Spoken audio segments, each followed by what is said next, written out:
All right, y'all. We are officially back. What up, Penguin? We are officially back here, guys, for day 2 of the NFL draft.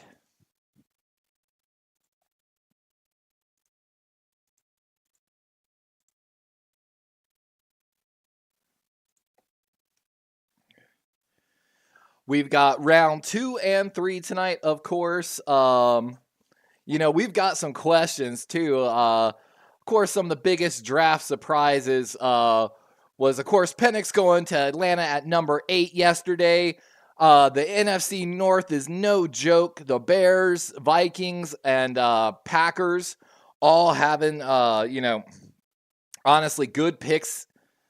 Do you agree with Latu before Dallas Turner is going to be one of our good questions? And also, regarding Dallas Turner, I want to get some opinions from some Minnesota fans. What up, RC? How are you doing tonight? Welcome in, guys. Of course, on screen tonight, we have the middle of your screen, the ESPN Draftcast, as well as hopefully a tracker down on the bottom of the screen. And then on the top right, you should have a top 10 big board. These should all update automatically. So we'll keep an eye on that. We've got a lot of different things up right now. And we're excited about it. Of course, Buffalo on the clock here to start the second round. After 2 trade backs to real quick, let's talk about some of these trades. Because in what is an extremely deep draft class at wide receiver and tackle, some of these teams picked up. So, of course, Minnesota traded up twice yesterday. The first time being with the New York Jets, where the Jets picked up an extra 4th and 5th round pick this year. Something definitely to keep an eye on. And then Minnesota traded up to Jacksonville to grab Dallas Turner, sending a 5th round this year, as well as next year's 3rd and 4th round picks. So Minnesota giving up a lot of draft capital in this draft, but getting their quarterback and edge of the future, basically. Detroit and Dallas made a little bit of a trade. Dallas gaining a 3rd round pick, so we're going to see that extra pick tonight. Detroit, of course, trading up to take Terrion Arnold Jr., the cornerback out of Alabama. Absolute slam dunk pick. I wish you had to give up a 3rd, but I'm not too mad about it. RC says, also happy my Cardinals got Marvin Harrison Jr. Yeah, and then you also got Robinson with pick number 27 as well. Honestly, really good edge rusher, a little bit heavier. So that's the beauty of it, though. When you go to sub packages, you're going to be able to take Robinson and move him not only from the outside edge, but also to like that B gap, essentially. So he can go inside, outside. Look at Zadarius Smith, what he's done. Kind of a similar thing.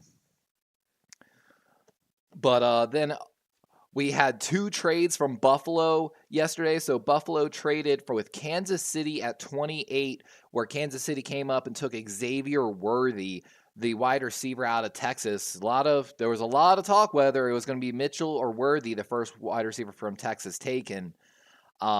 Worthy being that 4-2 guy. It's kind of crazy to think about now. You got to worry about, Rashee Rice is going to receive probably a multiple game suspension from the NFL. From what I've seen, that's confirmed. But now you have, Hollywood Brown, the former Raven, over there, in KC. And then they went and got a 6'1", 4'2" guy on the other side. KC might be a little scary. The one knock on Xavier Worthy was that he could not get through man presses. However, probably no one does it better than KC in getting a free release for a guy. You know what I'm saying? Andy Reid has been scheming that up since Philadelphia. Penguin says, well, hello, hope the Packers can get their draft needs done with. Yeah, yesterday, looking at the draft needs, it said defensive tackle, linebacker, offensive tackle, cornerback, and safety. To specifically address it, let me go here. I've got not only PFF's off-season, but I also have PFF's lineup roster here. So looking at the lineup roster of the Green Bay Packers, definitely can see right guard might be an inside. Tom played excellent at left. I know you also lost your backup left tackle who's had some injury issues. I believe to the Carolina Panthers, if I'm not mistaken. Newsman, something like that. Dobbs, of course, a great wide receiver. Reed developing as well. Christian Watson, of course, looking to take that step this year. Running back's pretty solid, so you could, of course, use a little bit of safety help. Maybe Tyler Nubin comes off the board, too. Looks like you need a strong safety, would be an excellent selection. There's going to be a really good free safety taken in this round as well. Bullock from the University of Georgia. We're really keeping an eye on where he goes just for, fun. We really liked him in a lot of ours.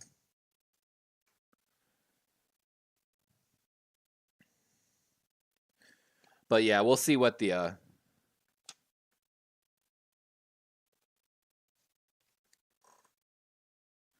Ooh, they're shutting down the entry gates into the draft because they got too many people. Ooh. That's crazy. Crazy. And the Bills are on the clock.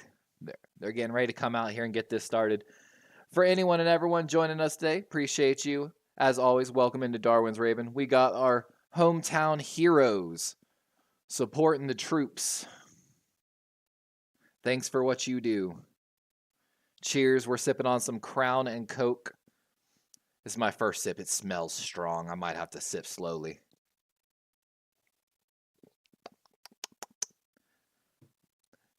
And as Roger Goodell steps out, let's go Detroit, he's met with a loud cheer of boos from the crowd as it's tradition in Detroit. QC, what up, my guy? What's good, buddy? How you living? I'm still rocking my Raven gear, fam. Always my guy. Nate Wiggins, I'm telling you, I really wasn't sure on it until I started watching some more film. Go back and watch him play against Zay Flowers before we drafted him. So like 2 years ago, if I'm not mistaken.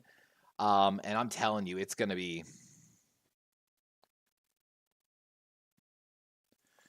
But all right, we can almost assure that more than likely the Bills are probably going to take a wide receiver here off the board. We really might see just 2 wide receivers. Drake May definitely going to need some help there in New England. So I expect 2 wide receivers to go straight here, but we're going to see. QC, thanks for all the games you posted this year. I'm heading back to work. Ravens Mafia. Later, my guy. RC, I meant a lot to address outside of the quarterback and getting McCarthy.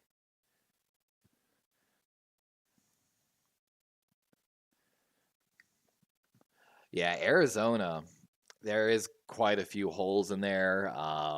If you're talking about McCarthy in Minnesota, right?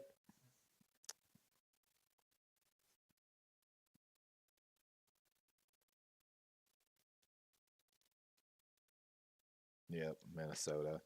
Minnesota is going to be an interesting team this year, to be honest. Like Dallas Turner, of course, was the #1 edge rusher on the board yesterday.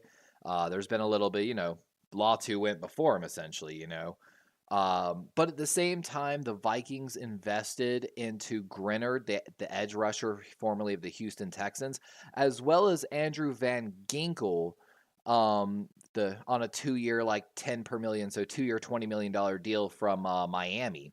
So they kind of invested in this offseason like $90 million or so into the edge position, and then they trade more future draft picks to go up and get another edge rusher. It just, I don't know, man. It's like I get it. You're getting the best edge rusher in the draft, but at the same time, like, I feel like there were other holes to address. QC, stay strong, brother Ravens and Panthers this year. We're in there. Like I said, I got a lot of love for the Panthers. I love that they kept Leggett in state. He's a true South Carolina boy. I grew up in South Carolina. I absolutely loved him. I loved the pick. So, RC, I'm a Vikings fan and a Cardinals fan. Noted. Take a look here. I'm looking at I've got a breakdown of the running back most attempts in zone and gap schemes last year in the NFL here on one of my sticky notes. And then I've also got, because I've got my sneak pick Gunnar Watson, quarterback from Troy, the 6-year quarterback out of Troy, a really great play action quarterback, and something I'm really thinking he's gonna find a home somewhere, and I hope it's the right one. He's not even available on PFF's mock draft simulator. Penguin says hello. Make sure and subscribe to the channel if you hadn't. I appreciate that, Penguin. All right. Let me double check that this is all updating correctly. Okay. RC says, ironically, everyone swears I'm a Bears fan. I only follow them so I can talk. And I understand that, man. I like to follow other teams. And says that there's 6:25 on the clock that I'm watching. But the ESPN thing doesn't seem to be... Let me refresh that page.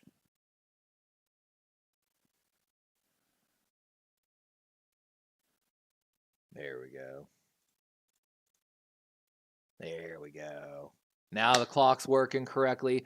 And just like yesterday, guys, we're about a minute behind from what I'm watching on this screen, which is the actual broadcast on NFL Plus, to actually what ESPN Draftcast. So 4:45 there, 5:50 here. So about a minute 5 difference. So definitely going to be an interesting one.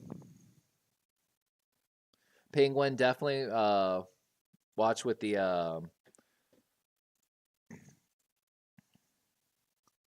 see here.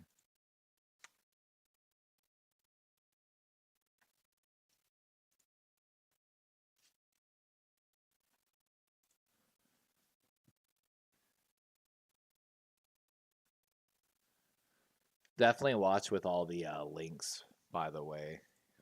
My cloud might ban you. Bills now with 4 minutes left here on the clock. I'm really interested to why the pick's not in yet. If you don't know, too, for Ravens Flock, they had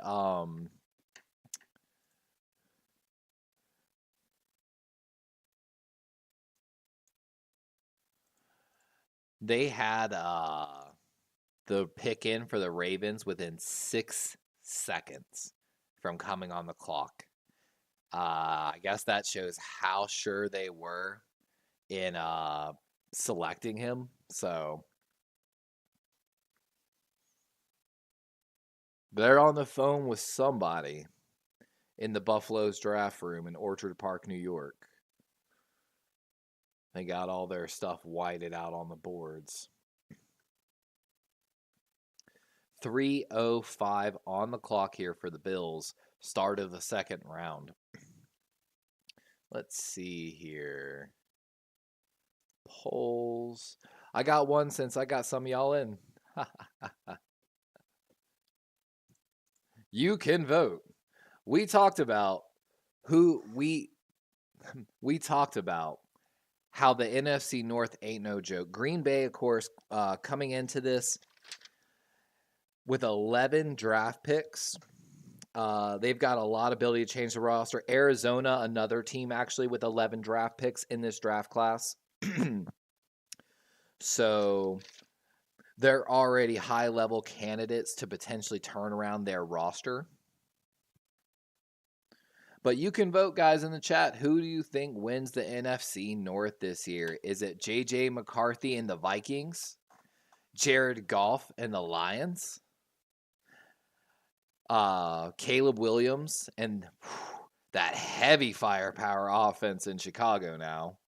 Or, of course, Jordan Love and the Packers. Jordan Love continuing his growth. And we've got the pick is in, supposedly, for Buffalo. We expect to see the first wide receiver come off the board here. Would not be surprised if it's Ladd McConkey over Adonai Mitchell.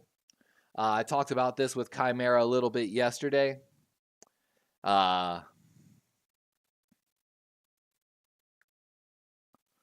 Let's see who it is. Of course, the New England Patriots next on the clock. We definitely expect a wide receiver to come right after this. But the real question will be who it is. Come on, give it to me. I feel like they're really eating up this time.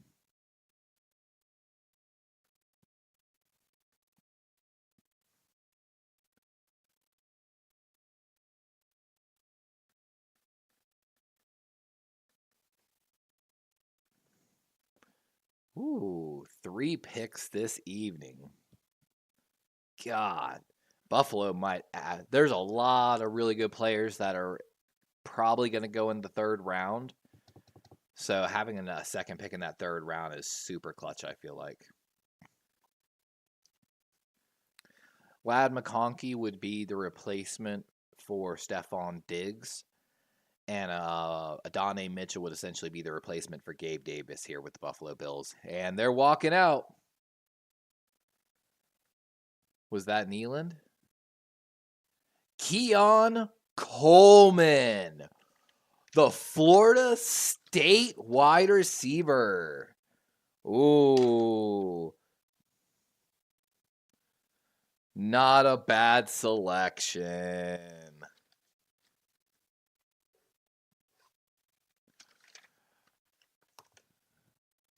Hey. And the Buffalo Bills get their new wide receiver 1. For those that don't know, Keon Coleman has been falling down some draft boards. Wasn't sure if he could get that separation. However, at the combine, the one next-gen stat that stuck out to everyone after the combine was that he achieved the highest speed while running through the gauntlet. Which, if you go back and look who did that last year, basically, it was Puka Nacua. Keon Coleman actually returned kicks and punts at Florida State, too. At 6'4", the dude just... It's one of those ones. Don't trust that 40 number. Trust what you see. And the Ravens took Nate Wiggins, which... I think that was him right there getting chucked off by Keon Coleman, so... Coleman, absolute monster. Love the pick for the Buffalo Bills. Interesting to see now. McConkey could definitely fit the New England mold.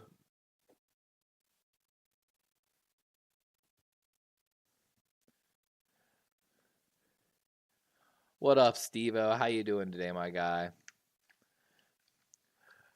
course, the Niners gotta what? Wait till pick 63 in this round. Who you got the Niners taking?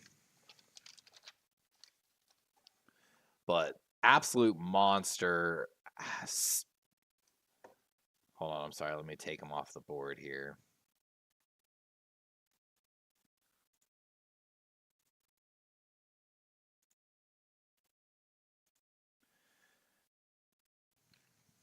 Best game came against LSU and Syracuse. Pretty good game against Clemson. Struggled later on in the season, but I don't know. Florida State always be like that. 6'4", 215 pounds, only 20 years old.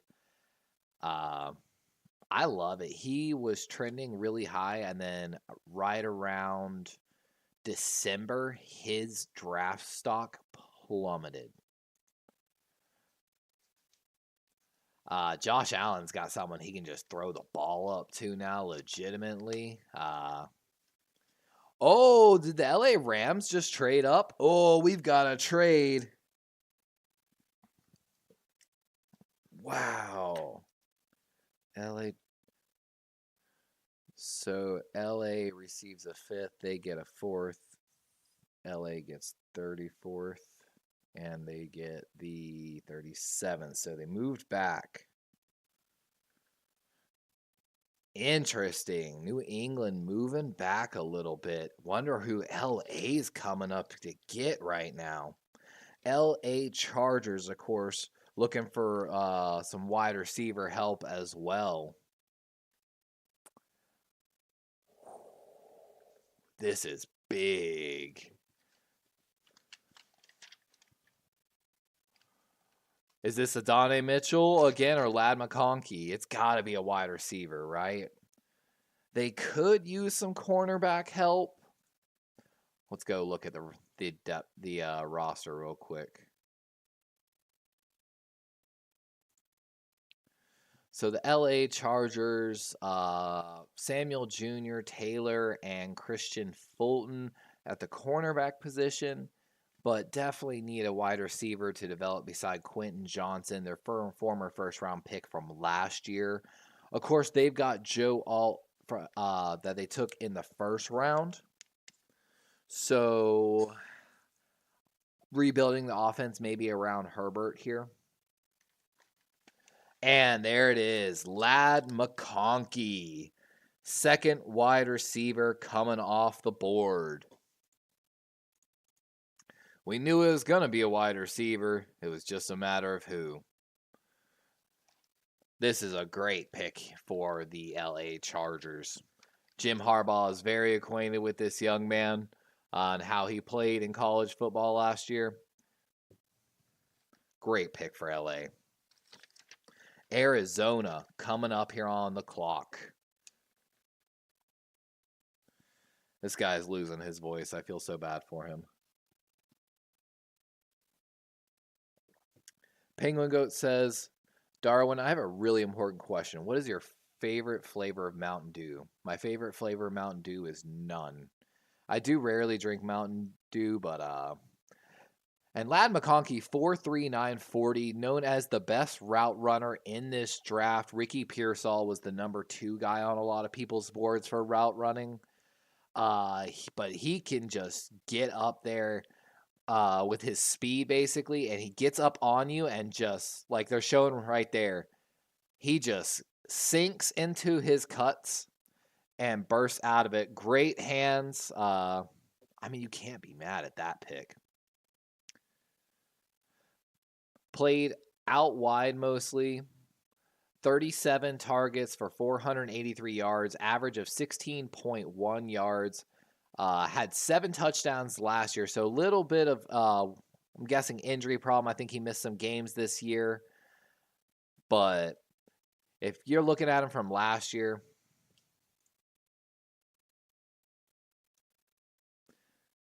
and like they're showing right there. But the real question is this. The Chargers have Greg Roman. Doesn't matter what wide receiver you've got in there. He ain't getting the ball. Steve-O, we move up twice. I wouldn't be surprised. There are some really good players here on the board still. Braden Fisk, one of the defensive linemen from Florida State. It was really clear in this draft class at defensive line. The number 1 defensive lineman was Byron Murphy out of Texas. It's very clear. He went last night to the Seattle Seahawks. Great pick. He's basically going to be Mike McDonald's new Justin Madubuike. Might even be a little quicker than Madubuike, honestly. Braden Fisk, clear number 2 in this draft on the defensive line. Eric Rakestraw, great corner, can play everywhere across the board. Shane Restill, great part of that Michigan championship defense. Peyton Wilson Jr. got a little bit of injury concerns, but dude's got absolute range. Troy Franklin Jr. Troy Franklin has been slept on. Absolute deep threat from Oregon. We've still got interior lineman Jackson Power Johnson from Oregon as well. Kool-Aid, of course, had the Jones fracture in his foot at the combine. Continues to slide down the board a little bit. We predicted Jerzaw Newton was going to fall out of the first round. He did. There's a little bit of size concerns. Cooper DeJean, of course, one of the more interesting drops in this draft so far. The cornerback out of Iowa, and we've got a trade here. They trading with Arizona. So Arizona and Atlanta. Atlanta gets a 6. Oh, I missed the rest of that. But Arizona now here on the clock. They could, man, who are they coming up here for? Looking at Arizona's needs, they addressed wide receiver, they addressed edge. This could be for Cooper DeJean, honestly. They might need a little bit of cornerback help. Could be Jazara Newton, might be a good fit in their defense style. If I remember they're correct, they're a 4-3. Could be Kool-Aid's final stop on this. Can you imagine if they pair Adonai Mitchell with Marvin Harrison Jr., how insane that could be as well?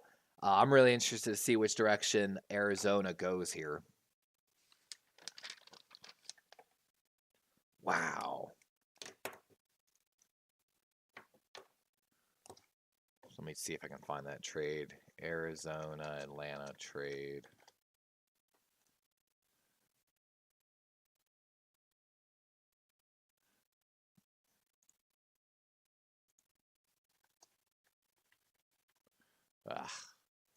It's going to show the Ritter trade.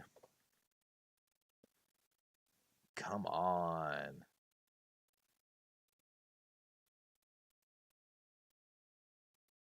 Or no, so Atlanta traded up. I'm so sorry. Atlanta traded up to an Arizona spot. So who is Atlanta taking here?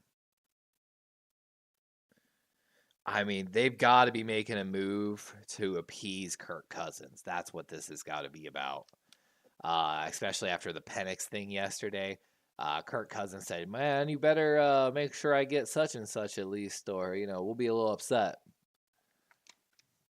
Let's see what Atlanta's doing here at 35.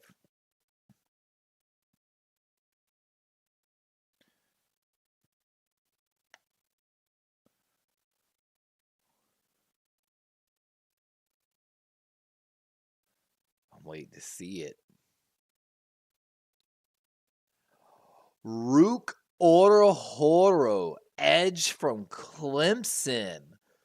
Ooh, don't get me wrong, I like Orohoro, but that early? Ooh. No way that just happened. Wow.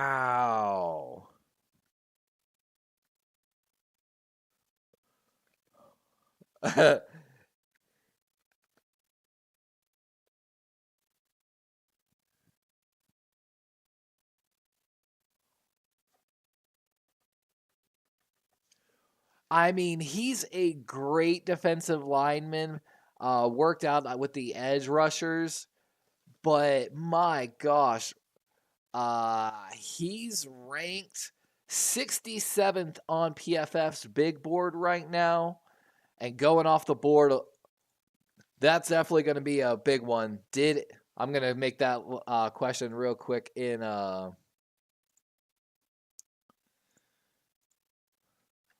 was Atlanta Orohoro pick at 35 a reach?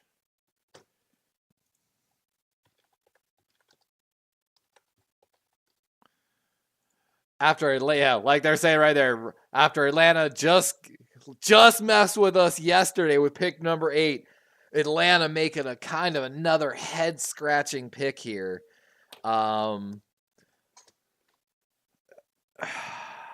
I feel like the Atlanta GM is like, fuck it. I'm either gonna come out of here looking like a genius, or I'm losing my job. I am absolutely blown away with that Orohoro pick. Washington on the clock here, 150 left.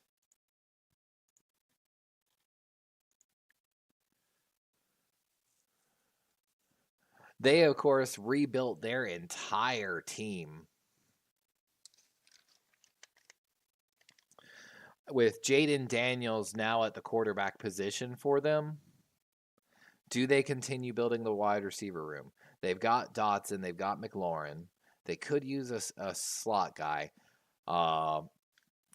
Sanders, the tight end from Texas, they could kind of use. And supposedly the pick is in for Washington.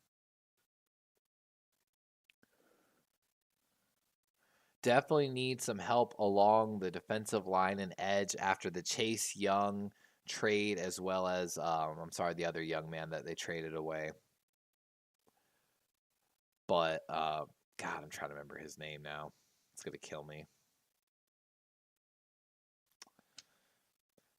Got some great linebacker play in Luvu. Wagner getting another year as well. Could use some cornerback help as well. Emmanuel Forbes, their former first-round pick, 6'1", 180, basically the same size, same speed as Nate Wiggins, has not excelled in the NFL. Hopefully he'll have a better year next year for the Washington Commanders.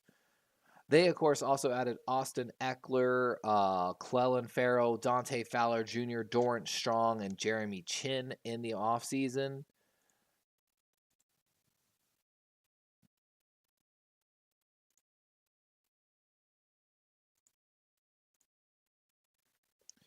Let's see where Washington goes here.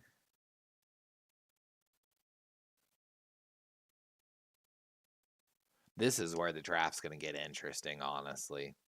Because, I like a lot of these guys, but I'm not in love with a lot of these guys here in the second round. Kool-Aid, I would probably take. Jackson, I would probably take. Peyton, I would take. Newman, I would take. DeJean's got some worries about his game, and I'm very interested why teams are pushing off of him even more so.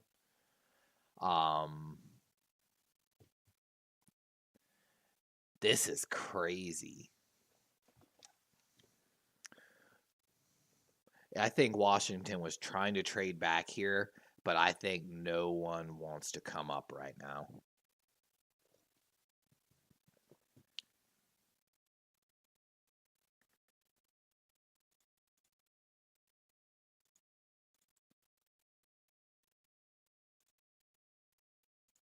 And of course, we got, there we go. Washington picks coming in. Let's see if they're going to give Jaden Daniels some help here at wide receiver, or if they're going to continue with Dan Quinn, the defensive-minded head coach, a rebuild of this defense. I feel like we could see Jatavion Sanders, the tight end from Texas, come off the board. He's considered by a lot of people the solid number 2 guy in this draft. I'm going to have to pull up my draft specials.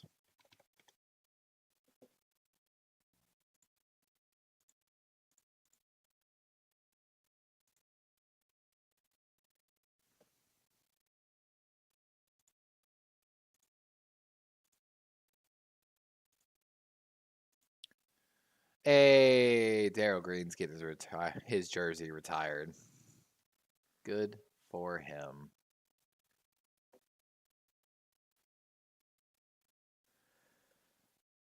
And with the 36th pick in the 2024 NFL draft, second round of the 2024 NFL draft, the Washington Commanders select. I'm hoping it'll tell me in a second. This will be interesting. What's y'all's opinion here? Did they go with a wide receiver to help Jaden Daniels, or do they continue the defensive rebuild? Did they take the second tight end off the board, Jatavion Sanders from Texas? They've got their running back.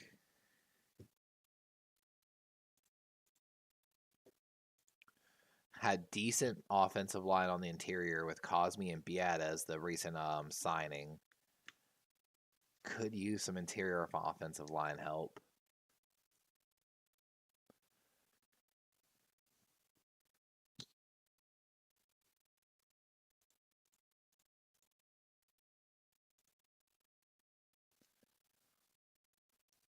It's insane. They had 275,000 people at the first round last night, and they had to shut the gates today because they're at max capacity today.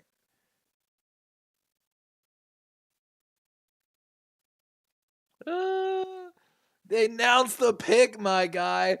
NFL, someone's gonna come up there like last year. They had to come up there and like tell some guy, douse the pick, stop talking, my guy. He definitely had a couple drinks, I feel like. He's loving it right now. All right. With the 36th pick in the 2024 NFL Draft, the Washington Commanders select Jerzon Newton, defensive tackle, Illinois.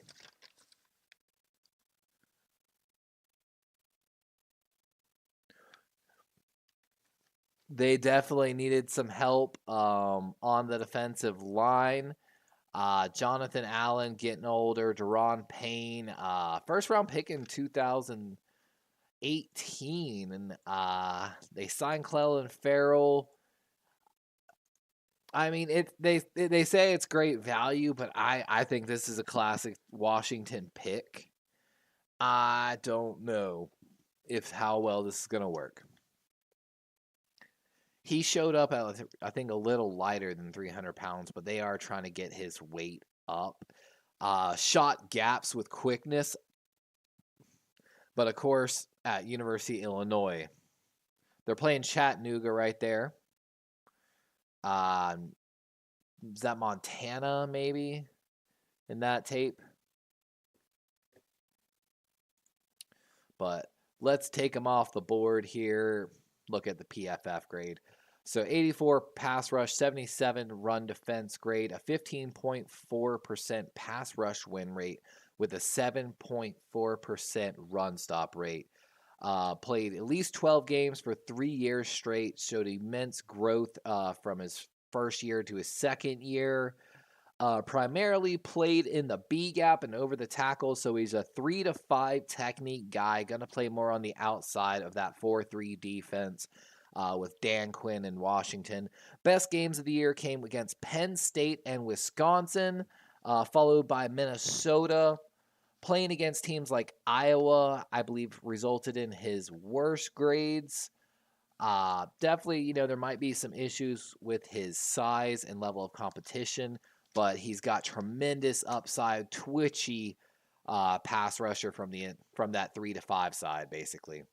And with that, we've got the Patriots up here. So do we just have a trade for New England coming up now? So they traded. Oh no, this is the trade with earlier. Jalen Polk. The Washington wide receiver. Wow, that's a little bit of a surprise. And Adonai Mitchell slide continues down the draft board here on day 2. It's going to be crazy. We're going to see 3 different wide receivers taken from the University of Washington. Of course, we saw Dunze taken earlier in this draft. The 6'2", 204-pound Polk, excellent guy. Played his best game against California this year. There's concerns about if he can get separation, but he had 1,159 yards this year. High contested catch rate with 54.2. That puts him like in, I believe, the upper 75th percentile. Probably can sit down in zones really well, if I'm not mistaken. That's going to probably fit pretty well in the New England offense. Drake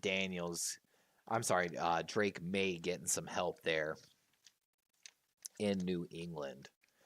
How far is Adonai Mitchell going to fall down the board is the real question.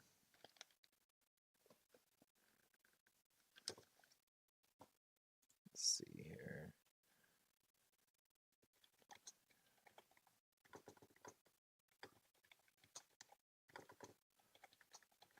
I wouldn't be surprised if we see a team trade up here soon. So the Falcons obtained the pick, gaining 35. So yeah, Atlanta came up for 35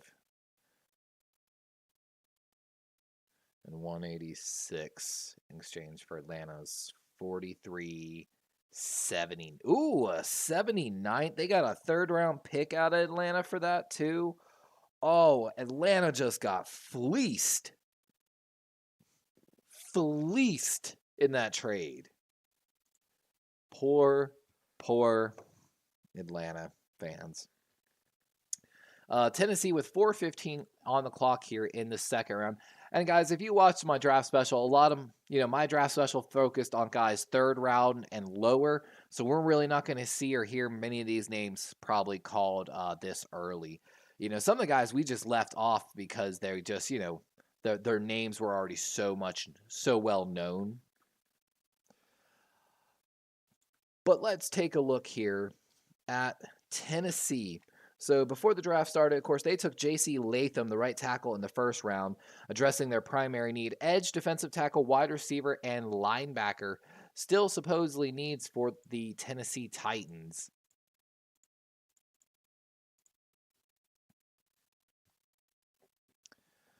Definitely could still use some more tackle help, it looks like. They've got DeAndre Hopkins, Treylon Burks, and Calvin Ridley. Signed, of course, Pollard away from the Dallas Cowboys in the offseason. But the real story for the Tennessee Titans is going to be bringing in Callahan, the offensive coordinator, formerly of the Cincinnati Bengals. Really might be able to work some magic with Levis and that wide receiver core. But they're looking for safety help. They're looking maybe for some corner help, like edge high on this list as well. With Horo going off the board so early, are we maybe going to see a little bit of a run on edge players? Adisa Isaac still on the board from Penn State, Jonah Ellis, Chris Broswell, Marshawn Nealon, one of our favorites from the Combine. Looked absolutely ecstatic. He's one of the guys I wanted to have on my special, and then he started rising up so many draft boards after the Combine that, case in point, he's ranked 63rd overall on the list right now, and so, sadly, a little too high.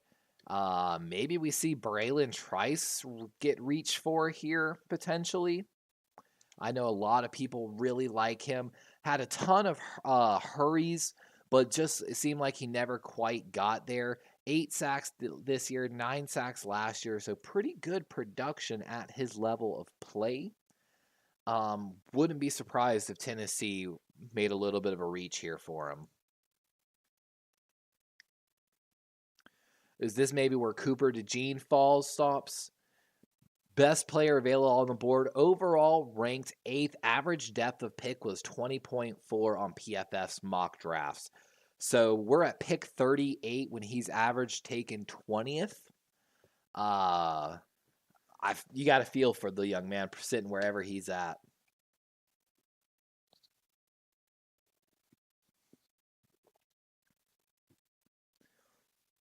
And sounds like they're saying the Rams might be making a trade up here soon. They're very active. Of course, they have 11 picks in this draft, so they do have some ammo to move around a little bit. Of course, they already made one trade up. Or I'm sorry, that's the Chargers.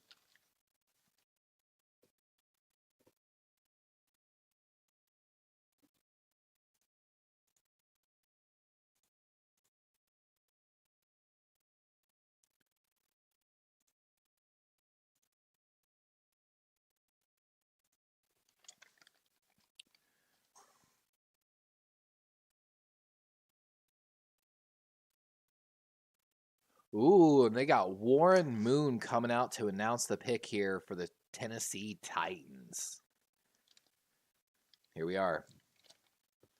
Hopefully he doesn't give a long speech. He's going to thank them. Oh! With the 38th pick in the 2024 NFL Draft, the Tennessee Titans select T'Vondre Sweat, defensive tackle, Texas. Ooh.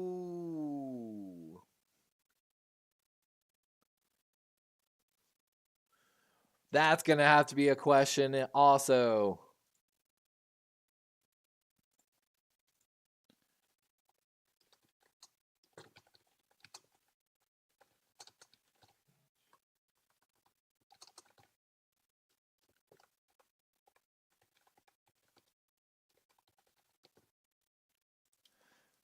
And I actually love this pick. Like holy crap. He is let's give you a little depth here, guys.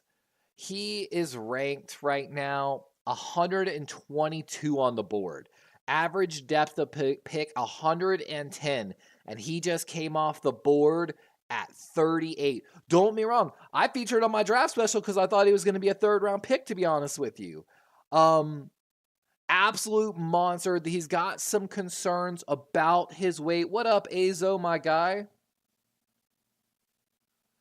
But Tavondre Sweat, 360-pound monster on the inside. There's a little bit of concerns, of course, about his weight. But dude, he showed up the combine and was straight moving. But 6'4", 362. He's the #1 run blocking defensive tackle in this draft. Yeah. First overall interior defensive lineman, first in run, 83.5.3 pass rush grade, primarily played in the B gap. First, also tied for first in passes batted down at the line of scrimmage with 6. Second in run stopping percentage, first with a minimum 50% attempts. Tavondre Sweat, I mean, I love him, but at pick 38, whoo. Good to know, Azo. It was just on your end. Good to know, my guy. I got a lot going on here on my screens and stuff like that. But Adonai Mitchell, Cooper DeJean, Kool-Aid McKinstry. We've got a lot of guys that were first-round picks. Jackson Powers Johnson in that as well. Continuing to fall down the board. I just noticed this is not updating.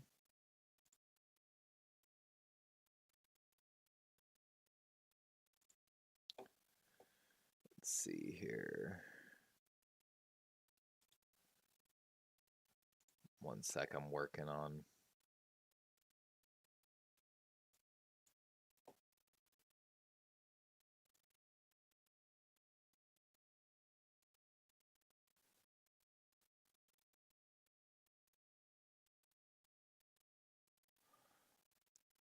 Oh, the Rams trading up here to Carolina. And we'll get the trade details on that in just a moment. Oh, and there goes Brandon Fisk. I absolutely love Brandon Fisk. He's going to be Aaron Donald's replacement. He was my clear #2 defensive lineman in this draft. Showed up to the combine, and like I said, it was clear. The kid from Texas, Byron Johnson, or I just said that name wrong. Byron Murphy, overall consensus #1. I think Fisk was the #2 defensive tackle in this draft, rated at number 44 overall, going to the LA Rams here. Pass rush win rate of 8.9%, run stop rate of 9.1. Played a little bit better last year in 2012, but played at least 12 games or more in 3 straight seasons. Primarily played in the B gap, but also showed last year that he can play A gap, outside tackle, anywhere you want him on the line.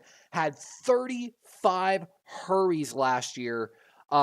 He's an absolute stud, and pairing him with Kobe Turner on the inside for the Rams is going to be absolute nightmare for any team out there.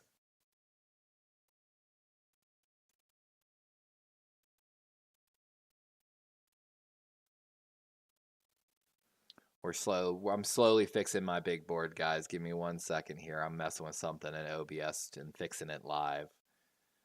1 moment. Oh, I realize that's not working either, technically, so. Alright, we're going to have to take the big board off. My apologies, guys. I wanted to have it, but we're going to mess around with some stuff, actually, since we can.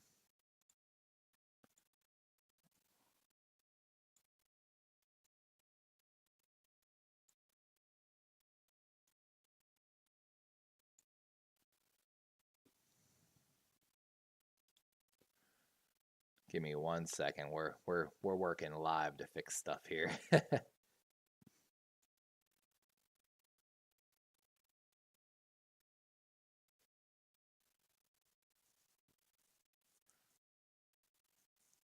me 1 second.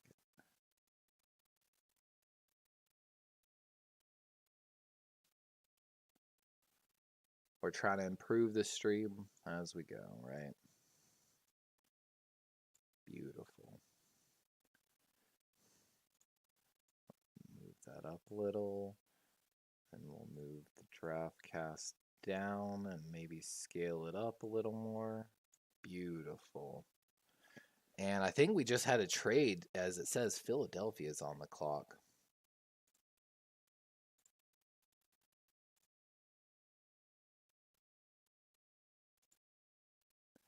Yeah, we've got a trade as Washington's going to trade, it looks like, to Philadelphia. So Philadelphia coming up to get somebody here. Oh, this is possibly big.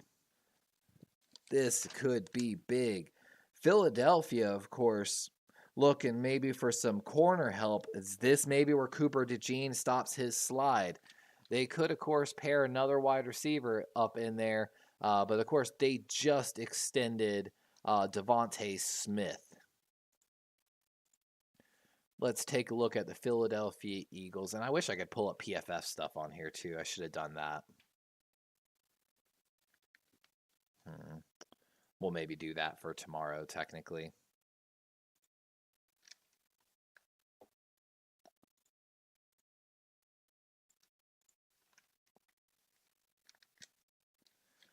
But Philadelphia coming up here. We're going to try to get the details on that Carolina LA Rams trade. LA Rams Panther draft trade.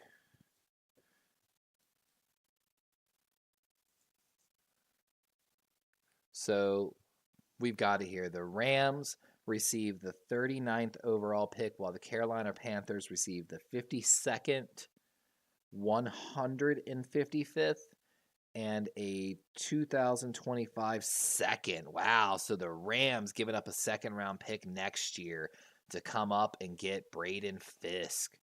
Wow, that's huge.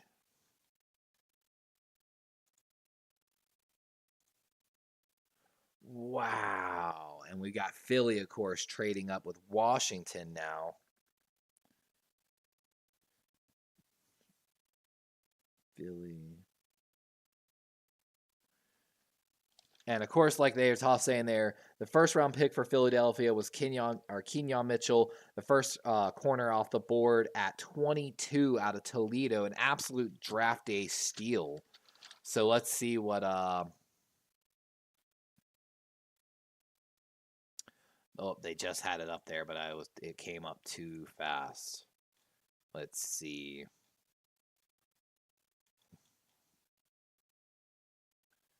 Oh, do we have the newest trade? I'm still waiting for the trade to update live.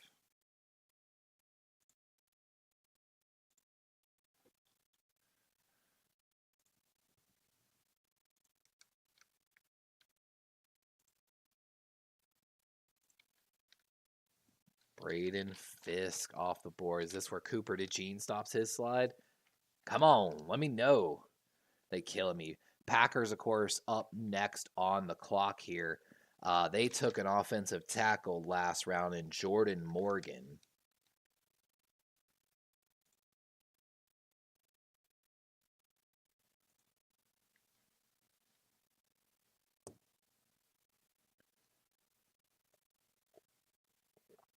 Azo says, we need football season back. Not going to lie, though, I haven't watched a single UFL game. Me either, my guy. Me either.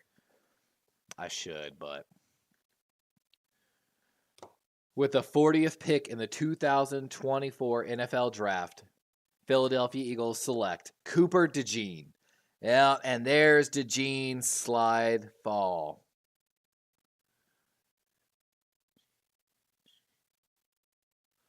And man, Philadelphia getting 2 elite level corners now in this draft.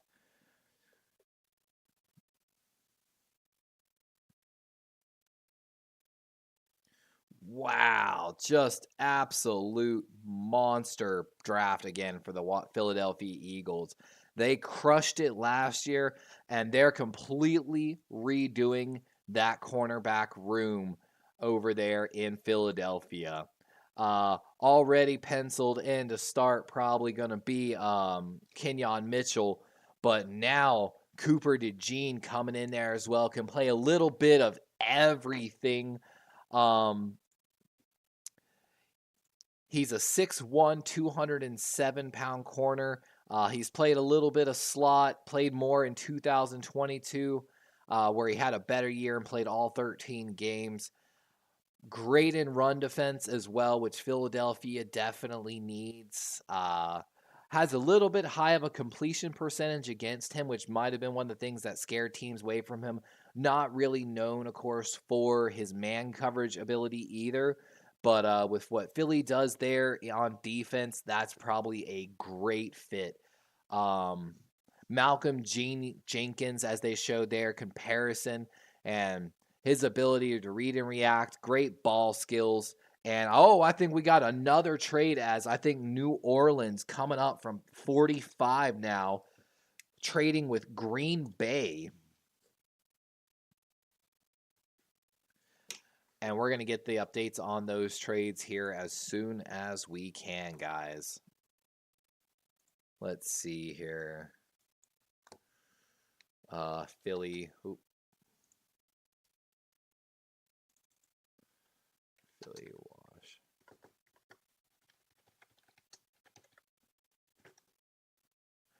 Let's see here. So Washington sent 40 and 78 to Philly, and Philadelphia for picks 50, 53. Oh, wow. And 161. What a trade. That's an interesting one.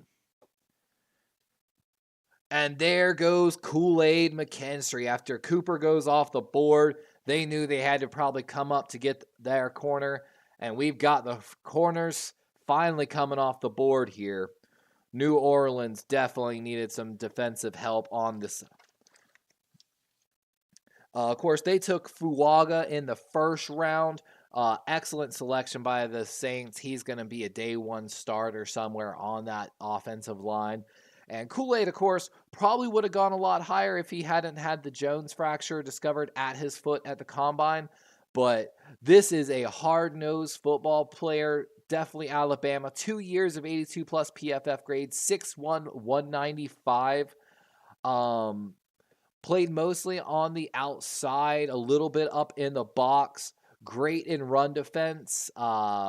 Better zone than man guy, but absolute monster corner and great.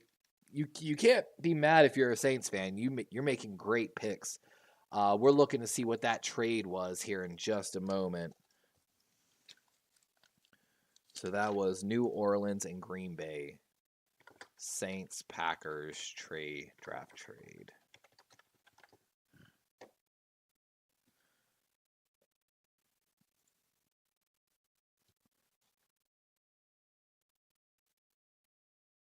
Saints trade up with the Packers. Saints get 41. Packers get 45, 168, and 190. Green Bay getting some good picks back on that. That's actually wonderful. We're going to keep that. ESPN's drafting up.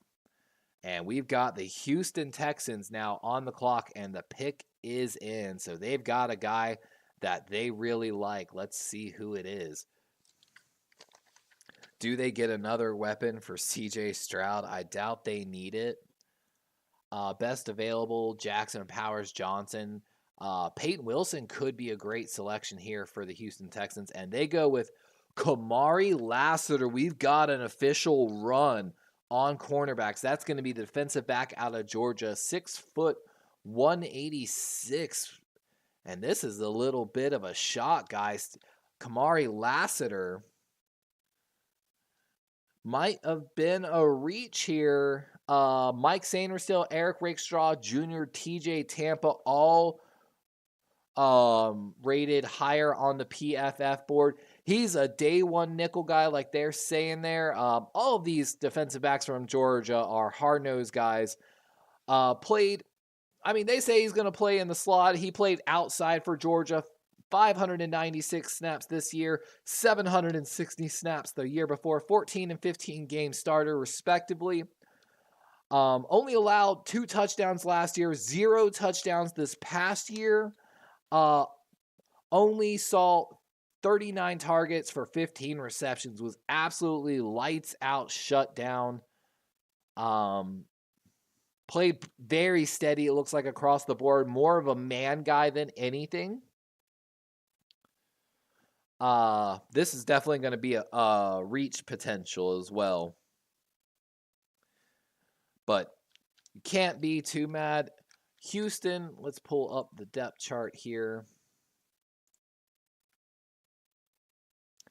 Have Stingley Jr., of course, on the outside, 9th ranked overall corner on one side, but definitely could use some help.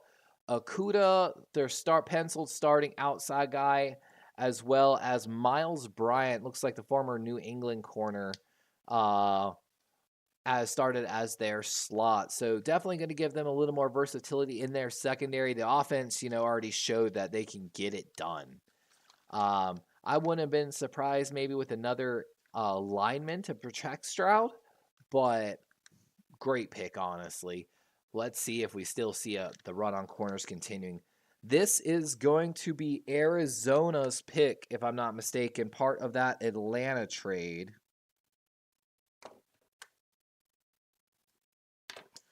So let's see where Arizona is going to go with this pick. They obviously felt that they were going to be able to get their guy. Maybe they wanted a corner and they thought because there's so many, we're going to be able to get our guy late. And maybe that's why all the teams traded up to take advantage of it. They needed a lot of help. Of course, they went and got Marvin Harrison and Robinson in the first round.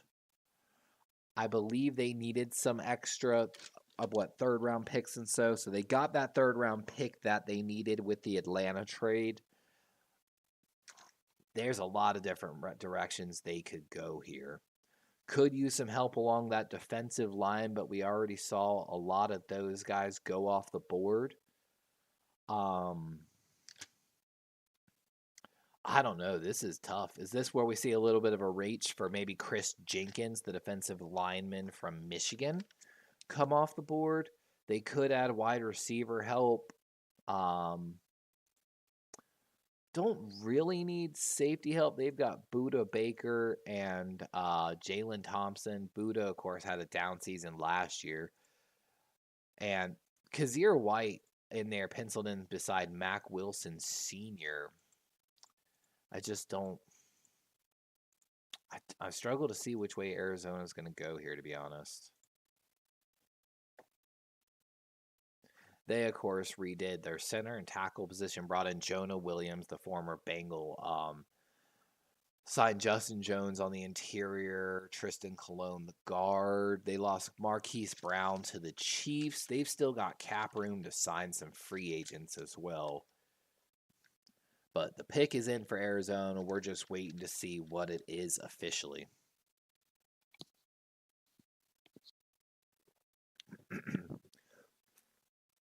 Could see Jackson Power Johnson maybe come off the board here, gain some interior line.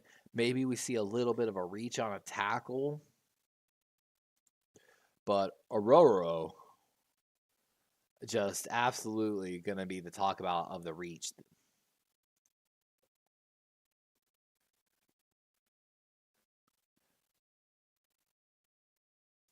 Can I start multiple polls? Oh, I can't. Boo.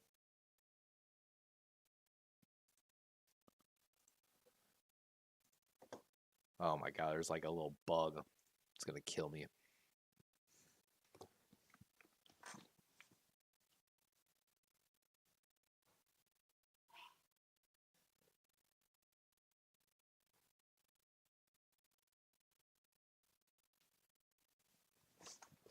Oh.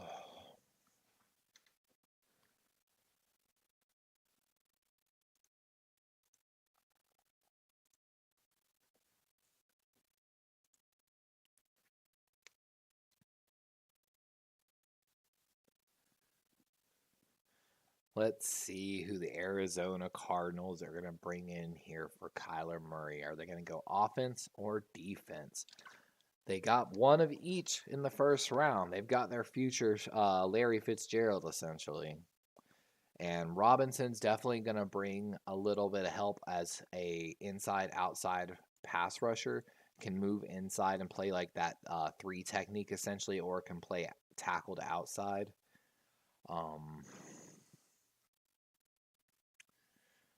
Like I said, maybe this is where we see Jackson Power Johnson come off the board. They got Leonard Davis coming out to announce the pick for the Arizona Cardinals. That is a big man. And again, we got our Hometown Heroes Cup today. Supporting the troops. Thanks for what you do. Cheers. Sipping on a little Crown and Coke. I hope you're enjoying watching the draft wherever you're at today, guys. Oh my God, this freaking bug, dude. Where are all my Cardinal fans at? There ain't very many of them, homie. And with the 43rd pick in the 2024 NFL Draft, the cornerback streak continues. Max Melton, one of the Senior Bowl standouts, cornerback out of Rutgers, 5'11", 187, absolutely sticky. Some might thought he might go all the way to the 3rd round, but with all these corners coming off the board, it was only a matter of God. I'm gonna catch this motherfucker one time. Only a matter of time before we see some reaches. And Max Melton, another one we might have to talk about. There's going to be a lot to talk about after this draft, to be honest with you. Hold on, I'm sorry. Let me.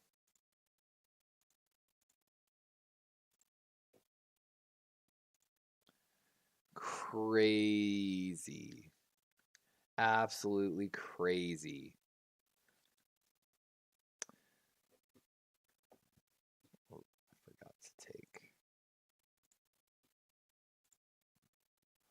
And with that, we've got the Las Vegas Raiders. They got their pick in lightning fast here. Of course, they took Brock Bowers, the tight end out of Georgia, in the 1st round.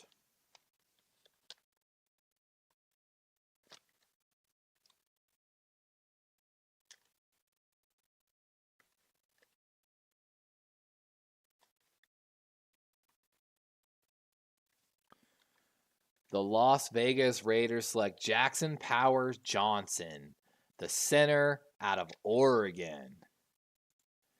And they announced him as a guard. We talked about it. He might move to guard. And looks like that's what the Raiders have in plans for him. Definitely needed some help at the interior. They've had some good tackle play out of Munford Jr. and Miller on the outside. Center James played. Andre James was the 9th best center in the draft. Season last year. But definitely need a little bit of help at left guard and right guard.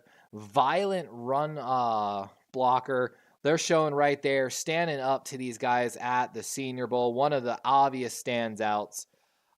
This is a great pick by the Raiders, honestly. Rebuilding that offense. Aiden O'Connell still at quarterback. Wonder if they've got a guy that they're going to bring in late. If they watch my draft special, they got their quarterback and their running back of the future in this draft. I'm telling you, Raiders, I got y'all.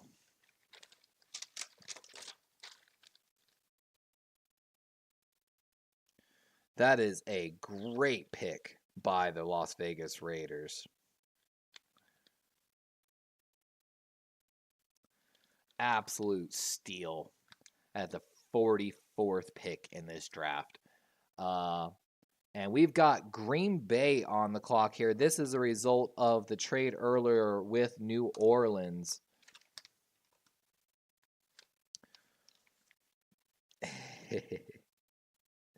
Green Bay, of course, took tackle Jordan Morgan earlier in this draft.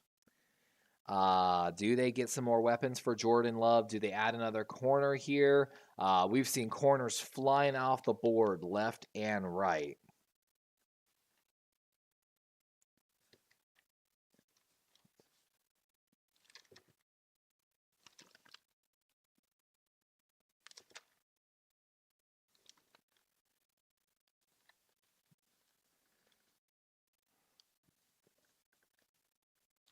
And with the 45th pick in the NFL draft, the Green Bay Packers select Edgerrin Cooper, linebacker out of Texas A&M. That is a great selection. He was considered the second linebacker in this draft behind Peyton Wilson. Of course, Peyton Wilson having a little bit of injury concerns. This is a great pick for the Green Bay Packers. He's explosive. If you want to look, the young man that the Philadelphia Eagles took last year plays a lot like him. He's just going to be everywhere for Green Bay. Definitely a great pick here.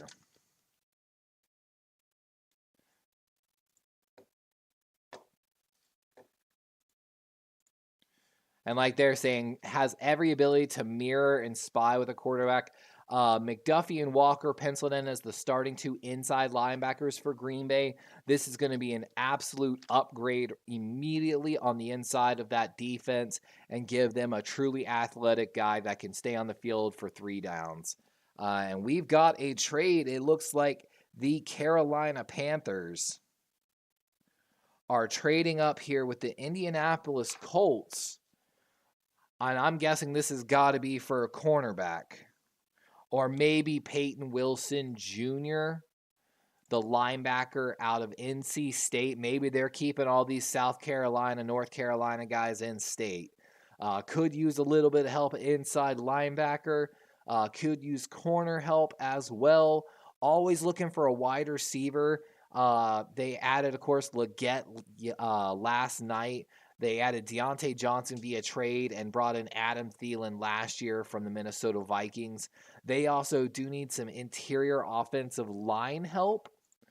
So maybe this is where we see Zach Frazier, the center out of West Virginia, come off the board, especially after we saw Jackson Power Johnson come off the board to the Raiders. I have a feeling that's where this pick could be going. But we're going to get this trade here in just a moment.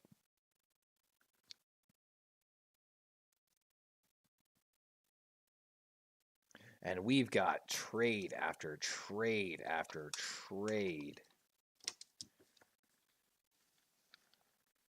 Let's see which direction the Carolina Panthers go here.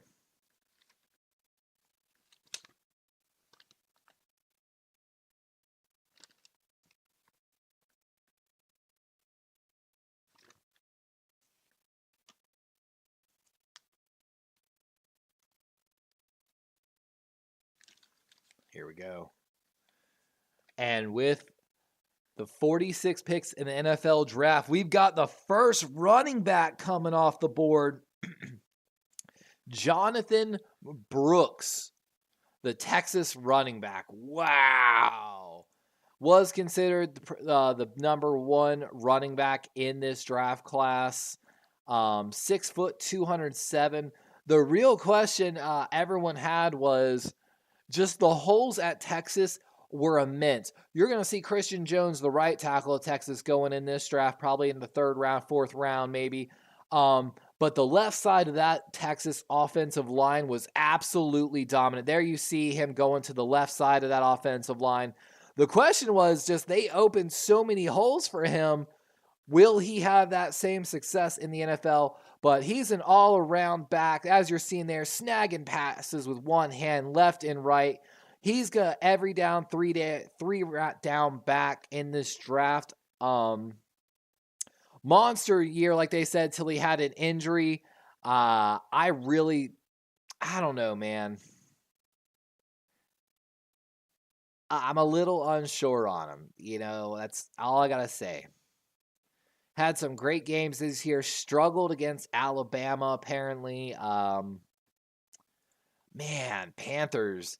Hubbard's not a terrible halfback. I don't know what their depth is, but I feel like there's going to be some good guys in the third round, and I feel like they could have added a good corner safety here. Or again, maybe like I thought they were going to go for the interior offensive line.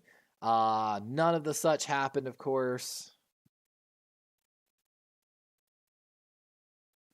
Let's see. Panthers Colts trade. We've got it here. So the Panthers gave up 52. I'm sorry, I got that wrong. 52, 142, and 155 for pick number 46. That's a lot of good picks later in this draft, and I think Carolina needed some of those picks to really rebuild that roster. I'm a little surprised on that. We've got the New York Giants on the clock now, and their pick is in whenever the coverage comes back here, of course, on the 2024 NFL Draft. And again, thanks for everyone for coming to hang out with us today here on Darwin's Raven. We've still got a while for the Ravens pick. Ravens currently picking at 62. Addressed cornerback early. We kind of knew that might be coming. Nate Wiggins showed us some really good things on tape. We're going to trust in EDC as we do in Baltimore. Ravens could go after Troy Franklin here if he falls down the draft boards a little bit. Currently ranked 29th on the board. Average depth or pick dip ADP. Average depth of pick 36.5. So could continue to slide down the boards. A deep ball specialist that the Ravens have met with. 6'3", 187-pound guy, so great size on him. We talked a lot in the offseason about the potential the Ravens adding a true X-style receiver, bigger than 6'1". No shot at Bateman. I love Bateman. But I'm interested to see where this goes. A lot of people were debating whether Jonathan Brooks or Blake Corum were going to be the first running back off the board. Maybe the Panthers got a whim that the New York Giants, of course, might be looking for, a little bit of running back help after they lost Saquon Barkley. Of course, Devin Singletary Jr. was brought in for New York, so really helps mitigate that loss. So I'm a little question of why they traded up here. Giants, of course, adding Malik Neighbors in the first round, giving Dan Jones some help over there. Need some corner, need some defensive line, edge, safety, a lot of different directions New York could go as they have a lot of holes to fill on this roster.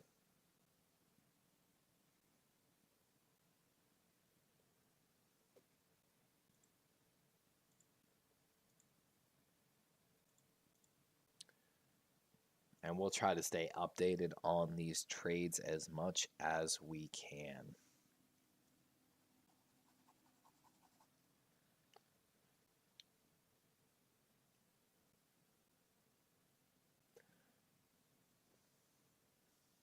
And man, was Brooks a reach for Carolina? We've got to definitely have that on the reach.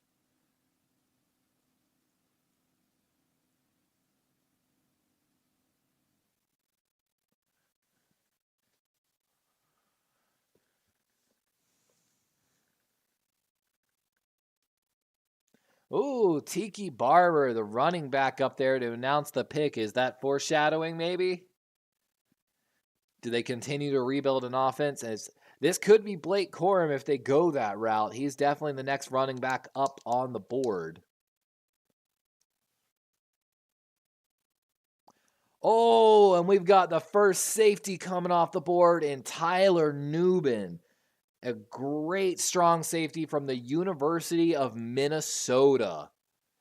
So let's say it officially. With the 47th pick in the 2024 NFL Draft, the New York Giants select Tyler Nubin, safety, Minnesota. 6'1", 199 corner, closer to 6'2".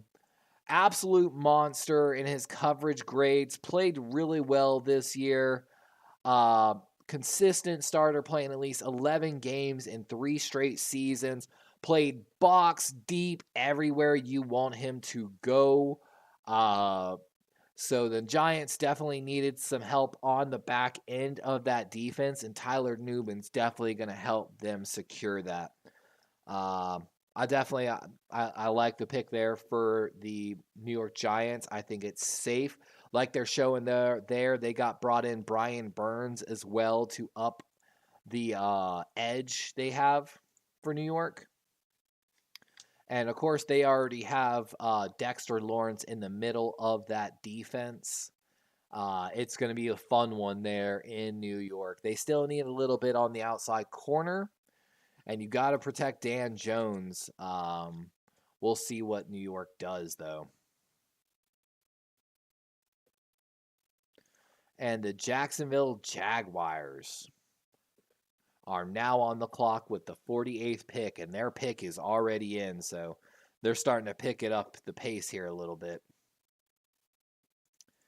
Let's see where Jacksonville's going here.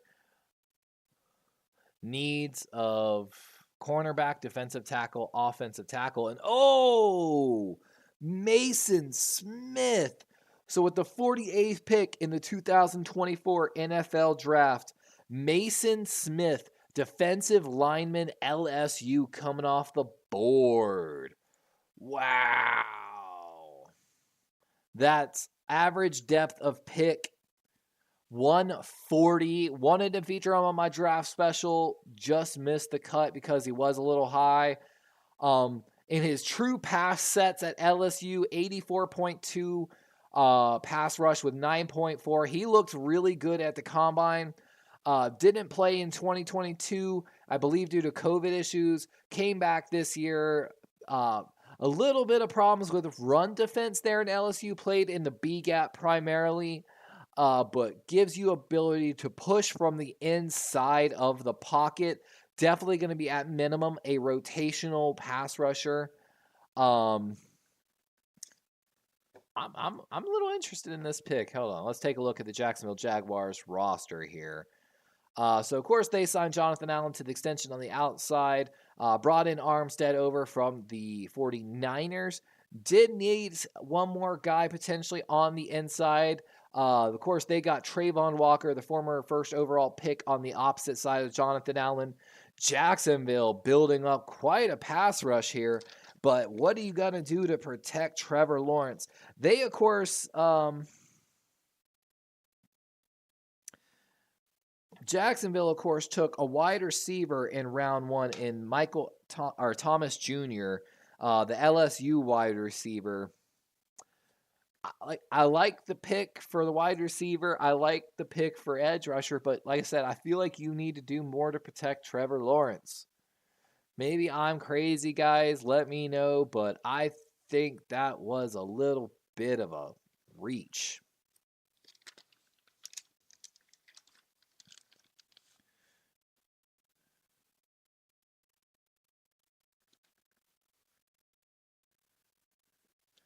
This is crazy. Did anyone else hear Roger Goodell telling that girl, don't.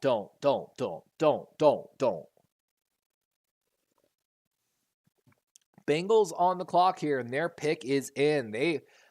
Everyone's must be pretty happy with what the boards are giving them right now, as these picks are flying in for it being just the second round, to be honest with you.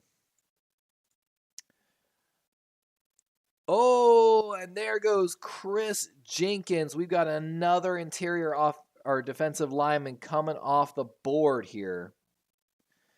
Uber athletic interior defensive lineman for the University of Michigan. 6'3", 305 pound senior. Part of that, national championship team. 2 straight years of 80-plus PFF grades. Always played at least 13 games or more in every year of his college football career. Played B gap and over tackle primarily, so he's going to fit in that 4-3 scheme. I wonder if maybe this is in response to Trey Hendrickson requesting a trade out of Cincinnati.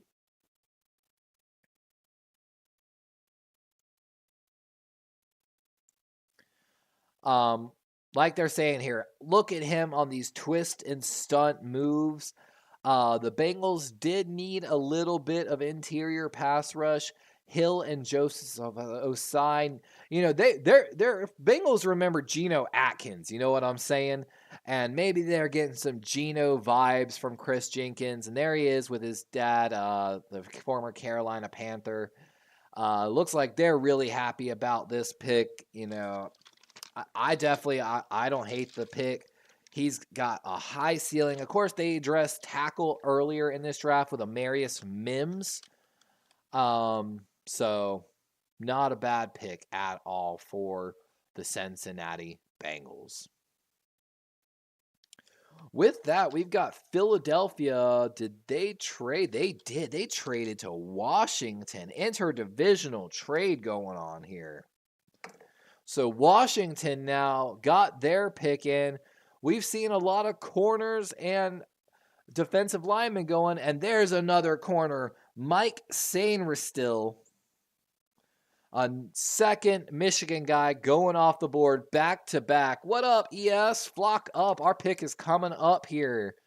We are officially 10 picks away from the Baltimore Ravens pick. And the Pittsburgh Steelers are on the clock officially. But Washington getting some really good defensive help on the board here.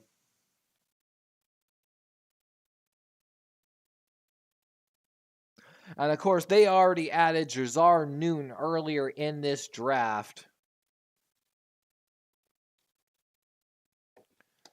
Let me update. Sorry that.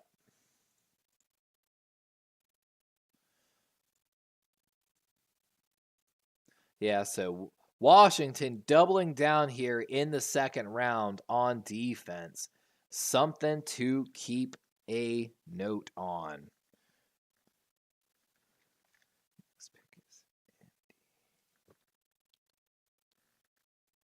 Next pick through LA. Through Carolina. Okay. And Washington got another pick coming up here from Philadelphia. My God, what is going on? Washington absolutely rebuilding in this draft right now. This is crazy.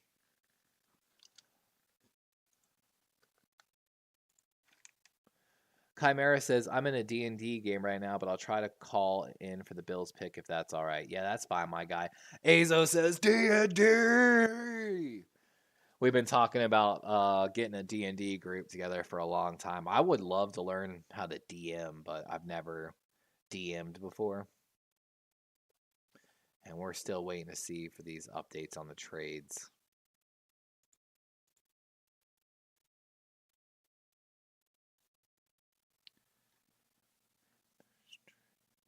That's the last, yeah. So this is a result of the Panthers trade earlier.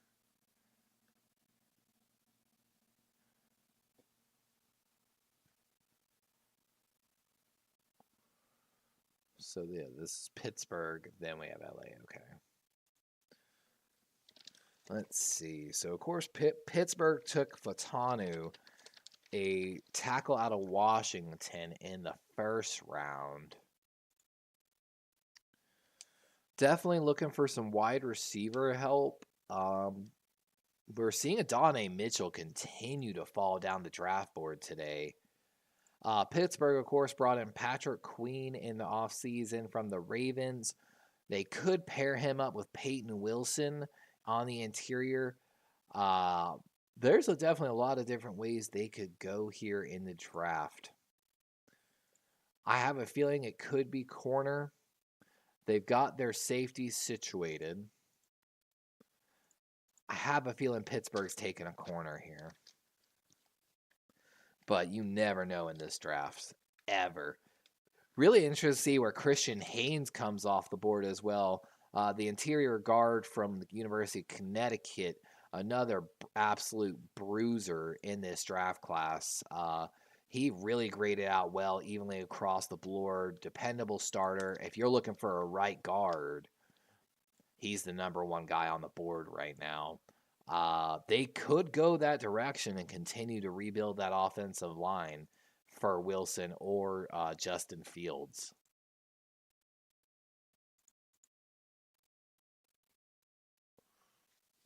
See, I need to read up more on D&D and like the D&D universe for those in chat that are talking about it. Man, there are some good corners on the board, though. Rakestraw Jr., TJ Tampa still on the board. A real big story has been Kiran Amagaje, the tackle out of Yale. Yale, of course, playing at a lower level of competition, but the kid's got tremendous upside. We're looking to see where he lands. Only played in 4 games last year, too, at left tackle. He could continue to slide down some boards here.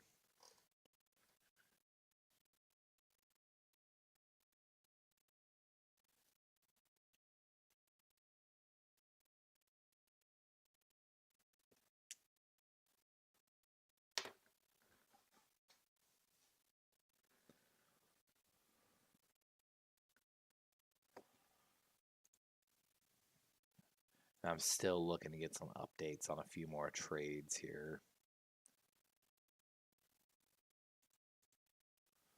And I am just awestruck, like I said, about Donnie Mitchell sliding down these boards.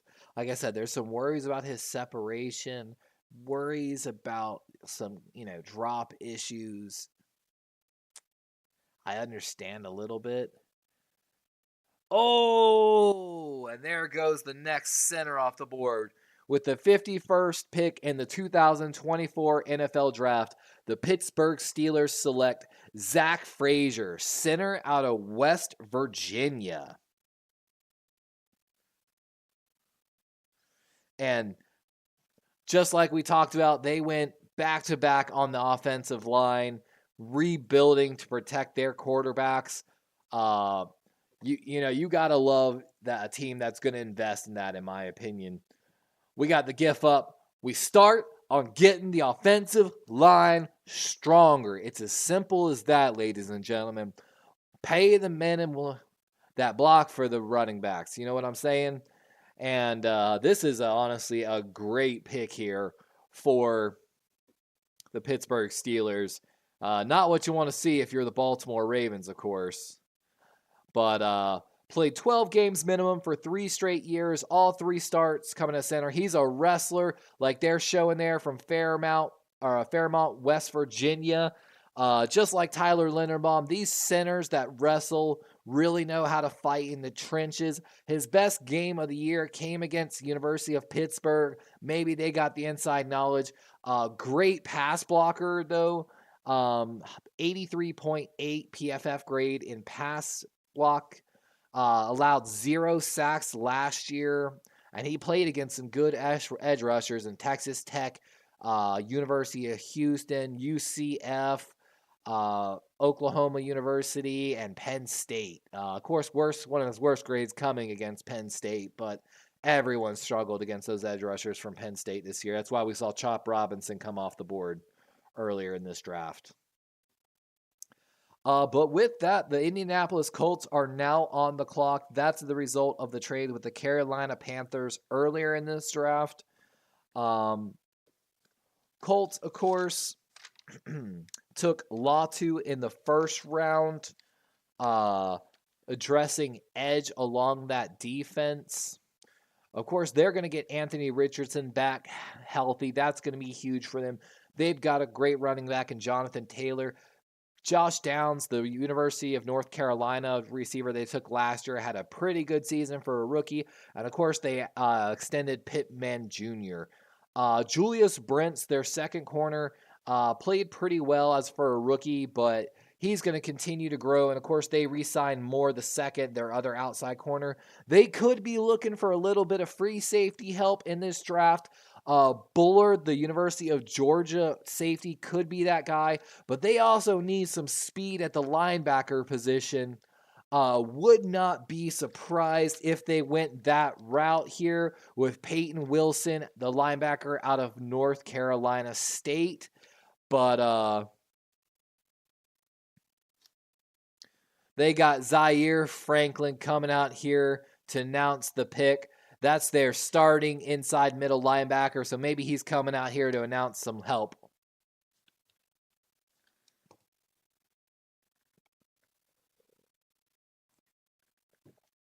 And like he's saying, he's a 7th round pick coming out there and making it.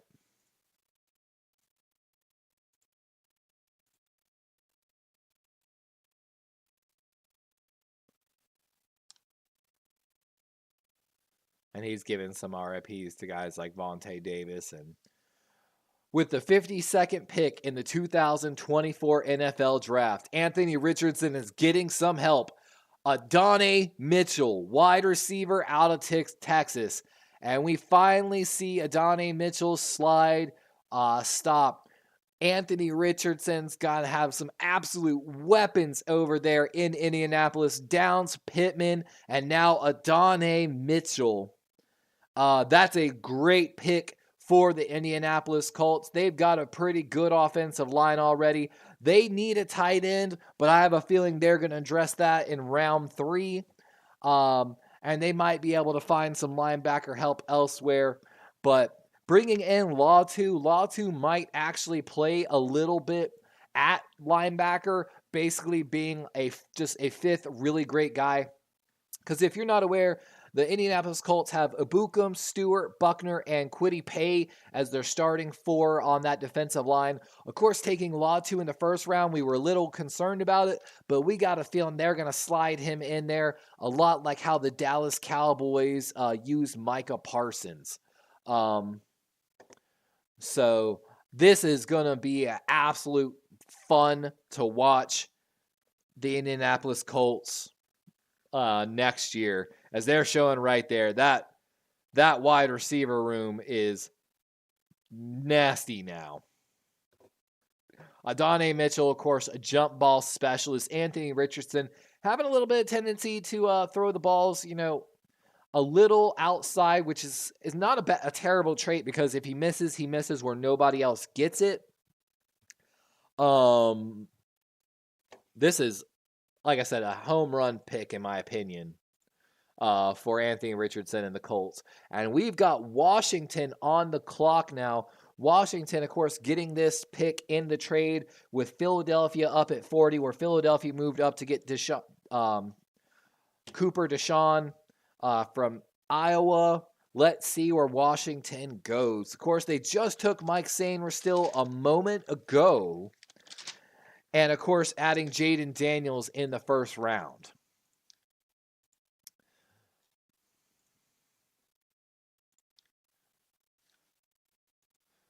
Let's see here. Could use some help at wide receiver. Definitely could use some safety help as well. This could be Bullard.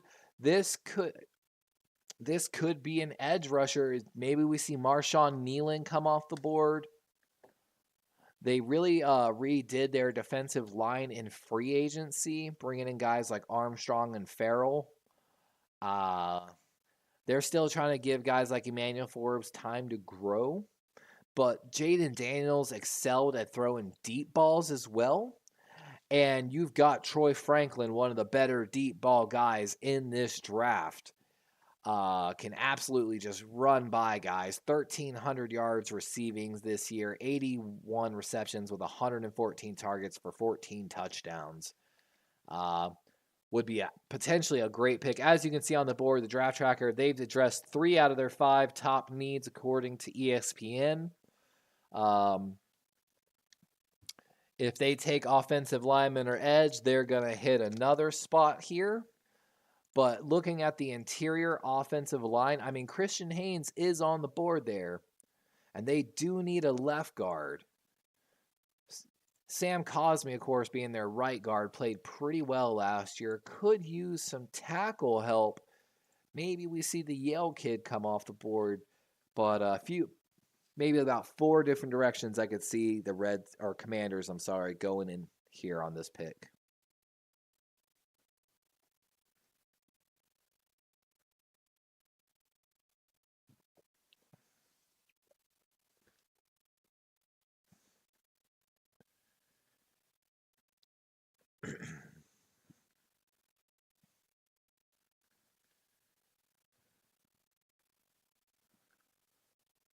Oh, they're taking their time here. I might slide off camera, guys, for a quick dab break. If you'll excuse me, I'll be right back.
Whew. And we still haven't got Washington's pick. Wow. That's insane, guys. I want to play D&D. No fair. I'm so interested, too, because I think they brought in Kellen Moore, too.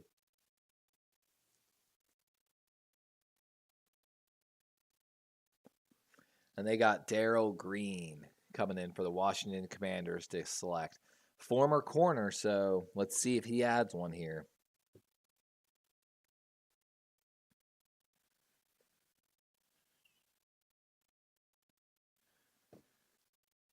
Oh, what? What? Ben Sinnott, someone we featured on our draft special. I am blown away right now. He was considered like around the 100th. I mean, like, we love him. Don't get me wrong. But I did not expect him to go this high. 3rd overall PFF tight end, 2nd in receiving grades, 7th in average depth of target, 2nd in contested targets, 6th in contested catches, 5th in run blocking, blocked more in a gap scheme than zone scheme, but had higher grades in the zone scheme, 3rd in missed tackles, 4th, and 4th in yards per route run. I mean, they always say, a tight end is a quarterback's best friend. And I'm a little surprised by that pick, to be honest with you. There were 3 tight ends, Jatavion Sanders from Texas, Eric All from Iowa, and Cade Stover from Ohio, all rated higher on the board than him. They definitely needed to upgrade their tight end room, and they went and got their guy. I mean, they say if you believe in your person, you'll take him at any pick, right? I definitely think he was the only tight end in this class that truly had like day one starting potential. So I mean, you can't really hate on the pick too much, because you got to take that mindset. Well, if that's your guy, right? So, and Cleveland getting this pick in quickly. Cleveland, this is actually going to be their first pick of the NFL draft. They did not have a first round pick because of the Deshaun Watson trade. They've got a few holes to fill there in Cleveland. Let's take a look at that roster. Oh, and they're going to take another guy this might be a reach, but Michael Hall, let's say it officially. With the 54th pick in the 2024 NFL Draft, the Cleveland Browns select Michael Hall Jr., defensive lineman, Ohio State, ranked 107th on the board. So again, might be a reach, but a guy that I thought was going to go third round, so he was on my draft special. Again, because he was ranked 107th. They definitely need some help on the interior of that defensive line, and he might become an absolute monster for them. 3 to 5 technique guy, played a lot in the B gap. We really liked him. Absolute monster pass rushing. 18.3% pass rush win rate, 87.6 PFF true pass. Also coming away with a 7.3% run stop rate. Played 12 games in back-to-back years. Actually had a better year last year. Just absolute monster. 22 hurries from the B gap, like we mentioned. Had a pretty solid season. Had his best game actually against Michigan. That's what you like to see. Like I said, we had him on our draft special. It's like we're excited to see him go up, but at the same time, yeah,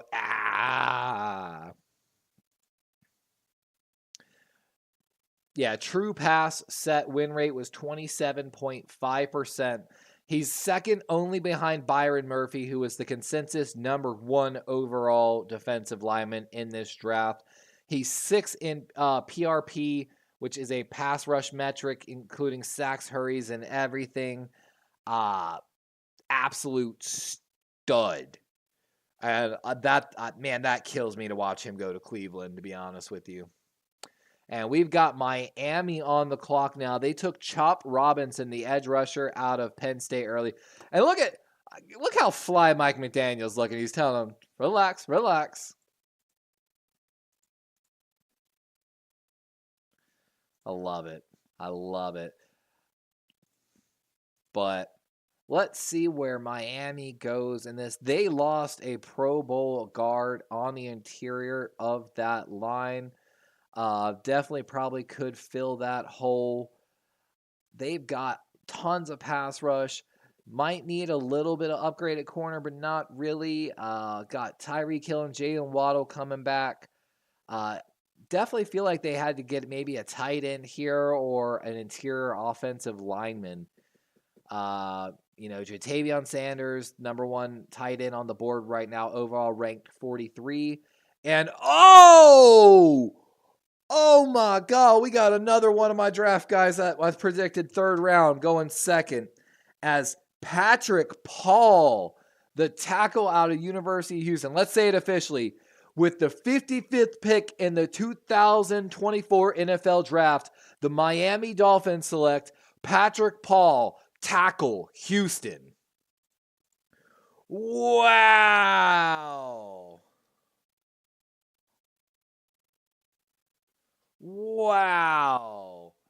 I am blown away right now.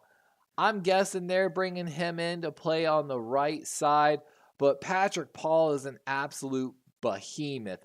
6'7", 315-pound junior, one of the best pass blocking in this draft. He played a lucky 777 snaps last season.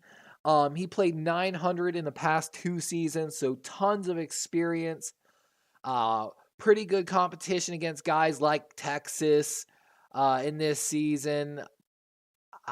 I am blown away right now on this pick.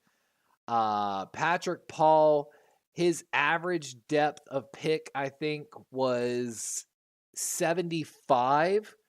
So going like 20 picks early, but that's how it goes. I mean, Miami's got to be kind of happy with that pick. Didn't really. The question is this: Teron Armstead played left tackle.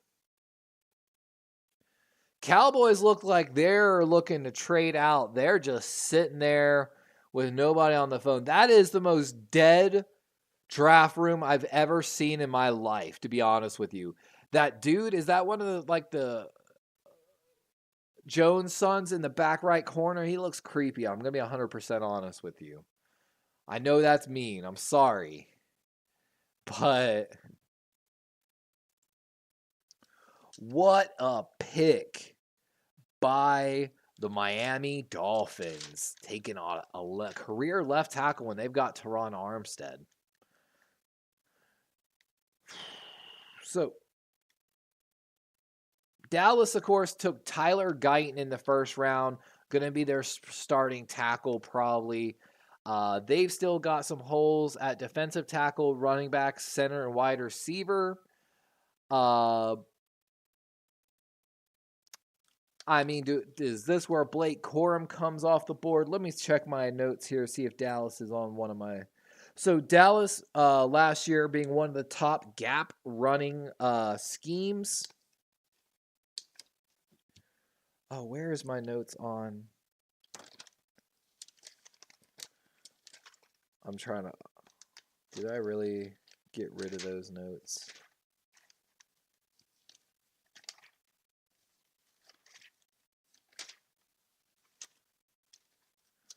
I lost my notes on the top. Oh my God. I had the notes on each running back's styles here.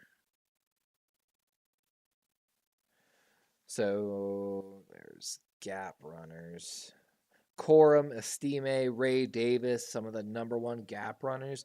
Did we see a reach on Estime? That would be such a Cowboy move. Blake Corum, of course, the number one running back that matches their style.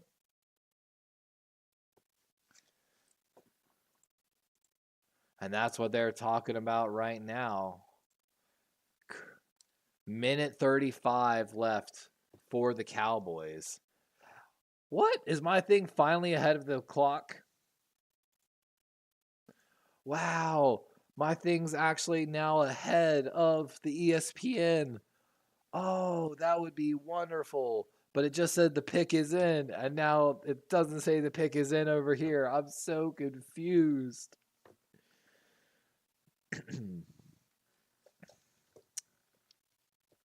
I am so mad I can't find that note now.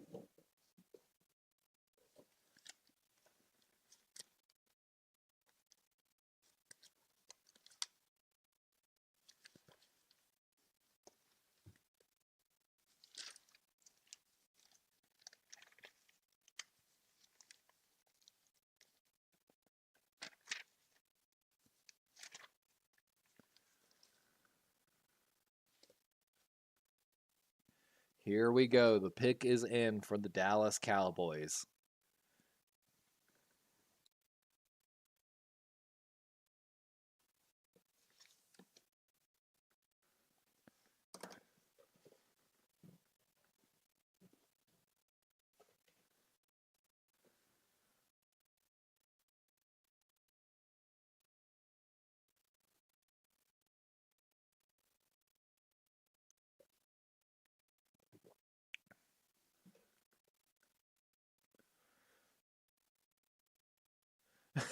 Rich Eisen, I think the Dallas Cowboys are going to sorely disappoint me here. We'll find out.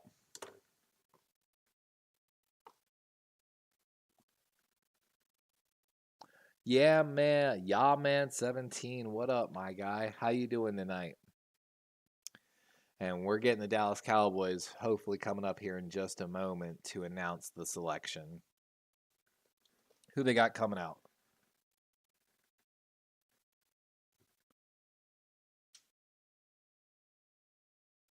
Chad Henning is coming out with a few people in wheelchairs.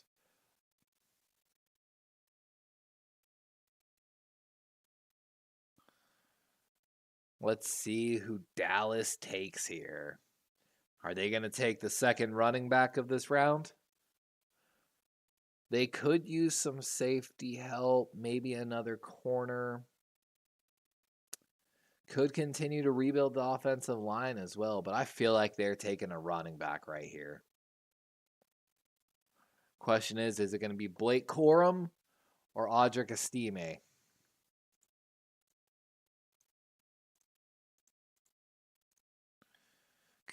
Says Trey Benson, the Florida State running back, is the best fit for them. Ray Davis could be a great selection as well. What if they take Marshawn Lloyd, honestly?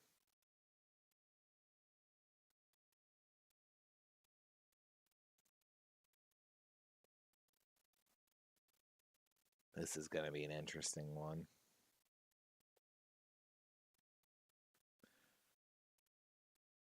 Wheelchair Veterans All-Star Game.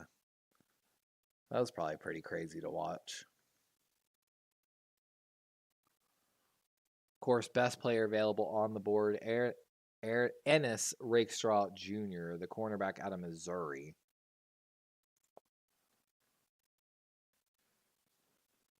And Corporal Jason Rainey. I thought he was going to announce the pick. We got our Support the Troop Cups today. Hometown Heroes. Thanks for what you do. Cheers if you're enjoying a cold one while watching this draft.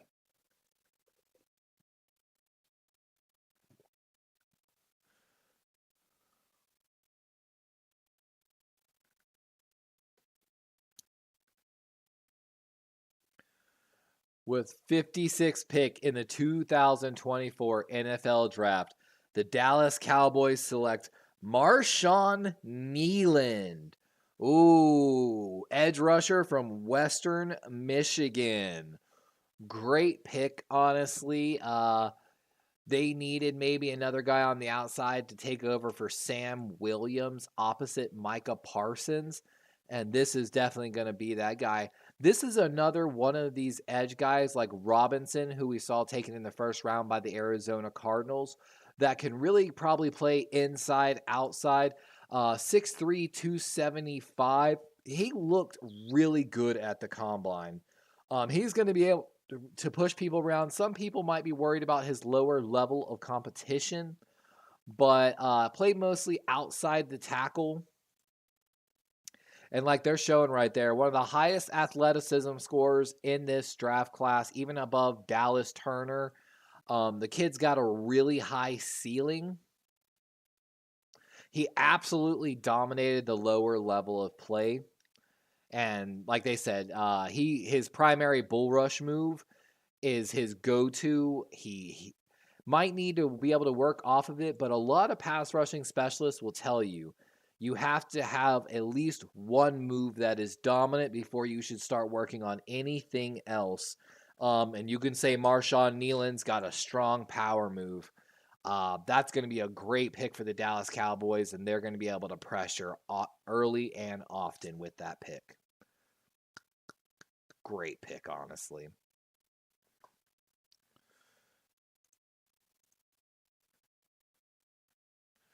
Yep, they might even slide him in over there because he's a little lighter than DeMarcus Lawrence, and of course lighter than Micah Parsons, or heavier than. I'm sorry, they're both heavier than Micah.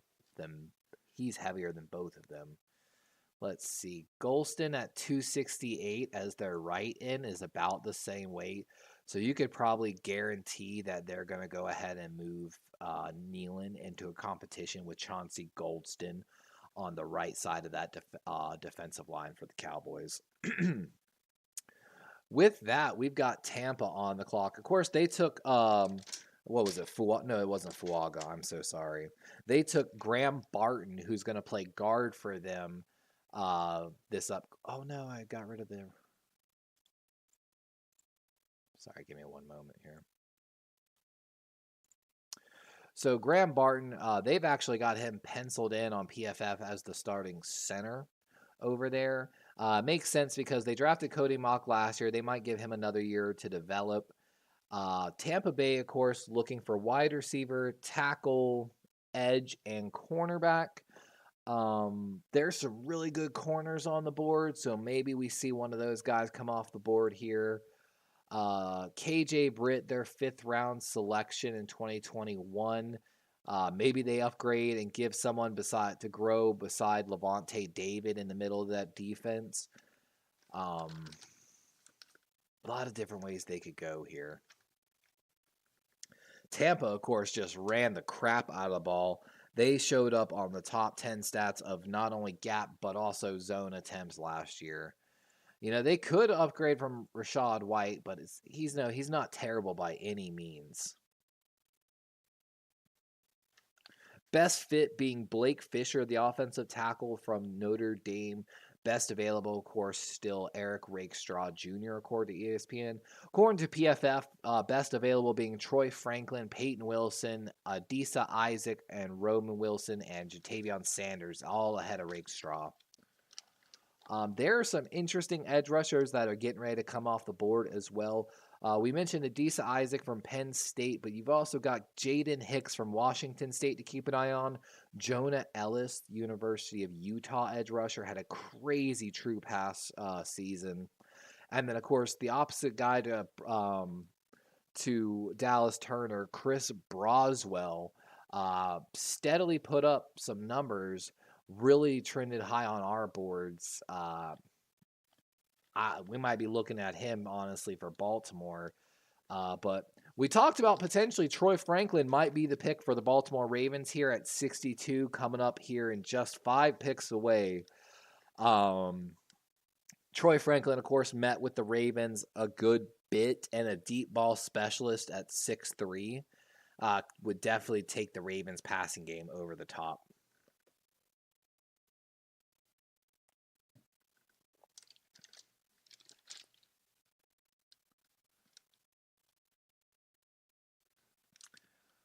Another big name to keep an eye on here, Christian Haynes, the guard out of Connecticut.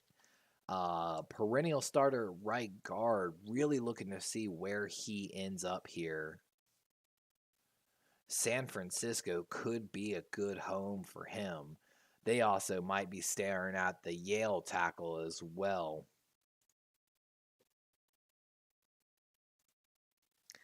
And we got William Golston coming out here for the Tampa Bay Buccaneers, their former 4th round pick defensive end, to announce the 57th pick of this draft. And there's one of the guys we mentioned. With the 57th pick in the 2024 NFL draft, the Tampa Bay Buccaneers select Chris Broswell, edge rusher out of Alabama. And we got another Crimson Tide player coming off the board. First step quickness, waited his turn behind guys like Will Anderson Jr. So really shows that, maturity as a player. Played 12 games or more for 3 straight seasons, 70-plus grade in every season. This was his real season to shine, and he did. Stepped up his sack production from 4 sacks to 13 sacks in that year, playing 200 more snaps. So really showed that he was up to the level that was expected of him. Played outside the tackle, so he's a wide rusher. 13 sacks with 33 hurries. Absolute great pick here by the Tampa Bay Buccaneers. I know if I'm a Tampa fan, I'm pretty happy with that pick. Got a great edge rusher, got a great center guard, basically. Redo the interior of that offensive line for Baker Mayfield. Can't go wrong there. And with that, we've got Green Bay on the clock with pick 58 here. They've already hit 2 of their needs. They went and got Amari Cooper out of Texas Tech earlier at pick 45 after a trade with New Orleans. And of course, they already went ahead and got a tackle in the first round with Jordan Morgan. And there goes one of the best free safeties in this class, Javon Bullard, safety out of Georgia. 2 straight years of 80-plus PFF grade. Always started 11 games in 3 straight years. Can play in the slot with 144 snaps in the slot, 362 deep. 26.9% forced incompletion rating. He's one of the best coverage guys in this draft at safety. If you are looking for a center field guy, this is a absolute steal. The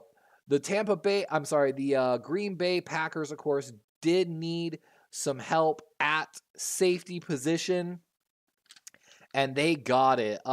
They have, of course, Xavier McKinney at 6'2", penciled in as their free safety. So he might even get to play closer to the line of scrimmage. However, did have some missed tackle issues, so they have to be aware of that. Maybe they're planning to move McKinney more to the strong safety position. But McKinney, one of the better coverage safeties in the NFL last year.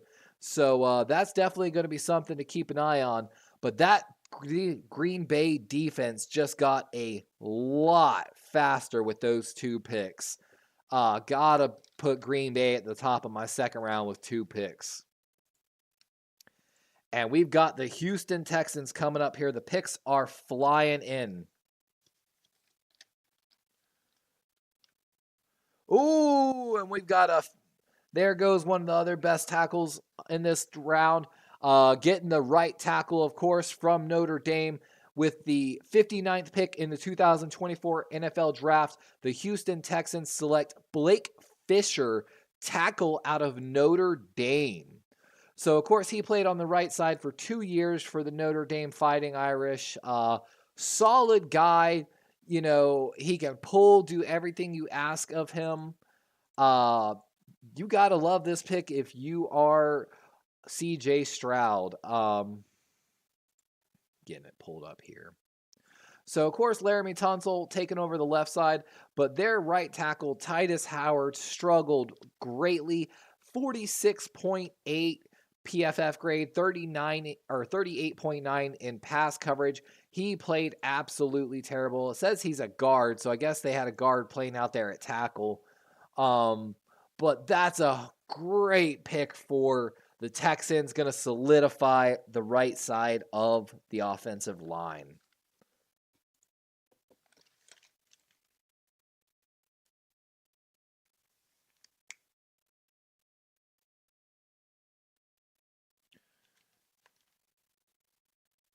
And of course, we now have Buffalo Bills on the clock for the second time in the second round. Of course, Buffalo taking Keon Coleman with the first pick of the second round, adding some depth picks later. We're looking to see who Buffalo's going to take. They could use some interior offensive line. They lost a really good athletic linebacker in Tyrell Dotson, of course, in free agency to the Seattle Seahawks. So they could be looking for a guy there. They could take a second wide receiver, which we talked about a good bit yesterday with Chimera, who we're probably going to bring on here in just a moment. Still quite a few really good wide receivers on this board, but might be a little bit of a reach for some. Roman Wilson, a steady guy, 6'1", 192. Yep, let me get hold on, I have to mute the stream so I can bring you on.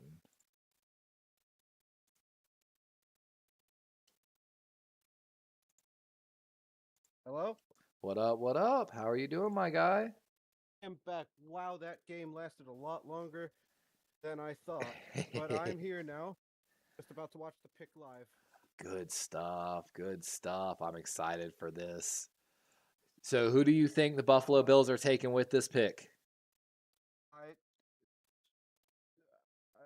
you know what? At this point, I have no idea. You could either take another wide receiver, safety. It's anyone's guess at this point. I don't know. If I had to make my selection, I'm taking Christian Haynes, guard out of Connecticut for the Buffalo Bills right here, and reinforcing the interior of that offensive line. I think he's the clear-cut next interior offensive line in this draft. Maybe Cooper Beebe.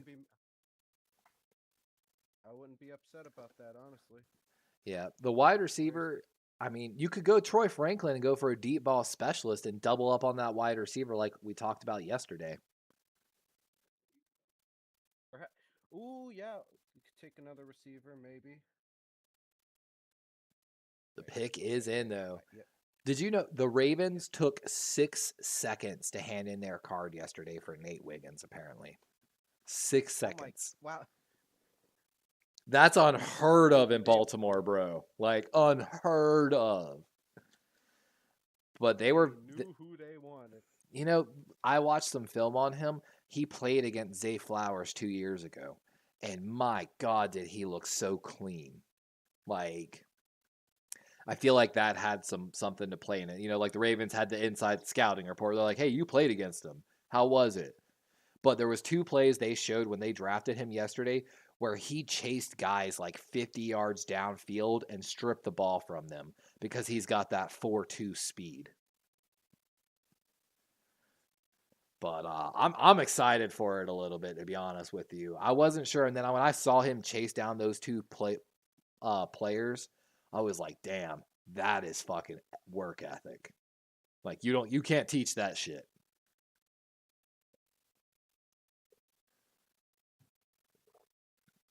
I'm waiting to see this pick, man. How do you feel about the Keon Coleman pick, by the way? Are you there? Chimera. Mic check?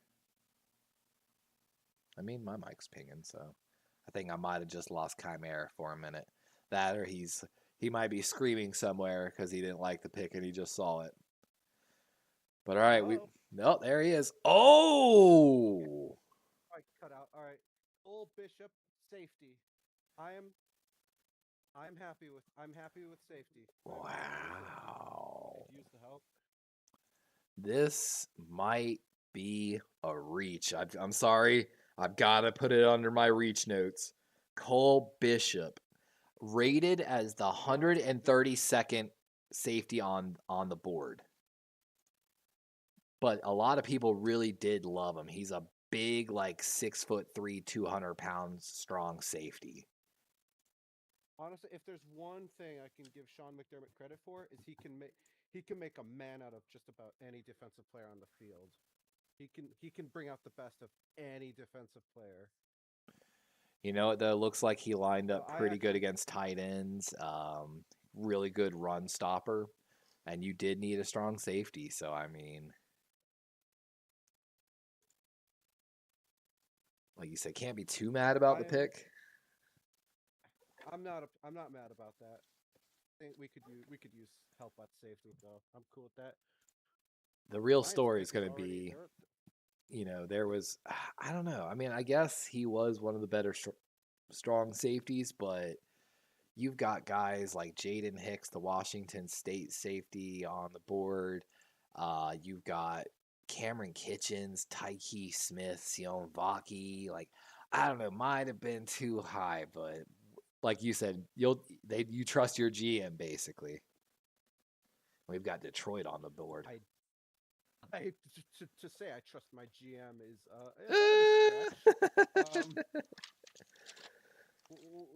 why?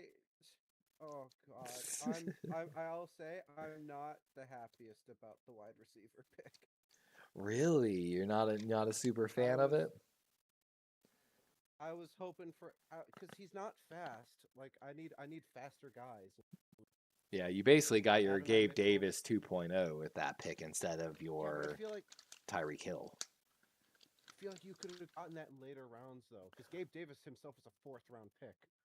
I feel like your GM is drafting right now for his freaking life, to be honest with you. Because like the Keon was again a reach pick. He was predicted like dropping down a bunch of boards. Cole Bishop and a guy supposedly a huge reach on most boards. And with the 61st pick in the NFL draft, the Detroit Lions take a corner off the board. Rakestraw Jr., really good corner out of Missouri. That's a great selection. Let's see here. I don't know. Maybe it'll all work. You know what? Josh Allen, he can work with Coleman. I reckon he can do it. Let's see, Detroit, of course, made. He's big. I'll give him Wow. that. He's big. You know what's crazy is not only did Philadelphia go back to back on corners, but so did the Detroit Lions. They took, of course, got Terry and Arnold in the first round out of Alabama, and then they take Rakestraw out of Missouri. Well, of course, Philadelphia took DeGene Cooper, or whatever his name is, from Iowa, as well as they went and got oh, what was the other kid's name? Oh, Kenyon Mitchell in the first round. Ooh. So the Ravens got their pick in immediately. That's interesting. This has got. I feel like this might be Troy Franklin. There's been a lot of talk about it. But it could be Peyton Wilson, man. He could be Patrick Queen 2.0 for them. Put him next to Roquan Smith could be dangerous. But we do have a guy we've been developing in the third round. What's really funny about the Detroit pick, too, is they drafted Brian Branch, of course, the safety from Alabama last year. And then this year, they go and get another first-round Alabama defensive back. So they've got back-to-back first-round picks from Alabama in their secondary in Detroit. Let's go ahead.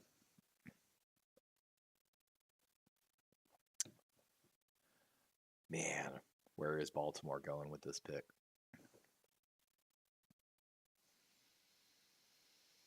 Are they going to take the BYU tackle or the Yale tackle potentially here? They're about to make it. I feel like this could be. All right. I'm going to watch it live. I know he took. All right, oh, they got Haloti Nada. Ooh. With the 62nd pick in the 2024 NFL Draft, the Baltimore Ravens select Roger Rosengarten, the right tackle from Washington. Ooh. That's an interesting pick. Played 2 years for Washington, 6'6", 300-pound tackle, known more for his pass blocking than run blocking. I mean, you got to protect Lamar, and that's what this guy is all about. Like, absolute dominant pass protector. He's the reason Penix was able to stay healthy. And the Ravens are pretty happy with that. Everyone thinks we need guard. We don't need guards. That tackle pick, I love, honestly. We needed a guard. Or a tackle, I'm sorry. I would have rather taken one of these tackles in the third round potentially, but, you know, I trust them, but they know. They know.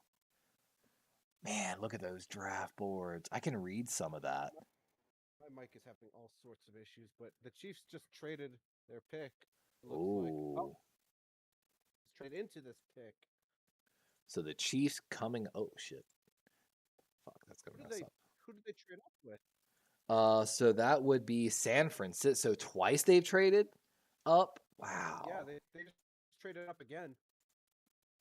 Sorry, I'm trying to get my thing set up again. They didn't. Wow. Oh, wow. Wow, and they still have their 30 seconds. So they moved up.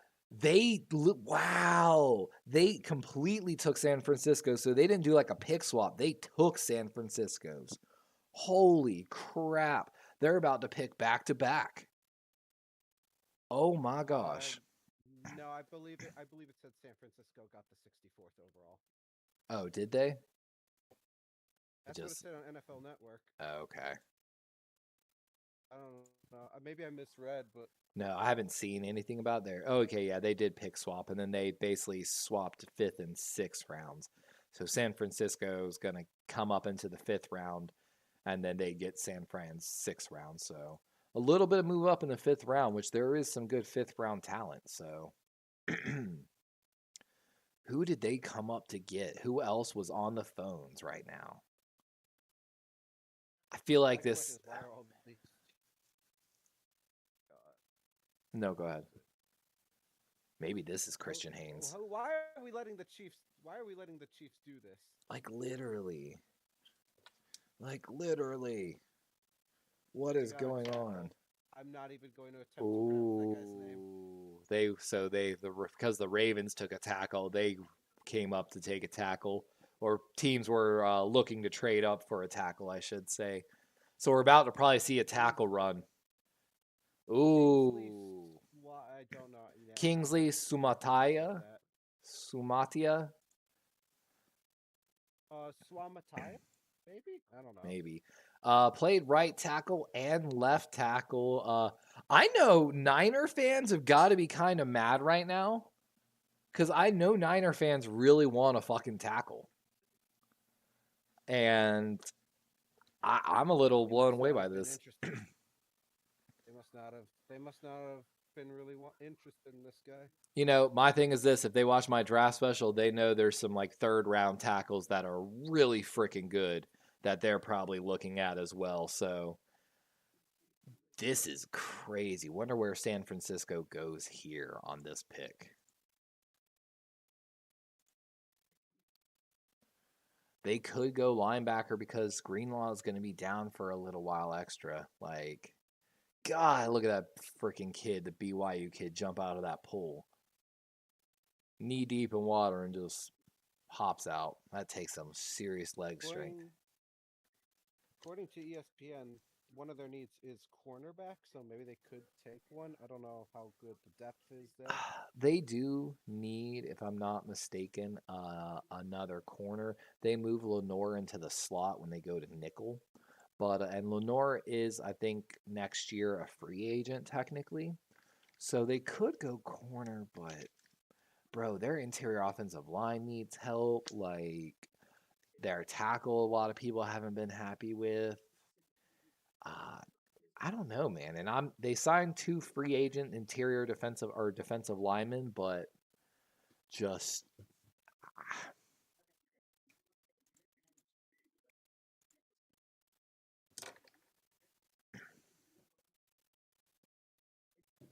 hey, I got Joe Stevens Also, joining the chat. also the other reason I was late to the party here is because my dumbass thought the draft started at 8 o'clock again. Oh yeah, it It did started at not start at 7. 8 o'clock again. I know. I So I eventually, if on the third round, I might hop off Discord just because when I'm on Discord, I can't play the draft sound, so I can't listen to the draft, sadly. oh yeah. But Oh yeah, yeah. I'll let you go after this pick. heard my guy. Yeah, I'm very interested to see which direction they go. What up, Daniel Barry? We're almost about to start here in the third round. Do y'all even have a third round pick now? Um, I know. I think the wait. Do we? I hope we do. If we don't, that's bad. Oh yeah, we did because we traded up. I mean, yeah, we traded down in the first round and it got us a third round pick. Yeah, you So, got KC's 95th overall, so the last pick of the third yeah. round. Good to know. I'm going to go ahead and move my ticker to the beginning. Oh, god dang it, I keep hitting that button. Get this turned over to the beginning of the third round. There we go. But Baltimore taking one of his guys. Let's see, did I update?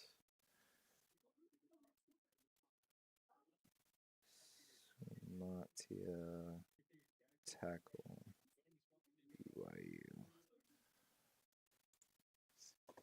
Keep hitting the wrong button. And the pick And is I in for hopped San on Twitter Francisco. earlier. Yeah. I hopped on Twitter earlier today and I just saw endless clowning of the Bills for yesterday, and I'm upset. I mean, y'all Man, got some picks I'm though. sad. Y'all We got got. some picks, but I mean, case in point, you got this yeah, third. I don't want to suck, man. I don't want to suck. I promise you. I promise you. Have a little faith in your Bills still. It's not over I have yet. faith. I have faith. I have faith. Come on, give us this pick already. I'm really interested in that Chiefs. I want to go look at their Kansas City. I mean, they did need some serious tackle help. I don't know if this kid's really going to be the answer, though. Okay, wow, the 49ers have reached the NFC Championship a lot. That's actually a lot more than I thought. Yeah, it's kind of They impressive. reached the four out of the last. I just saw it on NFL Network. They reached the conference championship 4 out of the last 5 seasons. That's. Whew. Oh, and the only time they didn't was the year they had no starters left because they all got hurt. Literally, they've That's a had some. stacked team. Oh, it's absolutely stacked. The thing is, this can they Oh, there we keep go. Brock Purdy upright is going to be the biggest issue. They've got weapons for They're making the days. pick.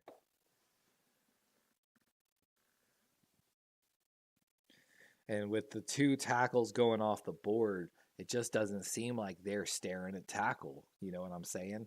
That or they wanted, one guy, the Yale kid, and Kansas City was like, no, we want the BYU kid. And they'd gotten, of course, calls maybe for someone else, but I don't know. It's just. Oh, I okay. I just saw their pick. Ooh, I'm still waiting for it to come in. I was. I'll let you know. Oh! Yep. With the I 64th pick in the 2024 NFL Draft, the San Francisco 49ers select Renardo Green, cornerback, Florida State. Wow. I did say they could take a corner. They did. He's ranked 89th on the board, so might be a reach. This is one of the guys that I thought might go in the third round, of course. Featured him on my draft special. He is one of the most dominant man corners in this draft. Like they're saying right there, he fought against Malik Neighbors this past year. He's a absolutely outstanding man corner. They should be. It might be very interesting just because like I don't think they play a lot of man over there in San Francisco, but yeah, 13th overall corner, Oh, 8th in coverage. He's tied for 4th in pass breakups with Terry and Arnold. 5th in man coverage total snaps. 3rd in man percentage snaps. 1st in man coverage, like in forced incompletions. The one problem, though, that the 49ers have to be wary of with this pick, he had a bunch of penalties. So he was in man coverage a lot, but he was getting called for penalties in college. And cornerbacks are notorious for having those penalty struggles when they come into the NFL. And we've got to trade. The Carolina Panthers just traded, I think, with the New York Jets.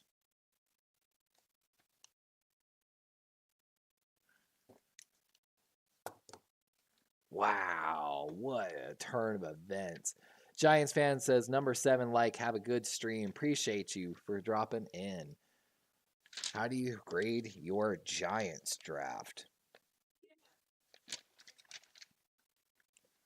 Wow, and the pick is in. This has got to be tackle or corners continuing here. With the Chiefs trading up, my guess is this has to be who was calling up to trade for. But they already took one tackle already, so maybe they're coming up for a corner here. Let's see. I can't really imagine it being anything. Ooh. Why does the ESPN says they need a receiver, but I don't know if I buy that at all. I mean, Alan Lazard hasn't panned out really, so that's probably why they're saying it. But he is a guy that Aaron Rodgers Oh. wanted to bring in. Yeah, I was gonna say like most of that's because Aaron Rodgers didn't play. Yeah, they really don't have a whole lot of line or holes in their roster, to be honest with you. Um, I'm really interested to see which way they go on this pick. And I am interested to see how they'll do when Aaron Rodgers is healthy because they could be a threat. is what is this? I know, like, I'm looking at their PFF grades for last year, and the Jets offense is actually put together pretty, or team, I should say, is put together pretty well now. This has got to be interesting. Oh, it's a shame their quarterback didn't exist last year. I know, right? But hmm.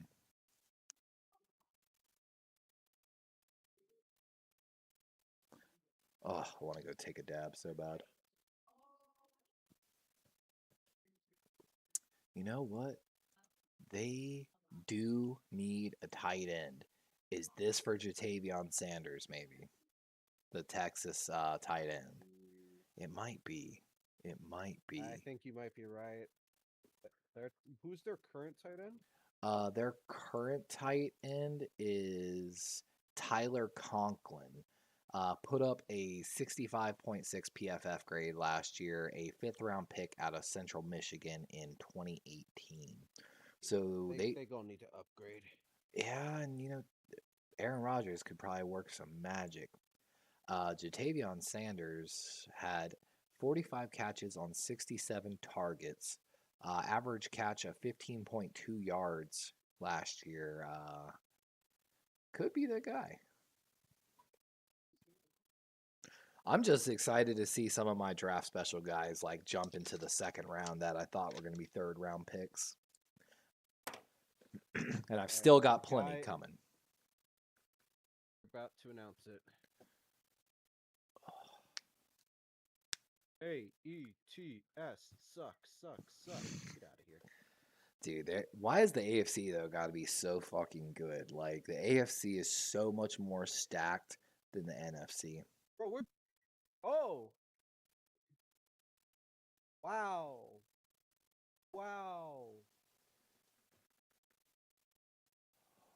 Ooh. Surprising, but This we is did say Malaki Corley. Ooh. This is a guy that met actually with the Baltimore Ravens. Western Kentucky, smaller school, but dude's an absolute animal. 5'11", 210. He might need a year to develop, but he has a high ceiling and one of some of the strongest hands in this entire class. Wow, that's going to allow probably Garrett Wilson to move to the outside basically when they go but man, I'm really surprised they didn't go for a tight end here. I guess they're just going to spread it out four wide and probably take the tight end off the field is my feeling on this. They're showing an Aaron Rodgers cryptic tweet right now. Are they really? It was just eyeballs. That was it. I mean, the kid is an absolute stud. I'm gonna be honest with you. It's just what yeah, go ahead. I'm actually kind of worried about the Jets. Dude, as long as Aaron Rodgers is healthy, like. All right. Well, I'm gonna let you go so you All can right. do the draft stuff. I appreciate you. I'll periodically drop in and out of chat. Yeah, look, you're definitely welcome to come back when Buffalo makes that selection. Yeah, I'll see if I'll hop back on. All right, my guy. Catch you. I appreciate you dropping in. Yeah, catch you in a bit. All right, later. All right, I'm going to slide off camera for a moment while the pick is in for Arizona. They've literally, if you look at their needs, they've dressed at wide receiver, corner, edge, still need defensive tackle and guard according to ESPN. So we might see that happen here in a moment. Let me get my NFL audio back. I can hear the draft. It's kind of nice, to be honest. Oh, and quickly, we got Trey Benson, running back out of Florida State, coming off the board. Can't be too mad at this pick. A lot of people thought Blake Cora might be that guy, but Trey Benson ranked 75th overall on the board. Great at pass catching, really high elusive rating. 2 back-to-back seasons of 13 games played with an 84 plus PFF grade, just short of 1,000 yards rushing, but always had at least 140 yards receiving. This is a great pick for the Arizona Cardinals. 6'1", 223-pound running back. Looking to probably take over for James Conner. But James Conner had a pretty good year last year. But this is going to be a really good, 1-2 hit combo for the Arizona Cardinals. If I had any Cardinal fans, I'd ask them how they feel about it. But Arizona, of course, got Max Melton earlier in the previous round. I believe they had another pick as well.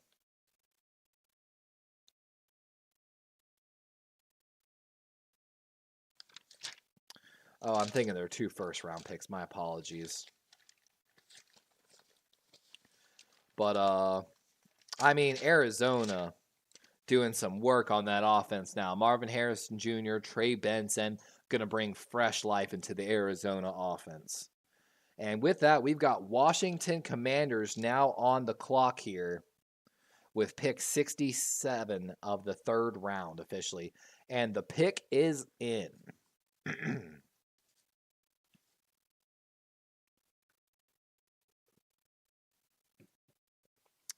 And like they're talking right about there, Arizona attacked San Francisco on the ground and created some issues. And with Trey Benson, they've got a true home run hitter in their second running back.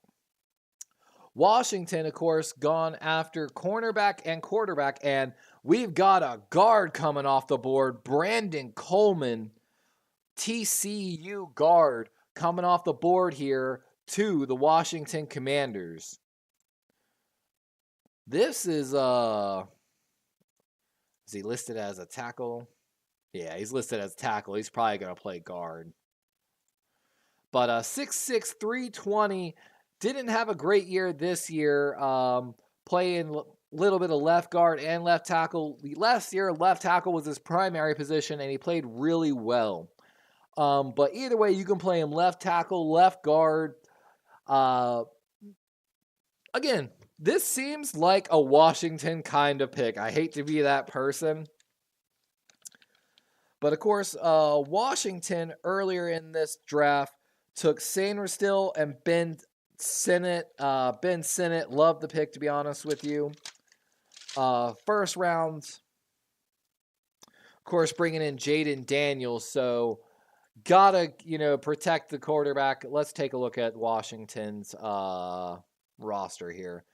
Definitely did need to upgrade that left tackle with Cornelius Lucas being the starting left tackle. So that's definitely going to be a huge upgrade for Washington if he can come in and start from day one.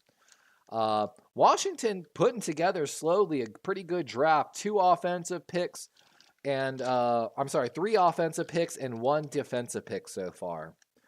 And we've got, I believe, New England now on the clock with pick 68.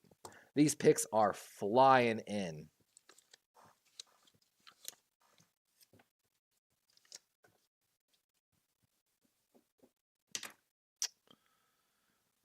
Very interesting to see Coleman come off the board, though.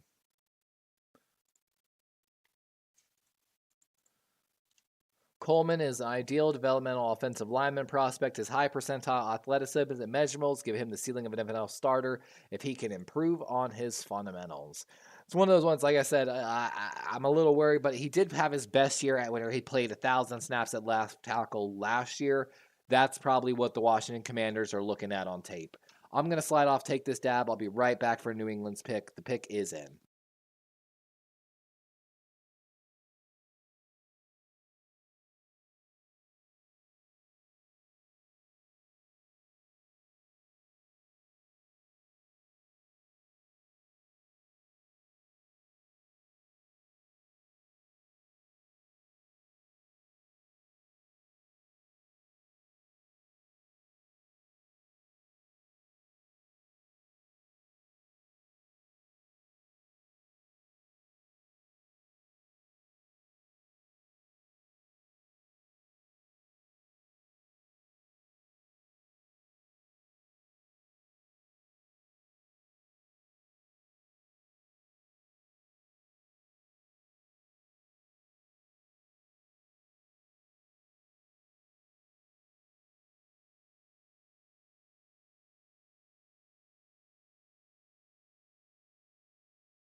All right, and we are back. Still haven't gotten the New England Patriots pick here at 68 yet, though. They've taken, of course, Drake May, and then they took a wide receiver in the second round in Jalen Polk, the wide receiver out of Washington. So continuing to rebuild that New England offense over there in Massachusetts. They could use some tackle help as well. Still could maybe use a wide receiver. Definitely could use some linebacker, edge, maybe another corner.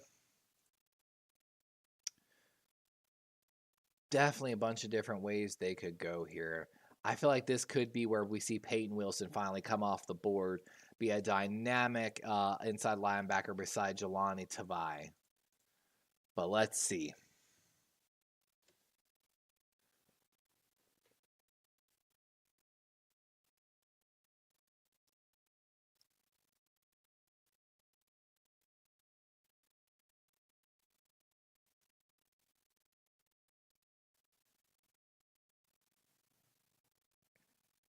And very interested to see the 6th round pick that the Patriots got for Mac Jones. What that pick turns into in this draft. I think going to be a very interesting story for them. But Patriots got to score some more points this year. Drake May is going to definitely help with that. But maybe buying some more time. This is just a weird spot in a draft, I feel like, where I'm not in love with a bunch of guys, but their talent warrants, like, for the next maybe 5 to 10 picks, kind of, potentially. But we are seeing some of these guys that were predicted to go 3rd round jump higher, so this is where it's going to start to get really interesting.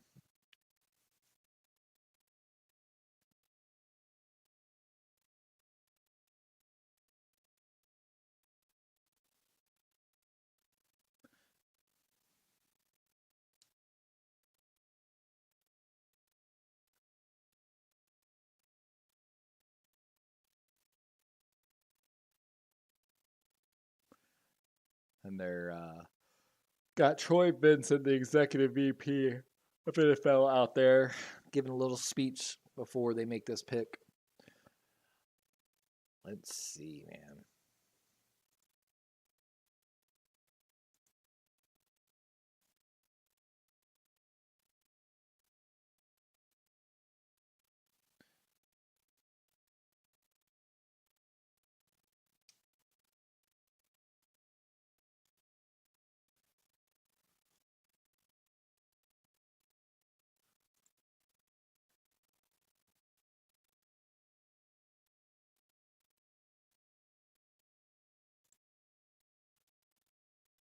Caden Wallace, the tackle from Penn State. Ooh.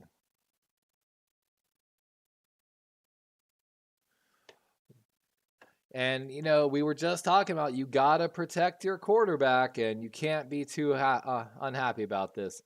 Caden Wallace, of course, ranked 142 on the board, so might be a little bit of reach, but pretty solid year across the board. A perennial right tackle, so they're looking on the right side of this line. I'm interested to see when the Patriots are going to address the running back room, potentially. Antonio Gibson penciled in to start for them over there. This right tackle pick might be an indication that they are going to go there soon.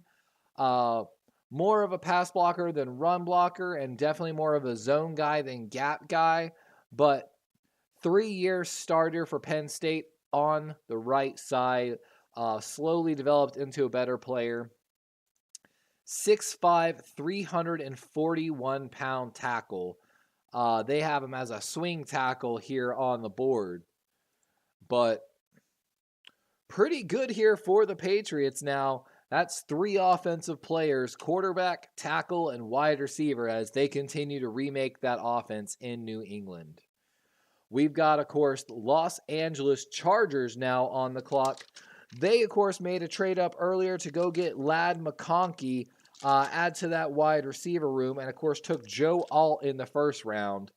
So another team in rebuild on that offense around a quarterback.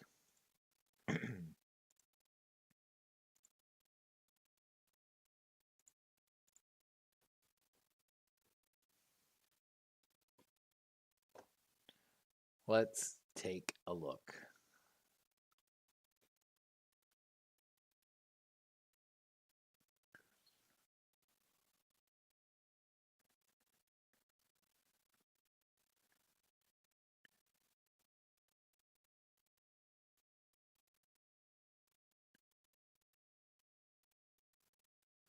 Oh, Jim Harbaugh got one of his boys. Oh, we got the linebacker coming off the board. Junior Colson, the linebacker out of Michigan, rejoining his former head coach. Junior Colson, one of the better linebackers in this draft. A sure thing. Run grade is good. Coverage grade is good. 3 years of starting, really developed from his first year at Michigan to his second and third year. I mean, like they're saying, instinctive, physical, tough, 6'2", 238 linebacker. They say him as a 4-3 rotational with starting potential. Like both linebackers, him and Michael Barrett in this draft, they say they're good but not great athletes, and they might not have that size for the NFL. But I think great pick. He's going to come in there and probably run that Michigan-style defense for the LA Chargers. They needed a guy there. They got one. They're definitely going to be excited about that pick.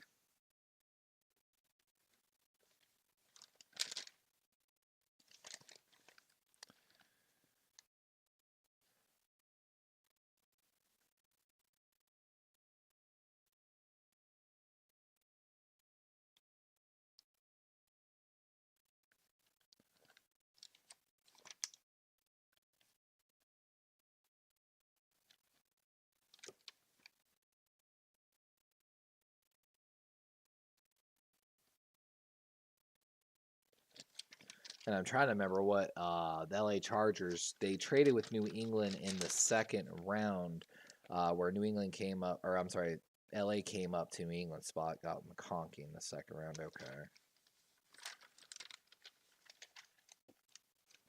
Okay. So, linebacker, tackle, and wide receiver. Good stuff for the LA Chargers, honestly.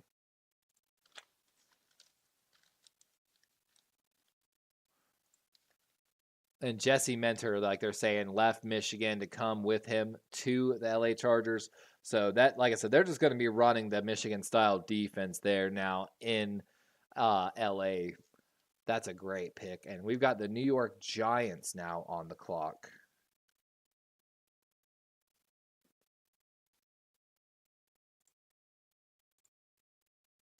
Oh, and the thing already ruined it for me.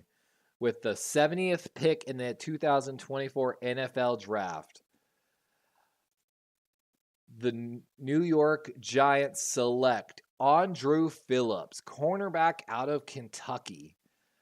Really thought, I don't know. 6'1", 187. He's got the physical profile. Thought he might fall into the third round a little bit. But he's an inside-outside guy, like they're saying. Played 223 slot snaps this year, 426 outside. You can line him up anywhere, like they're saying. He's a physical guy. Best game of the year came against Clemson, and I believe Vanderbilt is that. Had a bad game against Missouri and USC, but they're showing video of him here. Here he is, literally just jumped over a Nissan Altima.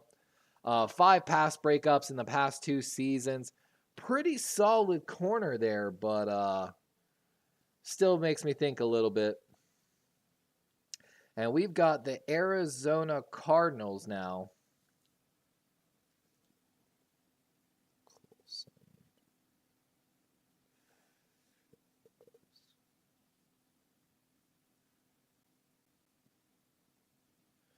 And with the 71st pick, Arizona's got their pick in already. And again, the tracker up top's ahead of me. Isaiah Adams, tackle out of Illinois. That's a solid pick. I was up and down on this guy. I liked what I saw at the combine. Had a better 2022 year than 2023, where he played at left guard. So this is a guy for the Cardinals. Probably might kick inside to left guard, but he could play on right tackle as well. You got to love the versatility. 6'4", 315. Like they said, 14 starts at right guard, 10 starts at right tackle, 1 at left tackle. Versatile offensive lineman here for the Arizona Cardinals, as they're continuing to have a pretty darn good draft. You feel me? Max Melton, of course, joining them on the defensive side of the ball. Marvin Harrison and Zadarius Robinson. And yeah, they listed him officially as a guard. So Arizona rebuilding the interior of that offensive line now. And with that, we've got the New York Jets. Carolina on the clock. They traded with the trade with Carolina earlier. New York. So Carolina, of course, took a wide receiver earlier in this draft in Keon Coleman. We saw them in the second round take Jonathan Brooks, the running back out of Texas as well. So really interested to see here where Carolina's going to go.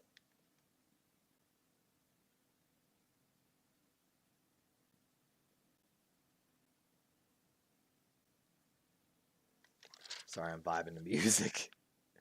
And then, of course, Carolina traded that first pick with the New York Giants for... the Jets.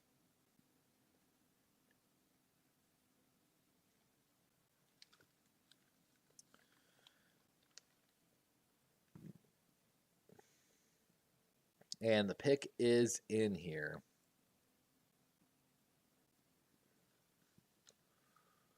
Let's see where Carolina goes here.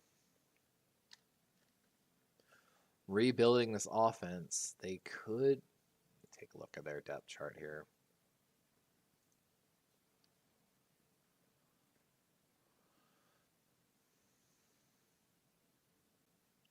They still need some interior offensive line help. Best fit, Jalen Hunt's best available, TJ Tampa. Christian Haynes wouldn't be a bad pick here. But they did sign Robert Hunt to play right guard, so we might see him continue to drop. They brought in Jordan Fuller to play free safety.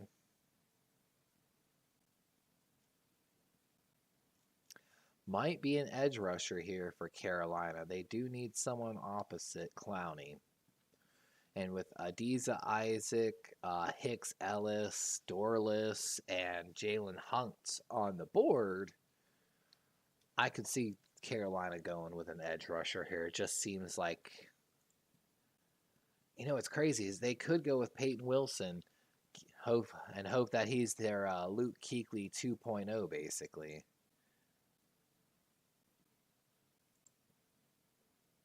.6'4", 238.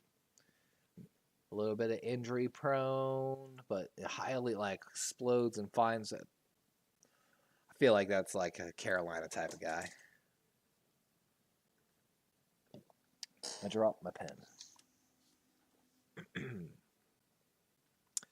And the pick is in. We're just waiting for them to officially announce it here.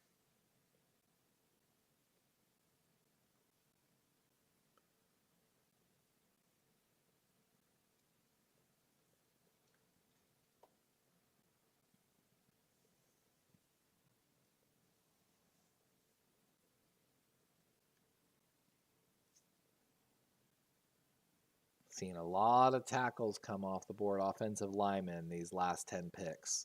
1, 2, 3, 4, 5 out of the last 10 picks were offensive linemen, so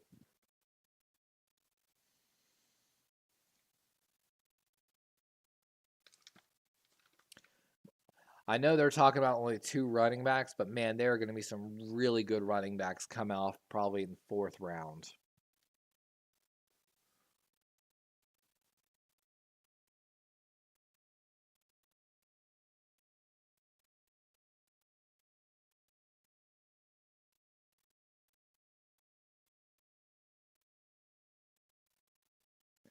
Ooh, it is a linebacker, but it's not the one. Trevin Wallace, another really athletic linebacker from the University of Kentucky. Featured him on the draft special. He's someone that snuck in by watching the combine. But 6'2", 241-pound junior. Got to improve his anticipation and recognition, but just has all the athletic tools that you're looking for. Best game of the year came against Florida, actually. Struggled, of course, against a team like Alabama that maybe took advantage of him in his pro-style offense. But that's something a lot of linebackers come into the league struggling with, especially in pass coverage. And maybe he showed good intelligence to learn from it in the future. But like they're showing right there, he's got great closing speed, probably one of the second fastest linebackers, only behind Peyton Wilson in this draft. While Junior Colson's just a very instinctive guy. But 2 linebackers now in the last 4 picks, as the Dallas Cowboys are now on the clock from a trade from Minnesota through Detroit, essentially. So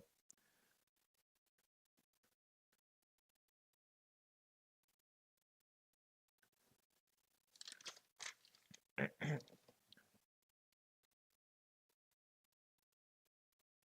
course, Dallas took Nealand in the 2nd round. Oh, and we got the pick. Cooper Beebe comes off the board. Absolutely love this guy. Dallas getting a steal on this. This is probably a future Pro Bowl guard for the Dallas Cowboys. 3 straight years of an 80-plus PFF grade on 13 starts. Started at left tackle, left guard, and right tackle. 6'4", 335-pound guard. Like they said, he forklifts D tackles. Richie Incognito level finisher. Like I said, the Dallas Cowboys, gotta love this pick right here. Like, oh, man. That's, like I said, absolute steal for the Dallas Cowboys in the 3rd round. But that's why we featured BB on our special. We knew he would be a 3rd round pick for sure for some team. And, whoo, I wonder if that'll allow one of their guys to slide over potentially. Maybe we'll see Tyler Smith slide out to tackle on the right side is what I'm thinking, while BB will be slotted in at left guard. Maybe BB can play center, but I don't think he can. BB, whatever, however you want to say it.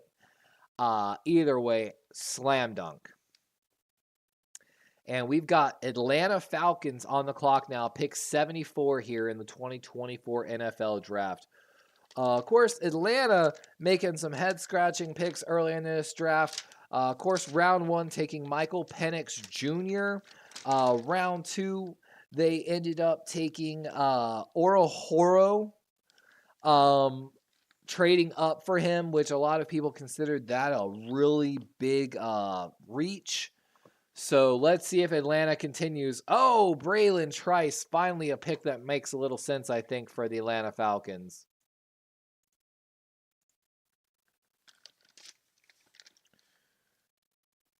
Trice, one of those guys, tested off the charts, unbelievable athletics, great power move. He got really close a lot of times. The problem was almost like Odafe Owe finishing. 8 sacks this year, 9 sacks last year. Absolute dominant in his pass rush. 53 hurries this year. 53, 46 the previous year. He is the hurry king of this draft. At 6'4", 274, he really is going to be a potential winner. For a third round pick, I absolutely am fine with that. A lot of people thought about taking him in the second round. I thought that was too high. Like midway through the third, absolute great value on that pick. 17.6% pass rush win rate, 91.9 true pass rush. Basically played everything outside the tackle, had 892 snaps. So he played an insane amount of snaps. Really good grades. Struggled though against tackles like from Arizona, Oregon, USC. You're seeing like these first round tackles like Oregon State, Fuaga. His grade against Fuaga was 65.1. Jordan Morgan, 69.3. Michigan, 66.9. So he dominated Stanford with a 92.2. He dominated like Troy and was that Illinois Tulsa. He dominated some of the smaller competition, struggled against some of the bigger guys. But again, for third round, absolute great value in that pick. They're going to partner him up with Orahoro, and that Atlanta Falcons D-line just got a lot better.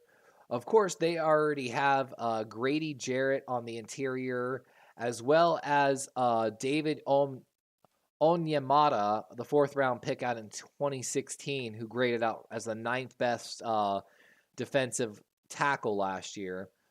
You might see Orahoro slide out maybe on the outside a little more, is what I'm probably thinking. While, of course, Braylon Trice will probably take over on the right defensive end. But either way, Atlanta's defensive line, scary. And the Carolina Panthers, in my opinion, got to kind of almost respond in a sense. Because if they don't, they're going to have issues protecting Bryce Young next year. They already addressed sorry.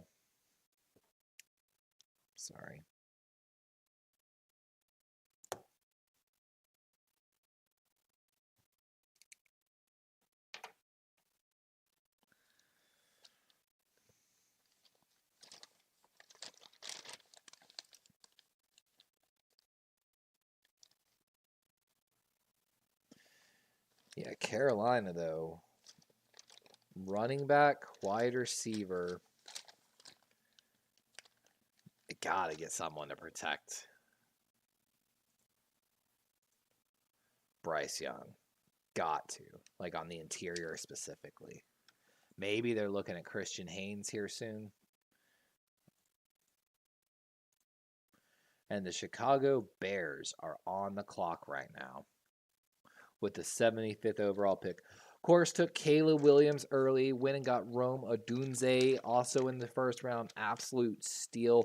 The Chicago offense is stacked. Let's just say that. And the pick is in for Chicago.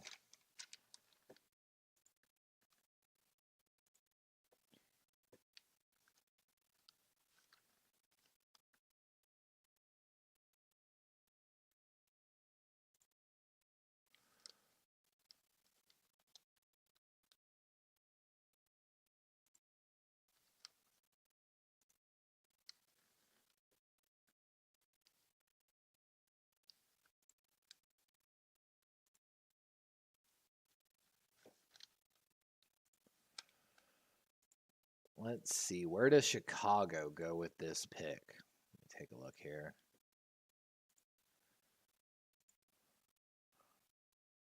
They need some defensive help, that's for sure. Their wide receivers are stacked. They've got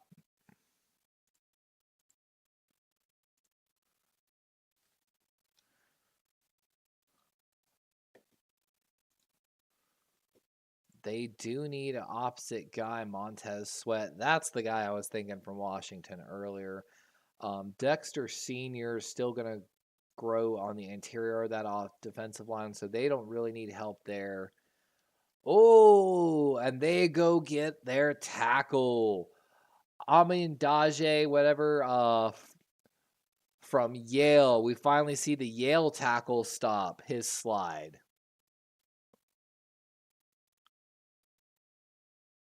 Amadije. Let's see how he pronounces it.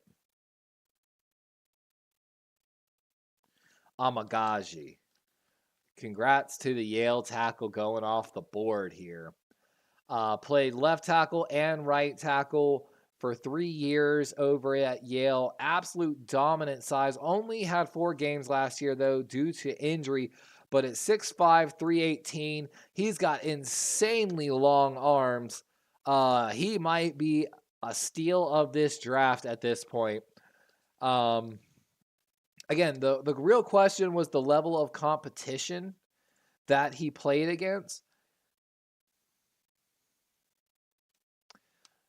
And they might be able to give him some time to develop. They've got Darnell Wright, their former first-round pick, on the right side, and Braxton Jones on the left side for Chicago. Pretty good pick that, you might be able to sit him for a year or plug him in if injuries. Great job by the Chicago Bears, but they've really got to start looking at the defensive side of this ball soon. You're going to put up points, but you've eventually got to be able to stop somebody, and they need some help on the defensive side of the ball for sure. Could be looking at corner, could be looking at linebacker, and they definitely need some defensive line and edge help. But we've got the Denver Broncos coming out to make their selection with the 76th pick in this draft as we're moving along here. Denver, of course, took Bo Nix in the first round. Don't believe they had a second-round pick.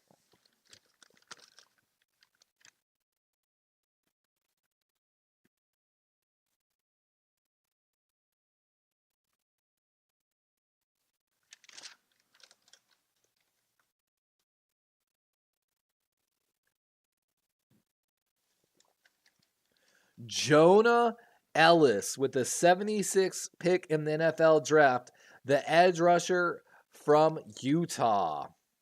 Ooh, that's an interesting pick here.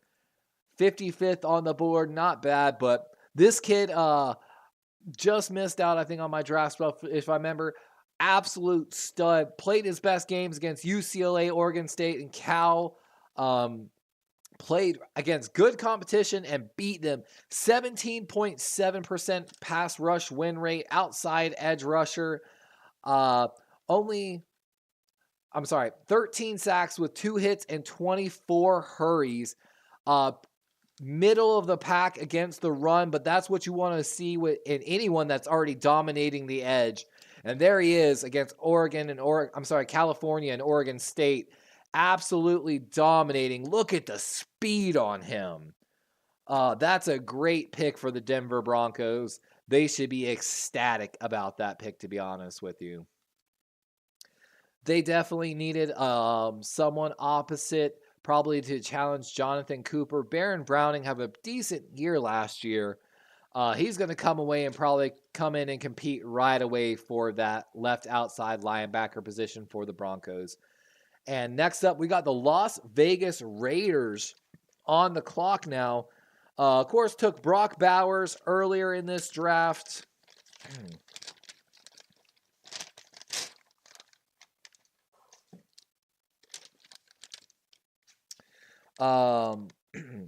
Powers Johnson, of course, in the second round. So interior offensive line. And oh my God, this might be the reach of the draft, ladies and gentlemen. Oh my God, Delmar Glaze, the tackle out of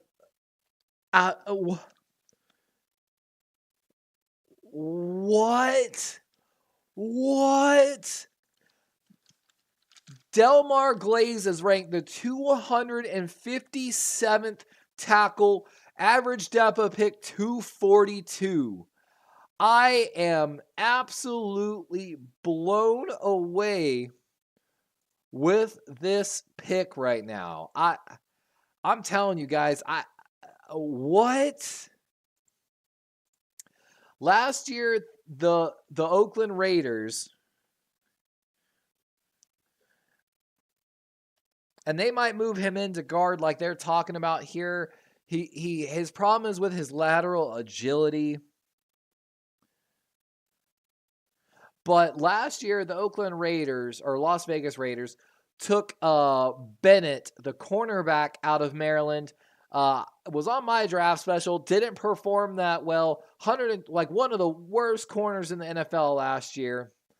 And we featured Delmar Glaze on our draft special, but not as a third round pick. I am blown away by that. Had a great pass blocking. The one thing about Delmar Glaze was they said he did not have a mean streak. But if you're looking for a good swing tackle that can pass protect, he's your guy. Showed that he can basically play left side or right side and achieve the same thing. Gave up 4 sacks last year, 3 sacks this year. Again, the one knack on him was that he couldn't, he might struggle against speed guys. So this could be this like a steal, or I don't know, man. But we've got Houston on the clock now, and this is a trade from Seattle through Washington through Philly. So this 78th pick has traded a lot of hands here for Houston. Let's see where they go on this pick.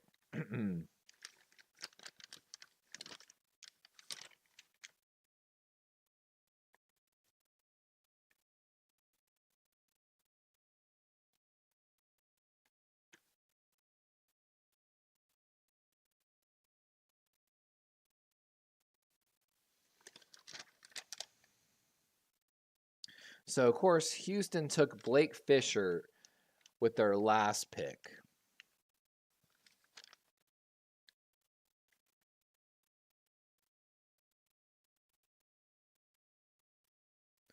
I feel like I'm missing a pick.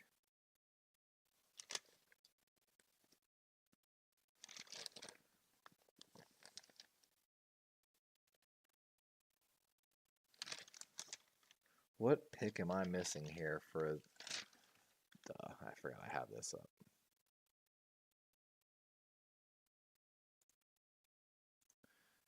Here we go. Okay, that's right. They took Kamari Lassiter and Blake Fisher.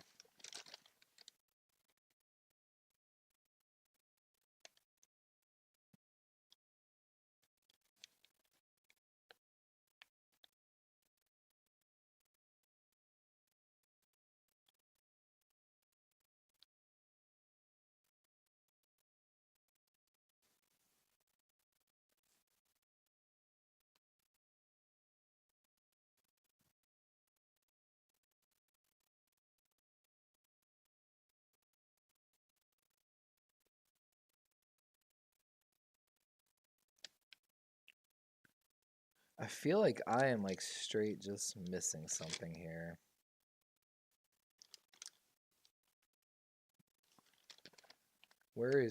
Did Houston select Lassiter?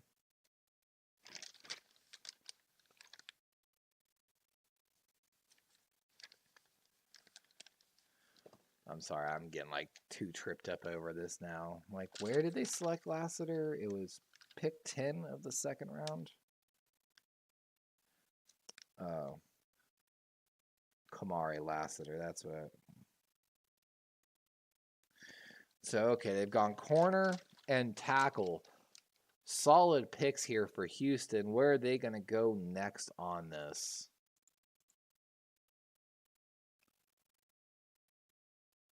And they go with Kalen Bullock. Oh, one of the second best, probably true free safety in this draft. I love that pick. 6'2", 188. Definitely got to. He's not a guy that's going to come down and lay the wood. Definitely struggled in his run defense. But if you're looking for a cover safety, this was one of those guys.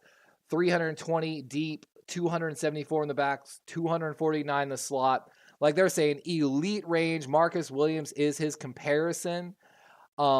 This is probably going to allow Jimmy Ward, who is a better, I feel like, strong safety than free safety, to move over. And Kalen Bullock, Great pick, as they really are about to change the face of this defense.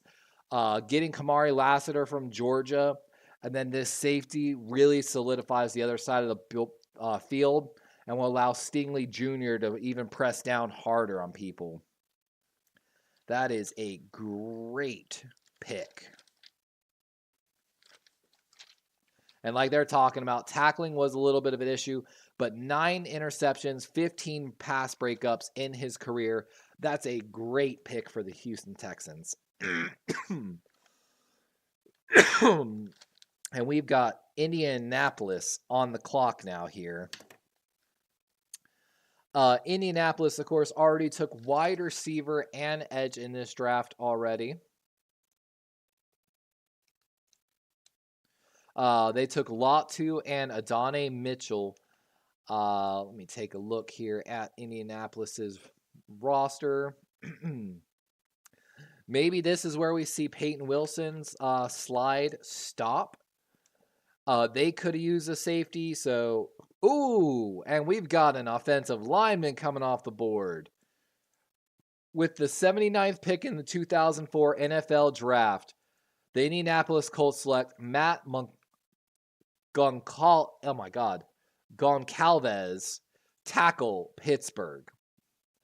This is another one of these swing tackle guys, 6'6", 330-pound reserve senior. Only played in 3 games last year due to injury, where he was starting at left tackle, so he might be able to move at right tackle, but they've got some pretty good tackle play in Indianapolis, but they've also dealt with some injuries. Maybe they're looking to move him or someone else inside. They looked like they needed a right guard, so really interesting to see what they're going to do there. Let me take a look here. I mean, their other guard is 6'6", so I got a feeling maybe this guy might move inside. Or they're planning to move one of their other linemen inside, but can't be too mad with them taking...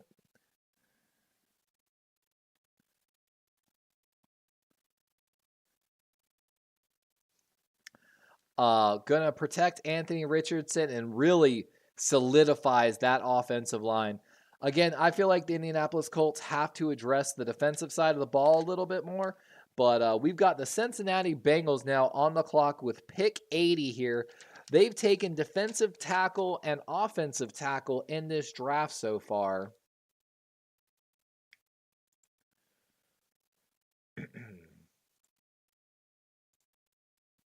Amarius Mims, of course, their first-round pick, the tackle out of Georgia. Chris Jenkins, the defensive tackle out of Michigan. And they're going back to the SEC on this pick. With the 80th pick in the 2024 NFL Draft, the Cincinnati Bengals select Jermaine Burton, wide receiver, Alabama. The 6', 196-pound corner coming off the board might fuel the rumors that they might trade one of their wide receivers that requested a trade. Like they're saying, tough yak, big burst, tracks the ball well. Just a really solid wide receiver for the Crimson Tide. Because of his size, he might get pushed around a little bit, but he's not afraid of any matchup and will trash talk consistently, apparently. Really quick feet. Alabama's just known for having good route runners, and you're seeing it right here on the tape with these deep crossing routes. Sure hands, balls on the money, and they look absolutely excited about this pick. And with that, we've got Seattle now on the clock.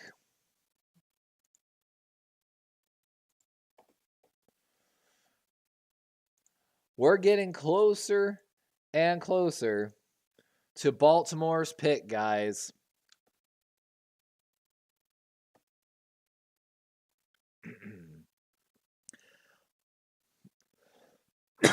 Excuse me. Baltimore, of course, picking at pick 93. Currently, we're sitting at pick 81 as Seattle's pick is in.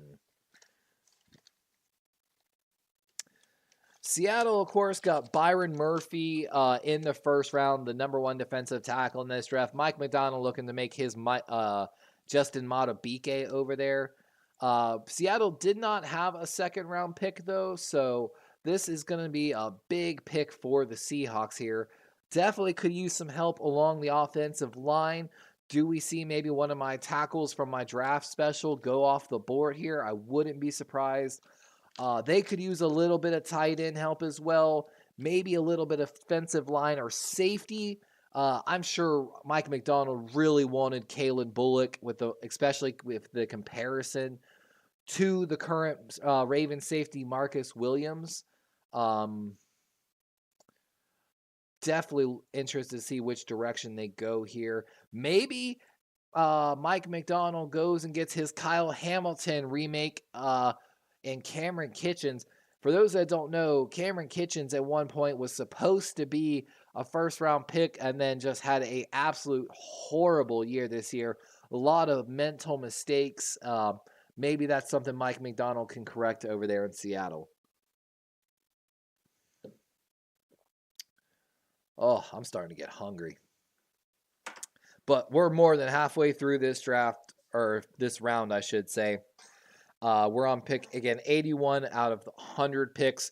Again, third round is where you start getting compensatory picks. So everything after pick, 96 is a compensatory pick. So we've got Cincinnati, Pittsburgh, LA Rams, and Washington looks like potentially coming up with comp picks here.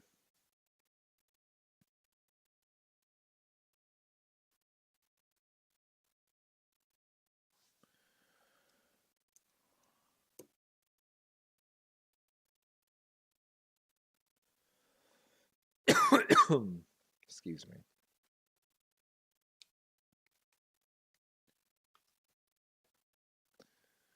I'm really excited to see. Of course, Seattle has the second pick in the fourth round, so they're not going to have to wait too long after this pick to get their next one.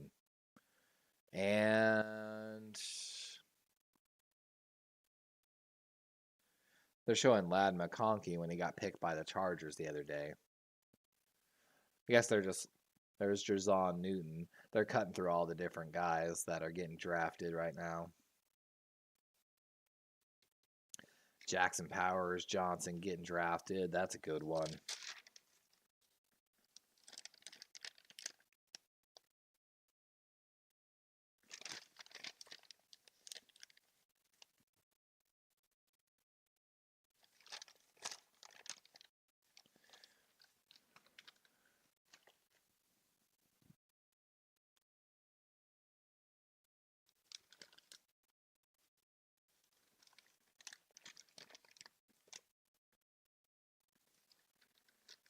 They are definitely going to make that a drink in New Orleans. Kool-Aid, McKinstry, of course, going to the New Orleans Saints. I'm excited to see which way Seattle goes here.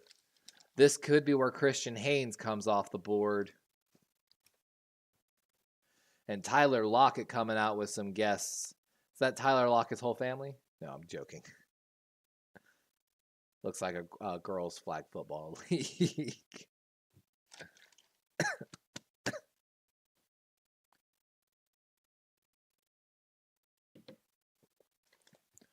Oh, we called it! Let's go! Seattle taking Christian Haynes off the board here. The guard out of UConn. That's a great pick here for Seattle. They needed some interior offensive line help. Bradford actually playing at right guard, so plays better at left guard. So they can flip-flop them back to his original position with Christian Haynes coming off the board here. Absolute monster. Just 3-year starter at right guard and played really good against a lot of good players. 800 snaps every season.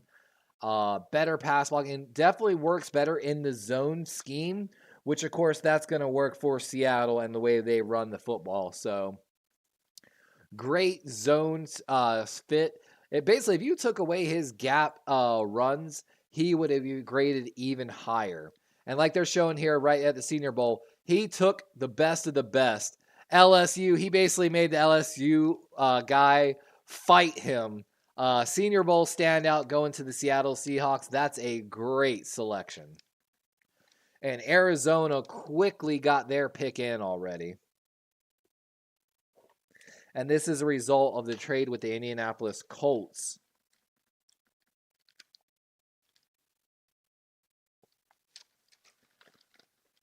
And with the 82nd pick in the 2024 NFL Draft, ooh,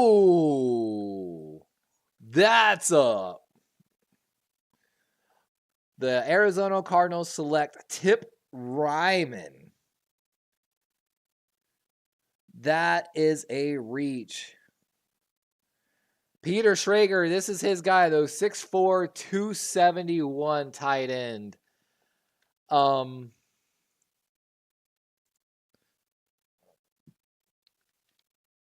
Tip Ryman really far down on the board. Not really a catching guy, supposedly. 24 targets this year, 30 targets last year. I guess more of a run blocking tight end, but he didn't grade out well against that either. One of the top athleticism scores, though, even ahead of Theo Johnson. Wow. That might be a reach for the Arizona Cardinals, but they did need a tight end, and third round's the place to go get yourself a tight end. Thing is, though, they had Trey McBride, who didn't have a terrible year last year.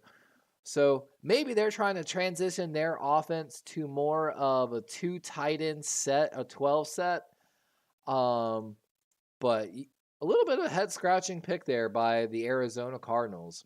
And with that, we've got the LA Rams on the clock, and their pick is in as they're coming out quickly to announce it as well. They really are hammering out these picks now. I love it.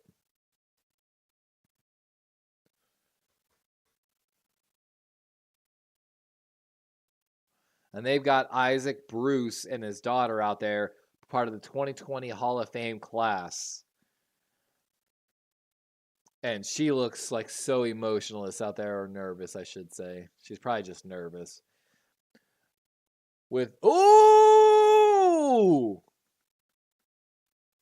What?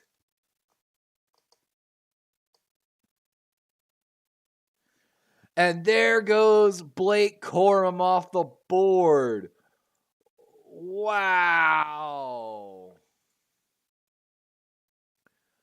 I am so confused on this pick. Like, don't get me wrong. I love Blake Corum, but they've got Kyron Williams.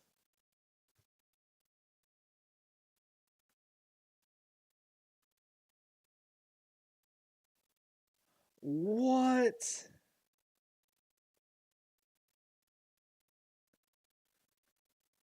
Like, I'm just so confused on that pick. Like, don't get me wrong, I love Blake Corum. I think he's an absolute nightmare. I guess Kyron Williams, 39.1 receiving grade. I guess he just can't be a third down back, and that's where Corum, I guess they really want him to be that guy. But I love Blake Corum, but gosh, if you were looking for a third down passing back, there were a couple guys you could have got later. I feel like this was a little bit of a waste of not a waste of a pick, because he's a great player.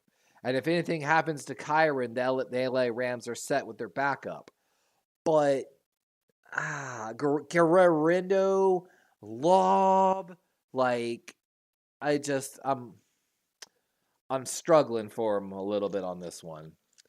And with that, we've got the Pittsburgh Steelers on the clock here with pick 84. Pittsburgh, of course, going to also have a later pick in this round, pick 98, as part of the comp formula. So they're really stacking up some picks here, it looks like.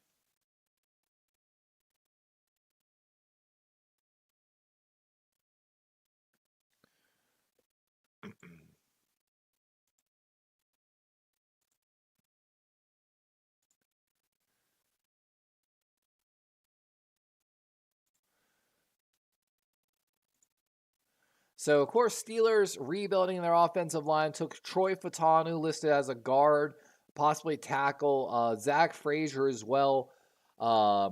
They could. I mean, Peyton Wilson is sliding down these boards, and they really could partner him on the inside with Patrick Queen. But a lot of teams are really scared. Oh, we've got a wide receiver coming off the board. That's a great pick. Roman Wilson, another Michigan man coming off the board here to the Pittsburgh Steelers. Wilson, just a guy that'll fight for everything. 6', 192. He's got the speed. He's a great blocker. They love those blockers in. George Pickens was known for his blocking at some points. He did get called out sometimes, but Roman Wilson, another one of those guys. 48 receptions on 67 targets, 12 touchdowns, averaging 16.4 yards.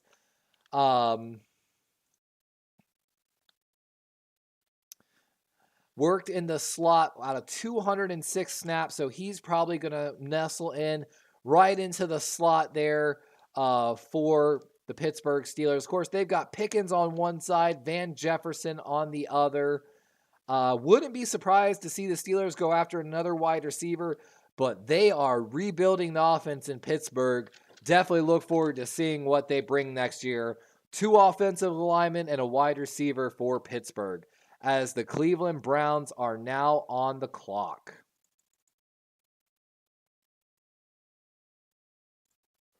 Of course, Cleveland took Michael Hall Jr., one of the best B-gap pass rushers in this draft. They've got, of course, pick 85 here. And they've got some holes to fill, of course, in Cleveland.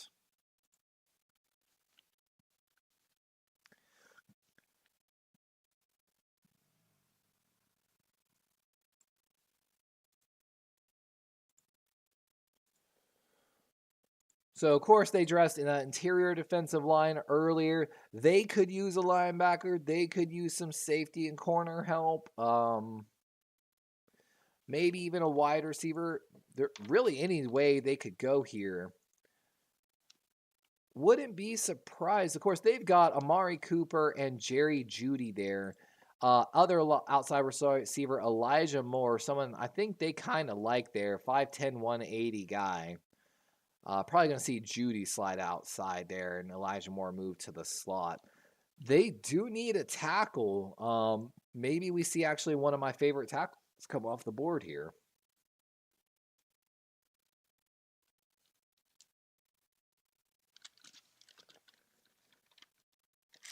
Can't believe Patrick Paul went mid-second round too. One of my favorite third-round guys.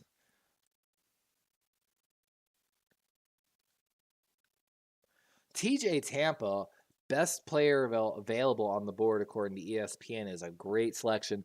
Their best fit, supposedly, Peyton Wilson. And right after Cleveland, we've got Philadelphia coming up on the clock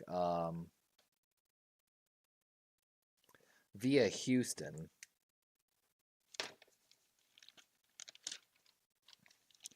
Philly, of course, going double on the cornerbacks.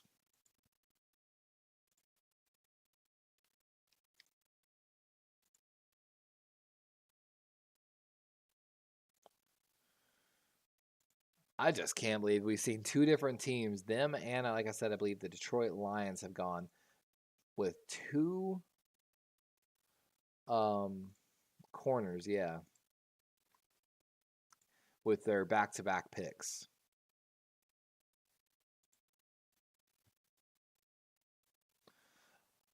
Definitely looking to see how far Jatavion Sanders drops down these boards.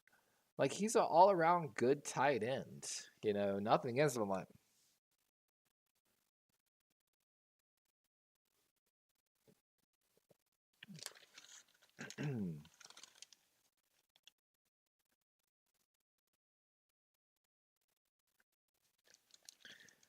But the real talk has got to be the potential reaches in Riemann, the tight end, going to Arizona, and Delmar Glaze, the tackle, going to Washington. Like, for the third round at least. We've got a lot of potential reaches and things to talk about after the draft.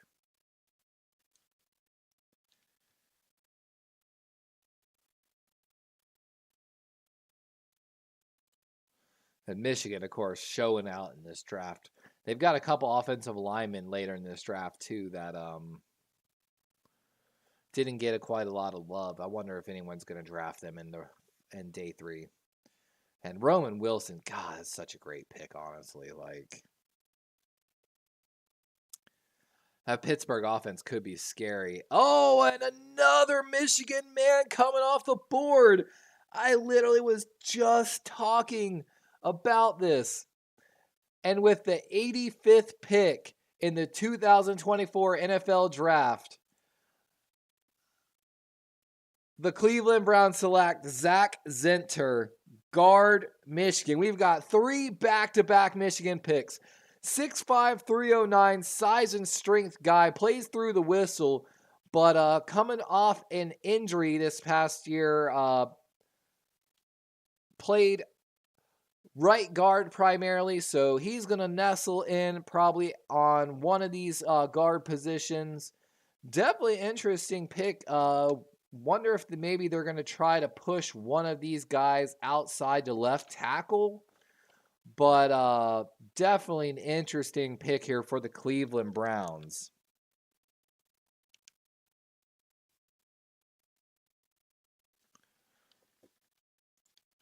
Oh my God. But Zenter, a 3-year starter guard for Michigan, pretty solid graded. Had his best game against Penn State, who usually demolish people, but had a really bad game against Ohio State. So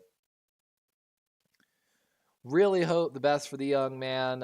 Could be a steal, but that's definitely a huge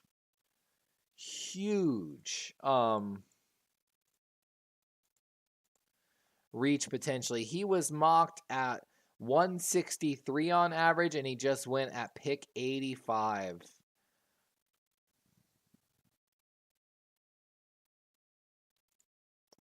But at 6'6", 322, I wonder if they've got ideas to move him outside. That would be interesting. Oh, San Francisco just moved up. We're from Philly. Let's see what they take. Oh, one of my favorite tackles from my draft special. Dominic Puny coming off the board. They were not going to let another tackle get away from them. This is a great selection. He played at left guard the previous year, left tackle this year. 6'5", 320-pound redshirt senior. He improved a bunch from 2022 to 2023. Went from a no-star recruit to an absolute dominator. Got to improve on his posture and pad level, but he displaces people, and he could play inside, outside for the San Francisco 49ers. That is a solid pick by the Niners. I wonder what they gave up to get up to that selection. Had to move up from 94 to 86, so probably had to give up a 5th-round pick. But San Francisco should be absolutely ecstatic about that pick right there. San Francisco now taking 2 guys featured on my draft special.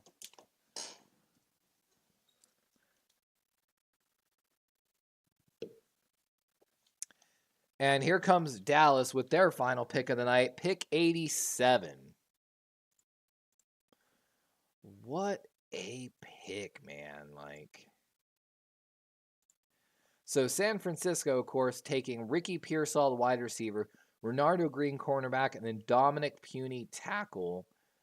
And let's go back to Dallas real quick. Dallas, of course, taking Tyler Guyton in the 1st round, Marshawn Nealon in the 2nd, and Cooper Beebe in the 3rd. really continuing to build that offensive line, also bringing in a really good edge rusher for Dallas. Still could be looking at a tackle. Maybe San Francisco traded up knowing that they were looking at one potentially. We'll have to wait and see, right? Still some really good corners on the board here. This might be actually where we see Dallas take a running back. I really feel like there's some good running backs here on the board. Ray Davis, I think, would be an absolute great fit over there in Dallas. Dallas, of course, running more gap style runs. We talked about potentially Audric Estime, one of the best gap running guys in this draft.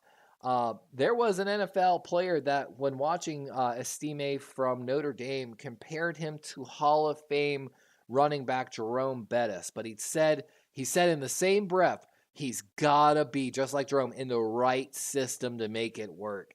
And maybe with this rebuilt Dallas offensive line with Guyton and Beebe, Estime being a huge power back that actually still had tons of missed tackles.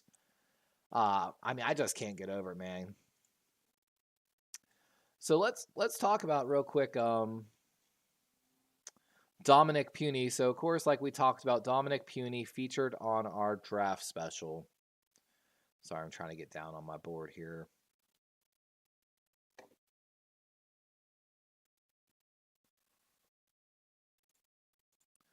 So Dominic Puny, third in the 20-yard shuttle, third in pass blocking, 0 sacks and hits allowed last year with 8 hurries, 5th best in pressure, just a few spots behind Joe Alt, 728 snaps at left tackle. Better gap, one of our few guys that was better at gap style than zone. So that is the one knock on the Puny pick, maybe to the Niners, but still an absolute great pick. Very small difference in his gap to zone grades, but absolutely known for his pass blocking potential and left tackle. And like I said, could slide into that left guard position. But here comes Dallas. Really feel like this could be a running back here. But let's see.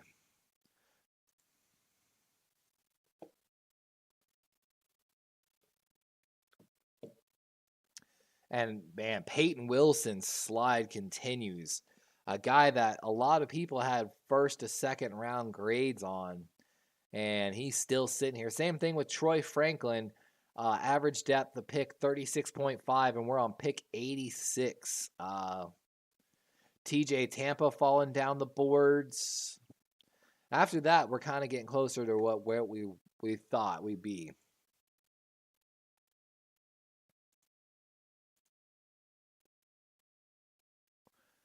Hey, what up, Chimera? Welcome back. Oh, we've got a head scratcher here. Liufau, the linebacker out of Notre Dame. Wow, another linebacker comes off the board before Peyton Wilson does. And this might be a a stretch here. Liufau ranked 138th on the board, picked at 87 by the Dallas Cowboys. Wow. That is definitely an interesting one. Liufau, great in coverage, so that's probably why they drafted him. Even had a few slot 6'2", 234-pound linebacker. They're talking about he flies around 100 miles an hour. There he is, actually lining up in the slot and blowing up a little bubble screen against Kentucky. Sitting in zone, didn't really show athletic feet there. That's a BS interception. But supposedly really good in coverage, 191 coverage snaps in this last season, 252 the previous year. Has been known to miss some tackles So definitely got to keep an eye on that, but had really good games against Duke and Stanford this year. Struggled a little bit against teams like Clemson and Ohio State, but might have been a little bit of a stretch there for Laufu, the linebacker for the Dallas Cowboys, but we'll see. And there's the running back coming off the board. Marshawn Lloyd being selected with the 88th pick in the 2000 NFL Draft, going to the Green Bay Packers. That is a great selection. Marshawn having one of the best elusive ratings in this entire draft class. That's a pretty good pick, honestly. And we were wondering when the run on running backs was gonna start, and we have it. I absolutely am in love with Green Bay's draft class right now. They, of course, came into the draft with 11 picks, one of 3 teams with 11 picks, and they are making the most out of this. Absolute dominant gap runner, 177 elusive rating,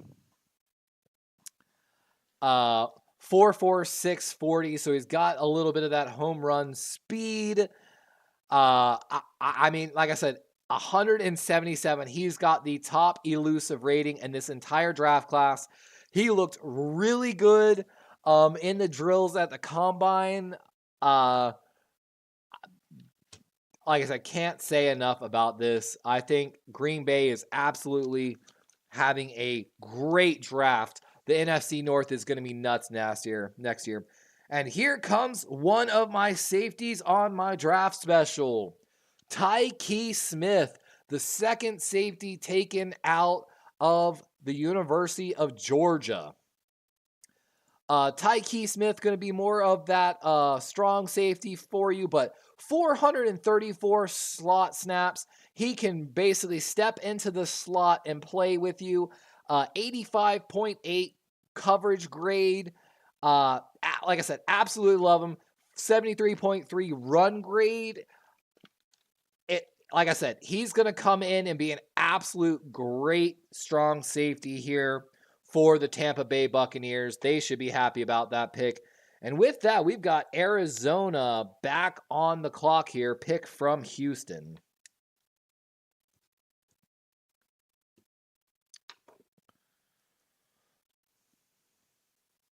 Green Bay just crushing this draft.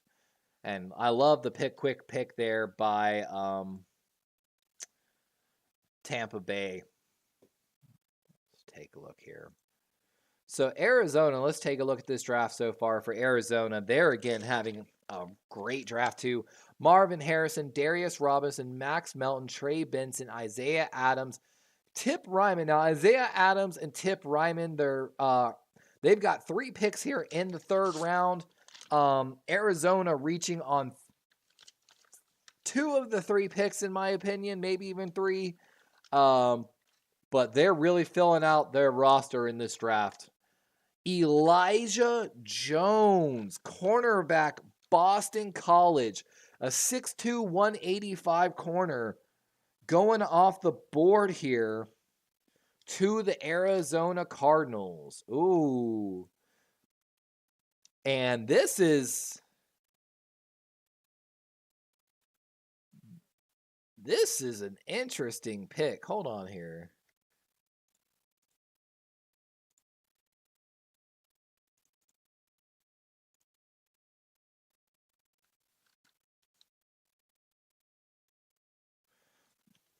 Holy crap. Elijah Jones ranked 225th on the big board. Arizona making some questionable 3rd round picks.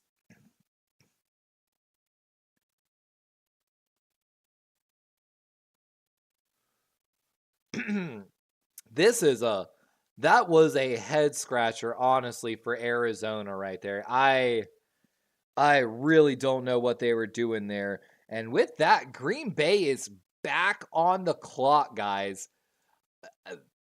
I am really excited to see where they go here. Like, They're already crushing it, and to have another third-round pick where there is a lot of really good talent in this draft right now, like I said, I'm blown away with what they've done right now. They've added two really good defensive players, two really good offensive players. Baltimore finally almost up 2 picks away here. Where does Green Bay go here? Tyke Smith coming off the board. Probably actually who Green Bay wanted here on this pick. They've got a safety, so I'm lying. Let me see, linebacker. Green Bay could use a corner here. Is this where TJ Tampa comes off the board, maybe? There's some really good wide receivers coming up here in Devontae Walker. Of course, you've got the huge guys that everyone's got questions on. Javon Baker, 6'1", 208, deep ball specialist for UCF. And then, of course, Johnny Wilson, the 6'7" wide receiver. I want to see if maybe Wilson will convert to a tight end potentially, is what I would have that conversation, kind of like what Darren Waller did. Had a great year in 2022, a little bit worse in 2021. Like I said, I'd think about maybe moving him to tight end. Chimera says, I vote bad. We have arrived in the point draft where my knowledge deteriorates into nothing. And this is where my knowledge is starting to start ramping up a little bit, honestly. Because we're starting to see guys go off my draft special. And like I said, I'm excited for what's about to happen. Green Bay's having a great draft. Arizona was having a great draft, and then their 3 third-round picks all were head scratchers for me. Maybe they'll prove me wrong, but all 3 absolute head scratchers. Of course, they took the tackle out of Illinois first. Then they took Ryman, the tight end, out of Illinois. So they took 2 Illinois guys, which I think is a little interesting. And then the Boston College corner ahead of 100 picks ahead of where he was predicted to go. Like I said, definitely leaves you kind of wondering a little bit. But I love the Marshawn Lloyd pick to Green Bay. I love their offensive tackle pick. I love the Edgerrin Cooper pick. I love all the picks that Green Bay has made in right now. Says they need corner and offensive guard. Let's see if they go in that direction. Mason McCormick on the board. Ooh, he would be an absolute Green Bay style. If I'm Green Bay, I would be slobbering to pick up Mason McCormick, the guard from South Dakota State, an absolute slobber knocker guard. Definitely would probably fit Marshawn. Marshawn, of course, Marshawn's actually a better gap runner, so might not fit Mason McCormick's style. I got belief in Mason McCormick, though. I would love to see Mason McCormick go here to the Packers. And they just be 1, 2, 3, right? Oh, interesting pick. Tyron Hopper. And they just completely redid their linebacker core. Missouri had a much better 2022 season than 2021. 77.5 grade last year. 3 years starting linebacker. 6'1", 234. Potential as a coverage defender and pass rusher. His play speed is pro and a con for him. Basically, he's a little too impatient, but also a special teams standout. So got some special teams potential here. Let's watch him here. Good shift through on that. Chase down that player.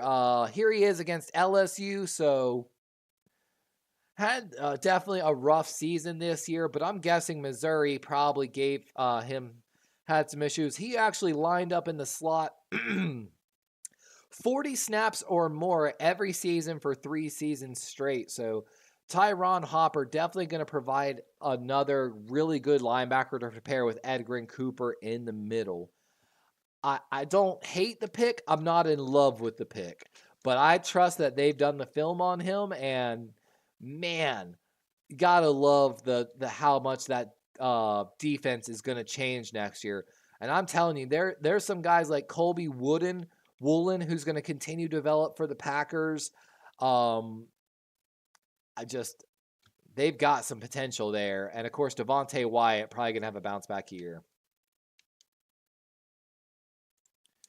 And Tampa here.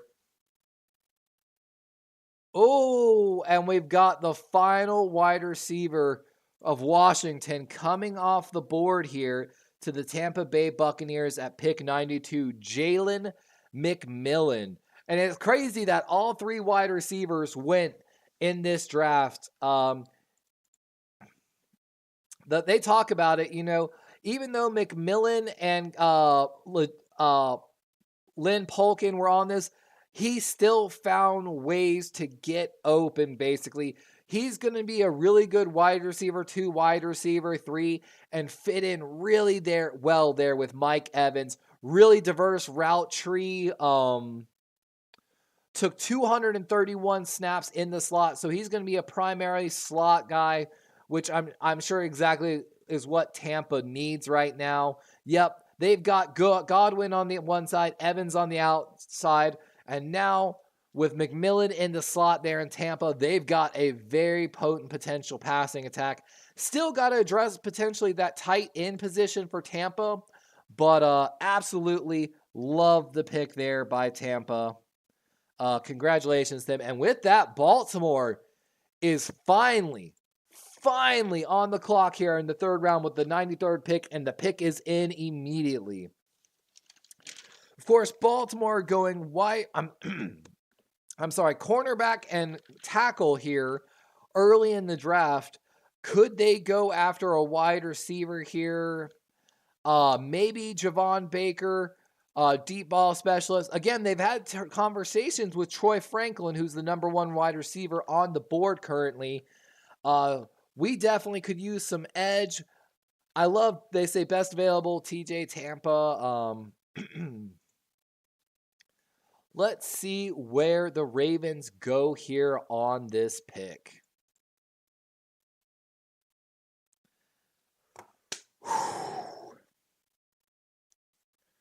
I'm nervous.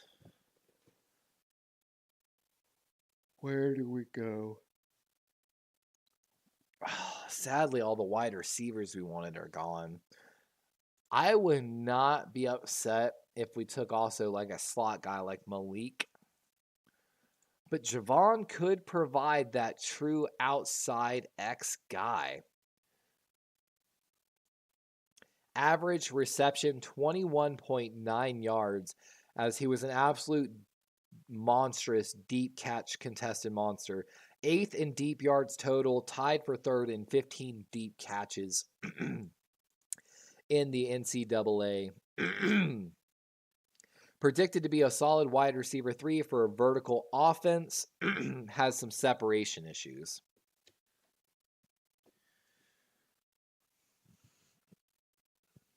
Could go with another tackle here, potentially for Ronnie Stanley's replacement. If you're looking at a left tackle on the board right now, Javon Foster has got to be the primary left tackle you're looking at. 3-year, absolute great starter for the Missouri Tigers. We'll see, though. Give me 1 sec. Give me 1 second. I'll call you, Chimera.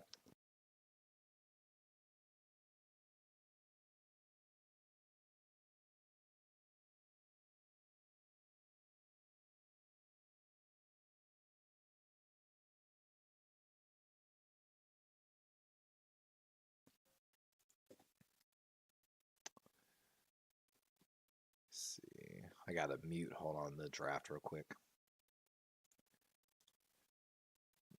Mute.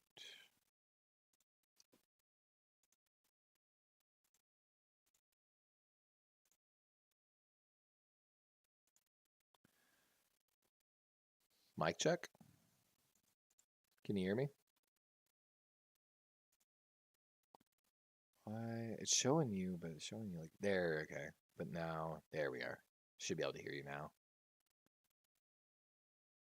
But I don't see her. Well, There we are. Yep. Gotcha. Welcome back alright. in Chimera. How you doing, my guy? I gotta refresh my Pretty good. beverage Just soon. got off the phone with one of my friends. He's told me, according to him, that Josh John actually wanted Keon Coleman as our receiver, so I feel a Ooh. lot better about that pick now. I would too, honestly. I definitely would too. Cole Bishop, of course, there. Didn't y'all have another pick? I thought y'all had another pick. Cole Oh, Bishop was the safety pick, yeah. let me take here. Yeah, okay. I weirdly thought y'all had another pick, but where do you think you're going here on this third pick? Ooh. Oh, Baltimore's Honestly, I making their wouldn't be selection. upset if we took another. Oh, I see who Ooh. you got. Yep, Adiza Isaac. Man, we brought another Penn State guy here. Wow. We already had Odafe Owe. We did need some edge here, but I don't think this guy's known for his pass rush. I think he was more known, yeah, for his run defense. 2-year starter, dramatically improved at Penn State.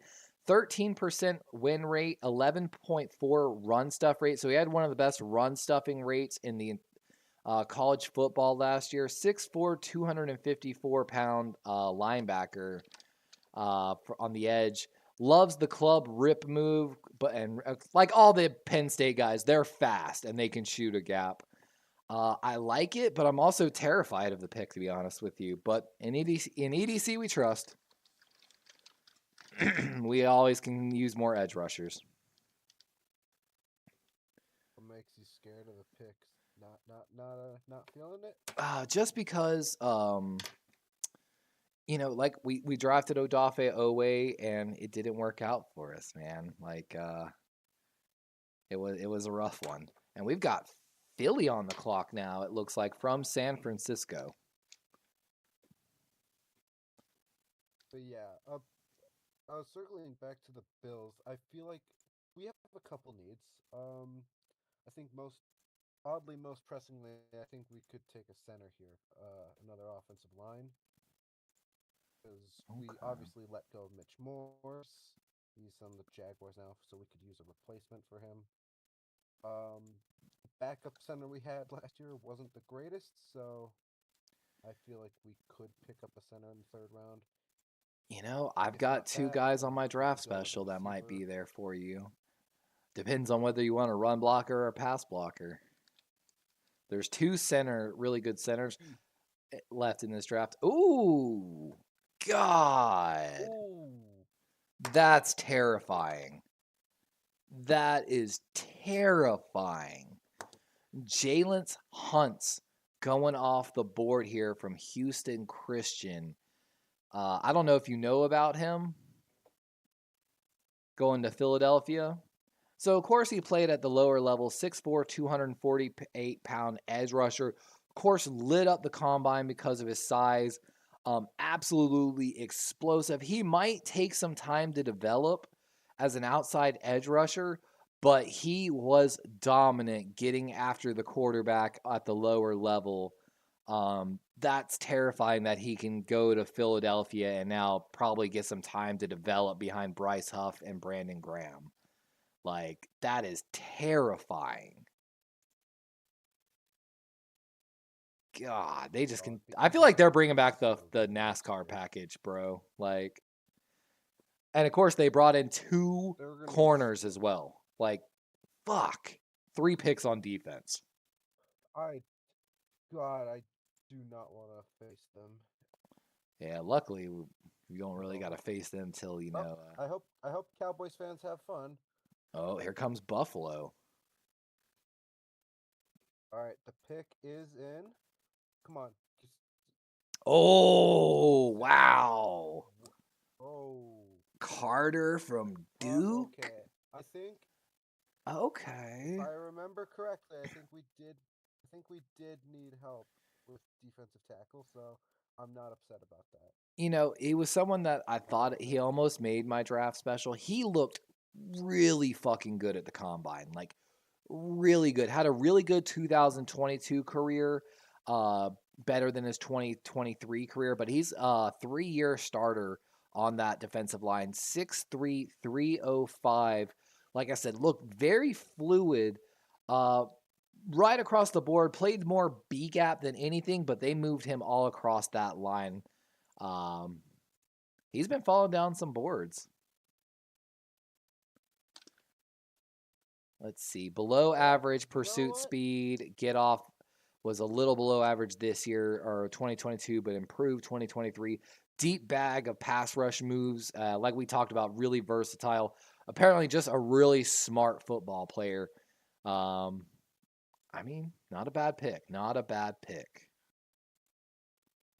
In Bean we trust. In Bean we trust. Kind Yeah. of. He's definitely, I feel like, going to allow. So, looking at your base package, it's got Ed Oliver penciled in as your starting left defensive tackle.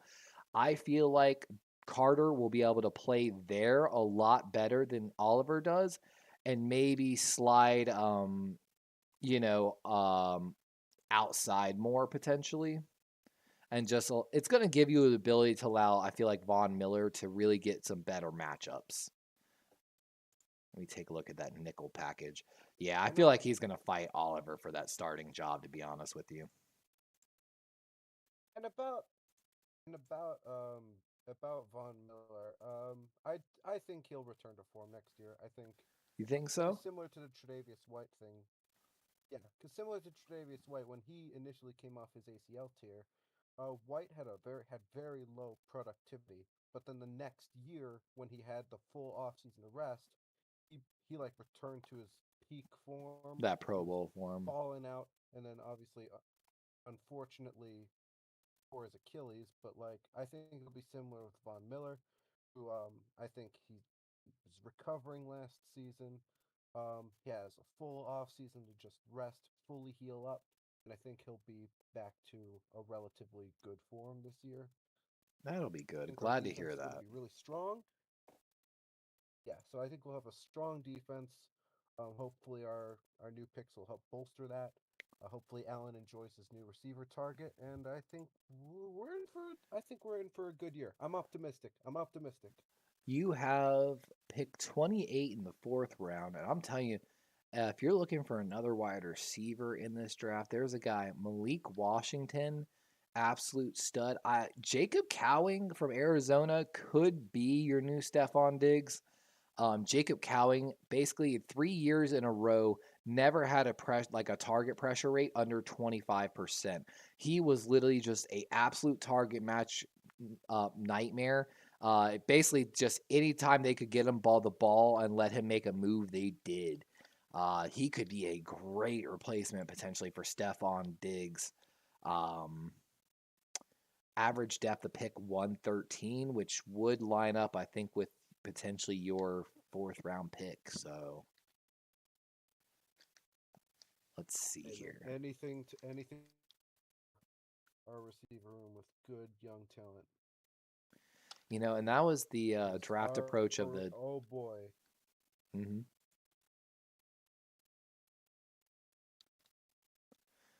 That was the approach of the yep. Green Bay Packers for a while. Honestly, they just take some swings at low rounds, and eventually it's gonna hit. Like, let's see what Jacksonville does here. They went I after hope defensive so. tackle in the But second round.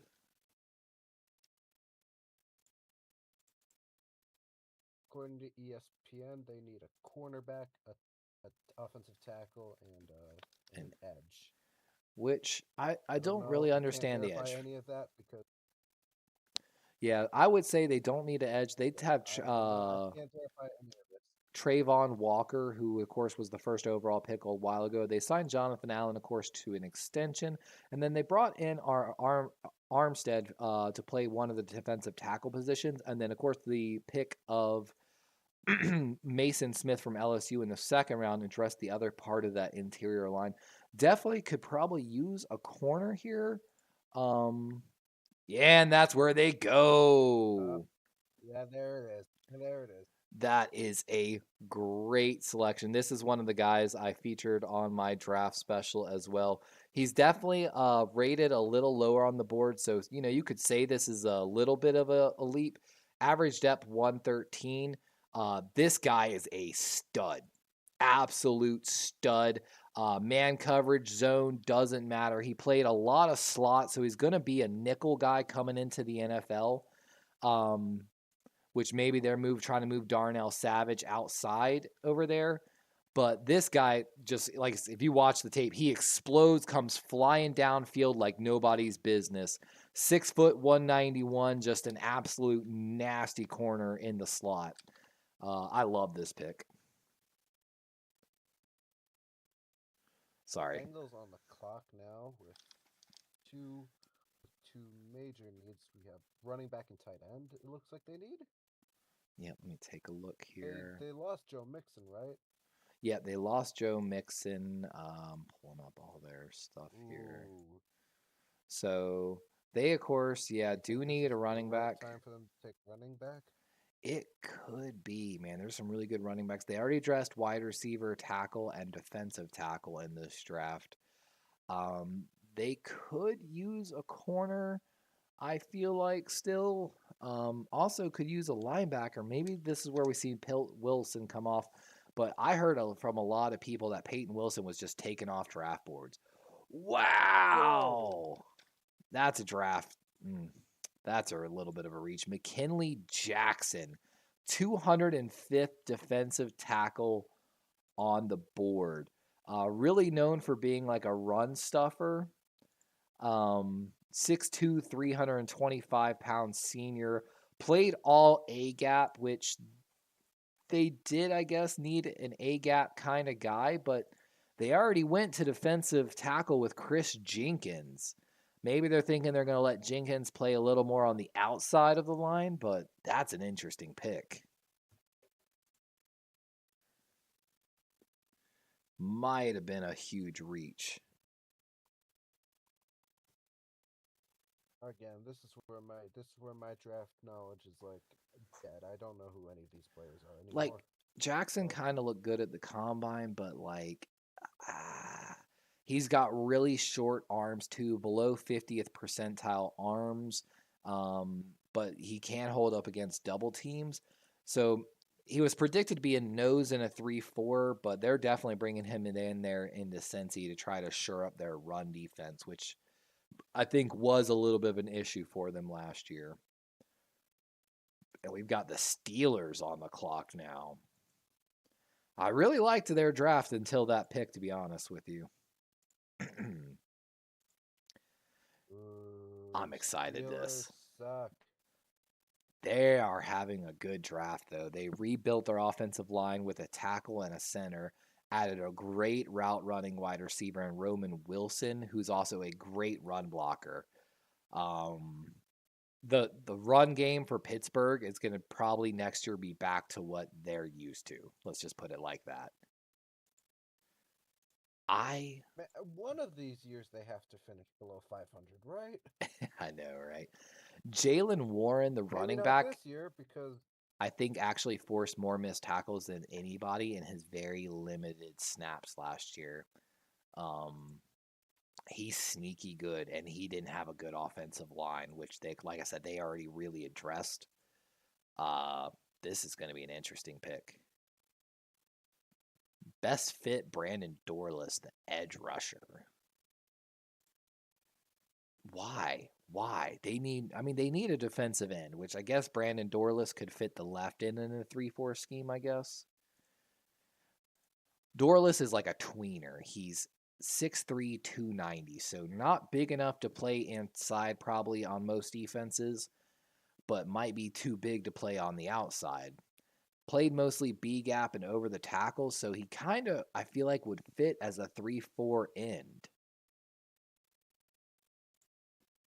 I feel like this would make a lot of sense for the Pittsburgh Steelers, too, to be honest. Not a bad pick, ESPN. They signed a free agent from I believe it was the Cincinnati Bengals, Larry Ogunjobi, a while ago, and just hasn't really performed like they wanted him to.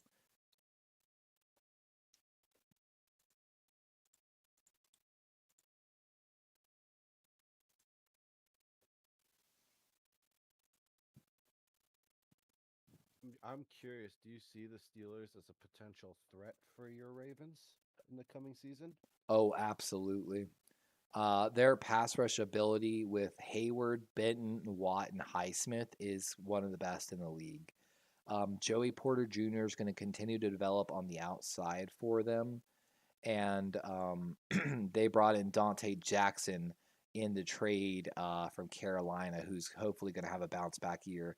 They brought in Deshaun Elliott, the former free safety of the Ravens, to play strong safety.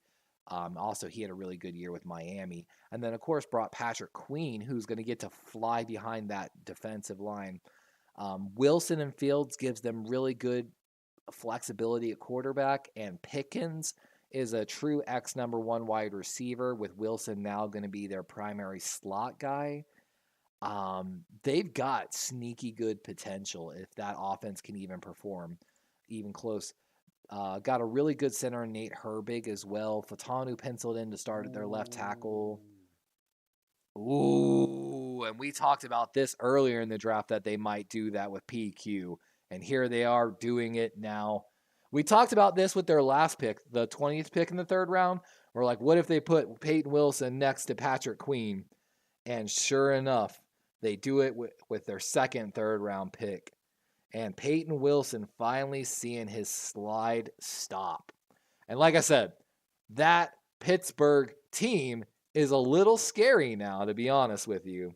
Pittsburgh coming away with one of my best teams in this draft. Mm-hmm. How fast?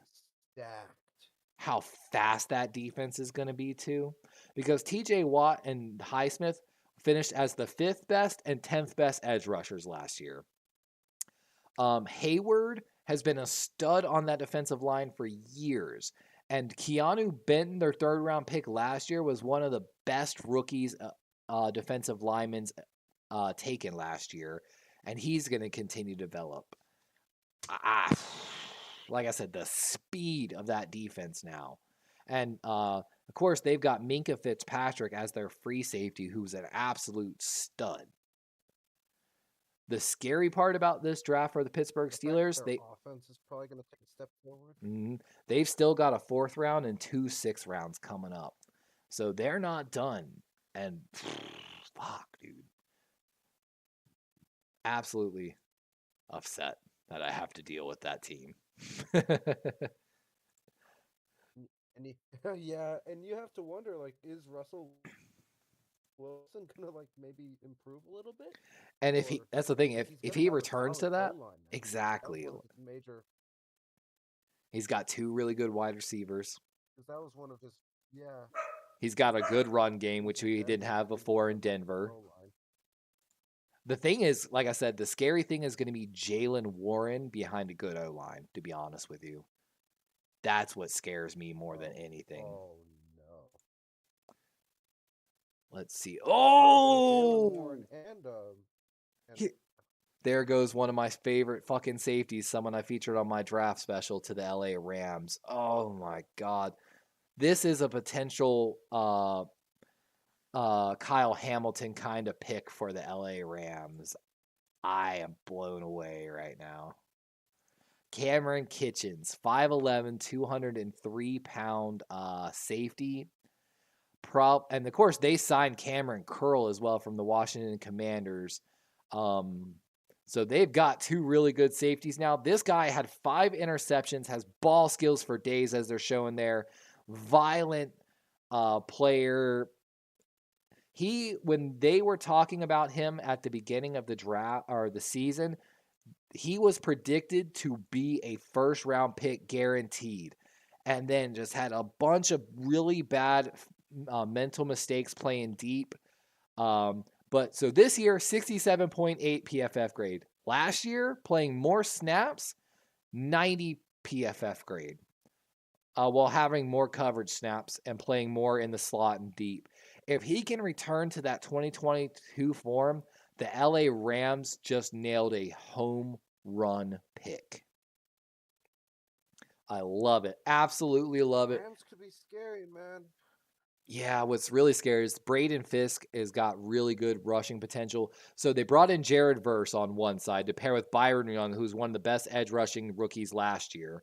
Kobe Turner looked like Aaron Donald's replacement. They brought in Braden Fisk, the second best defensive lineman in this draft, signed a Pro Bowl safety basically in Cameron Curl from the Commanders, and now drafted a really good free safety. That defense is going to be turned around next year. Speaking of the Commanders, the last pick of the night has been made. Oh, Luke McCaffrey. Oh, 49er fans have got to be upset right now. But you got to love Luke McCaffrey. Brother, of course, Christian McCaffrey. Rated at 146, but a lot of people had him going brother? third. Yeah, that's his brother, bro. Had a slight faster 40 than Christian, but of course, Christian, the better athlete. Yeah, inside out, 6'1", 198. Just, he's going to be a steal. He looked the part at the combine as well. Washington with an interesting pick there. They knew if he got to the fourth round that the San Francisco 49ers were probably going to make some calls. Interesting draft here. So Commanders, of course, took Jaden Daniels in their first. Jerzar Newton, the defensive tackle, second. A cornerback, third. A tight end, fourth. Guard with their first third. And now a wide receiver. They're given 3 picks to help Jaden McDaniels. And they're talking about it. The family bloodline, basically. Ed, Luke, and Christian. Great pick, honestly. I wonder how far TJ Tampa's might actually not be terrible next year. They might not be. Jaden Daniels gives them a legitimate shot, honestly. He's the best deep ball thrower in this draft by far. And Terry McLaurin is known for being able to go deep. Jahan Dotson, I think, is a deep guy as well. They absolutely got one of my favorite tight ends in this draft in Ben Sinnott. And Mike Sainer still is going to nestle in really good right there as a dual corner like combo player. They really have rebuilt this team, honestly. They might be a force to reckon with. Yeah. I think they still need to go find a tackle in this draft, which I think they might think Brandon Coleman is that tackle. But they've got potential. They've got a lot of potential to turn that team around. It's going to be exciting. Yeah, but then again, their head coach is Dan Quinn, so that means they're going to choke every lead away. Let me see. I want to double check one thing. Commanders offensive coordinator, is it Kellen Moore? Oh no, that's right. They brought in Cliff Kingsbury. I forgot about that. Completely forgot about that. That coaching staff seems that coaching staff is kind of sus to me. They're either going to light it up or they're going to be the laughing stock. But Kingsbury runs an air raid offense. Eckler, a great pass catcher, if I'm not mistaken. Didn't grade out good last year, of course. I don't know, man. Kingsbury probably going to dial up some plays. Trust Dan Quinn. I don't either, but I do trust Dan Quinn as a defensive coordinator. Somewhat. I can expect him to run a bend don't break. His play calling in that one playoff game last year was just atrocious. It really was, though. I'm really excited to see where they go. I know I've got Pittsburgh and Green Bay already, though, at the top. I've got to start looking through all my draft notes and start assessing, who my winners are. But, man, I had been loving Dallas's draft until they made their second, third round pick. Denver, Bo Nix, and Jonah Ellis. Who'd they take in the third? Who, Dallas? Yeah. The first pick was Cooper Beebe, the guard out of Kansas State. I absolutely love that pick. But then they took Laris Laufu, the linebacker out of Notre Dame, and that's the one I'm like, that might come back to bite them in the ass a little bit. Green Bay crushing this draft, though. Again, Green Bay was just like Dallas. I really was absolutely loving this draft. And then the Tyron Harper pick, I'm not 100% sure on, you know. Houston having a great draft. Indy made a questionable pick I in the hate that Green third. Bay's having a good. Oh, God, dude. Jordan Morgan's got potential starter to take over at left tackle. Edgar and Cooper is a lot like the linebacker that ended up on the Eagles last year, Nolan Smith. Basically, exact same type of player. Javon Bullard, the best free safety probably in the draft. Marshawn Lloyd, the most elusive running back in the draft. Like, their first four picks were all spot the fuck on, like, for changing that team. Let me see here. Who's else having a good draft? That division is like a three-way race for number one. You got to respect, too, what I mean, because the LA you think about Chargers the are doing. Packers, Oh, yeah. Literally, the Packers, the Bears. Lions, and Bears all have a shot. I mean, dude, don't rule out Minnesota, too. There. They got J.J. McCarthy now. Minnesota's back in the game. If they, what's funny is they still have or Sam Darnold penciled in to start. But you know, the Vikings got, of course, Jefferson.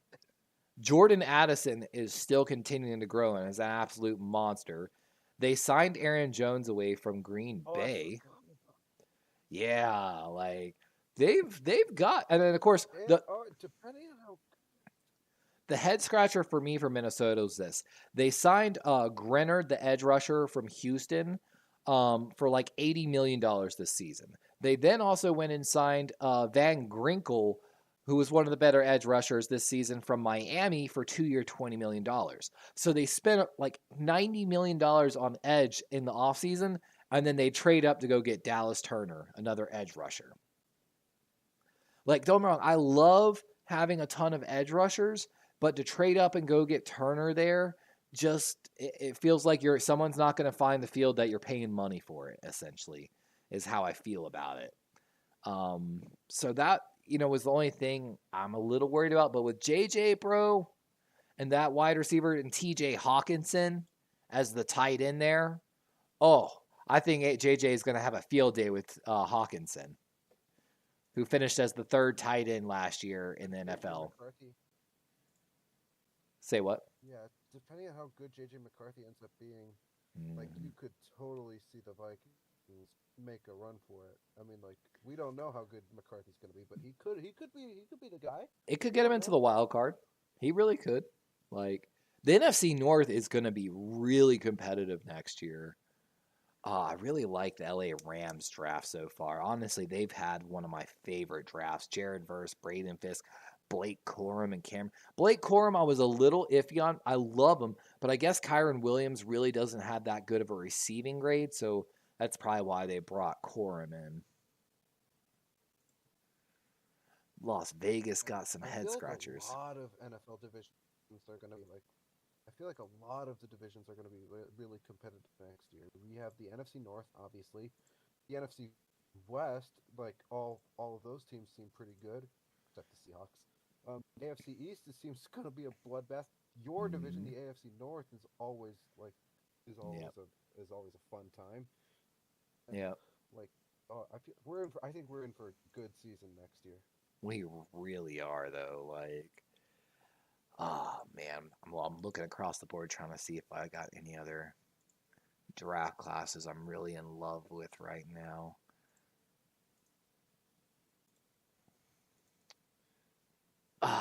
Yeah, Philly's on the board. I hate that Phillies and Pittsburgh have made my draft list 2 years in a row now. But they loaded up on defense in Philly, and of course, because their offense was right on pace last year, they didn't need any help. Seattle making some good picks despite only having one. San Francisco made some really good picks too. Ooh, I got to give it to Tampa Bay too. Tampa Bay. So they went and got Graham Barton, who's probably going to be a Pro Bowl guard. They then went and got Chris Broswell, who I think is an underrated pass rusher in this draft. He sat behind Will Anderson and Dallas Turner for years until he finally got his shot. They went and got a great strong safety in Tyke Smith, and then they went and got a sneaky good slot wide receiver in Jalen McMillan.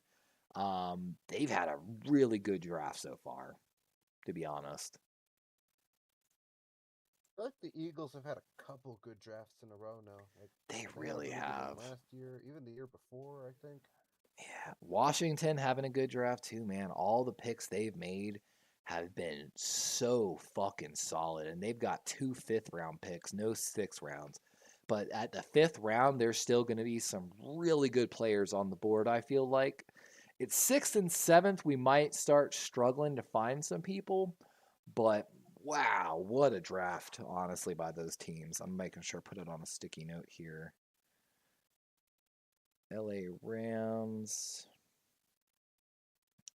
Green Bay, Pittsburgh, Philly, Seattle, kind of. They didn't have a lot of picks. And Tampa Bay and Washington. Yeah, the NFC got a little more competitive in this draft. Wait, doesn't Seattle only have like 4 picks this entire draft? I feel like I haven't heard from them. Yeah, they didn't have a 2nd-round pick. Let me pull them up here to be specific. So they didn't have a 2nd-round pick. They've got 2 4th rounds and 2 6th rounds. So they've got some good work to do tomorrow. But their first pick was Byron Murphy, the second out of Texas, the consensus #1 overall defensive lineman. And then they went and got a really good guard in Christian Hayes with their first pick of the 3rd round. I know if they'd had a 2nd-round pick, they would have done some serious work in this draft. But tomorrow with the 2 4th-round picks is really going to define their draft.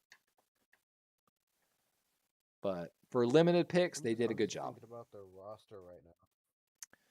Yeah, let me pull it up. Seattle has a decent roster. I mean, Geno Smith, obviously a decent quarterback. They have 3 amazing receivers. They have an amazing running back in Kenneth Walker.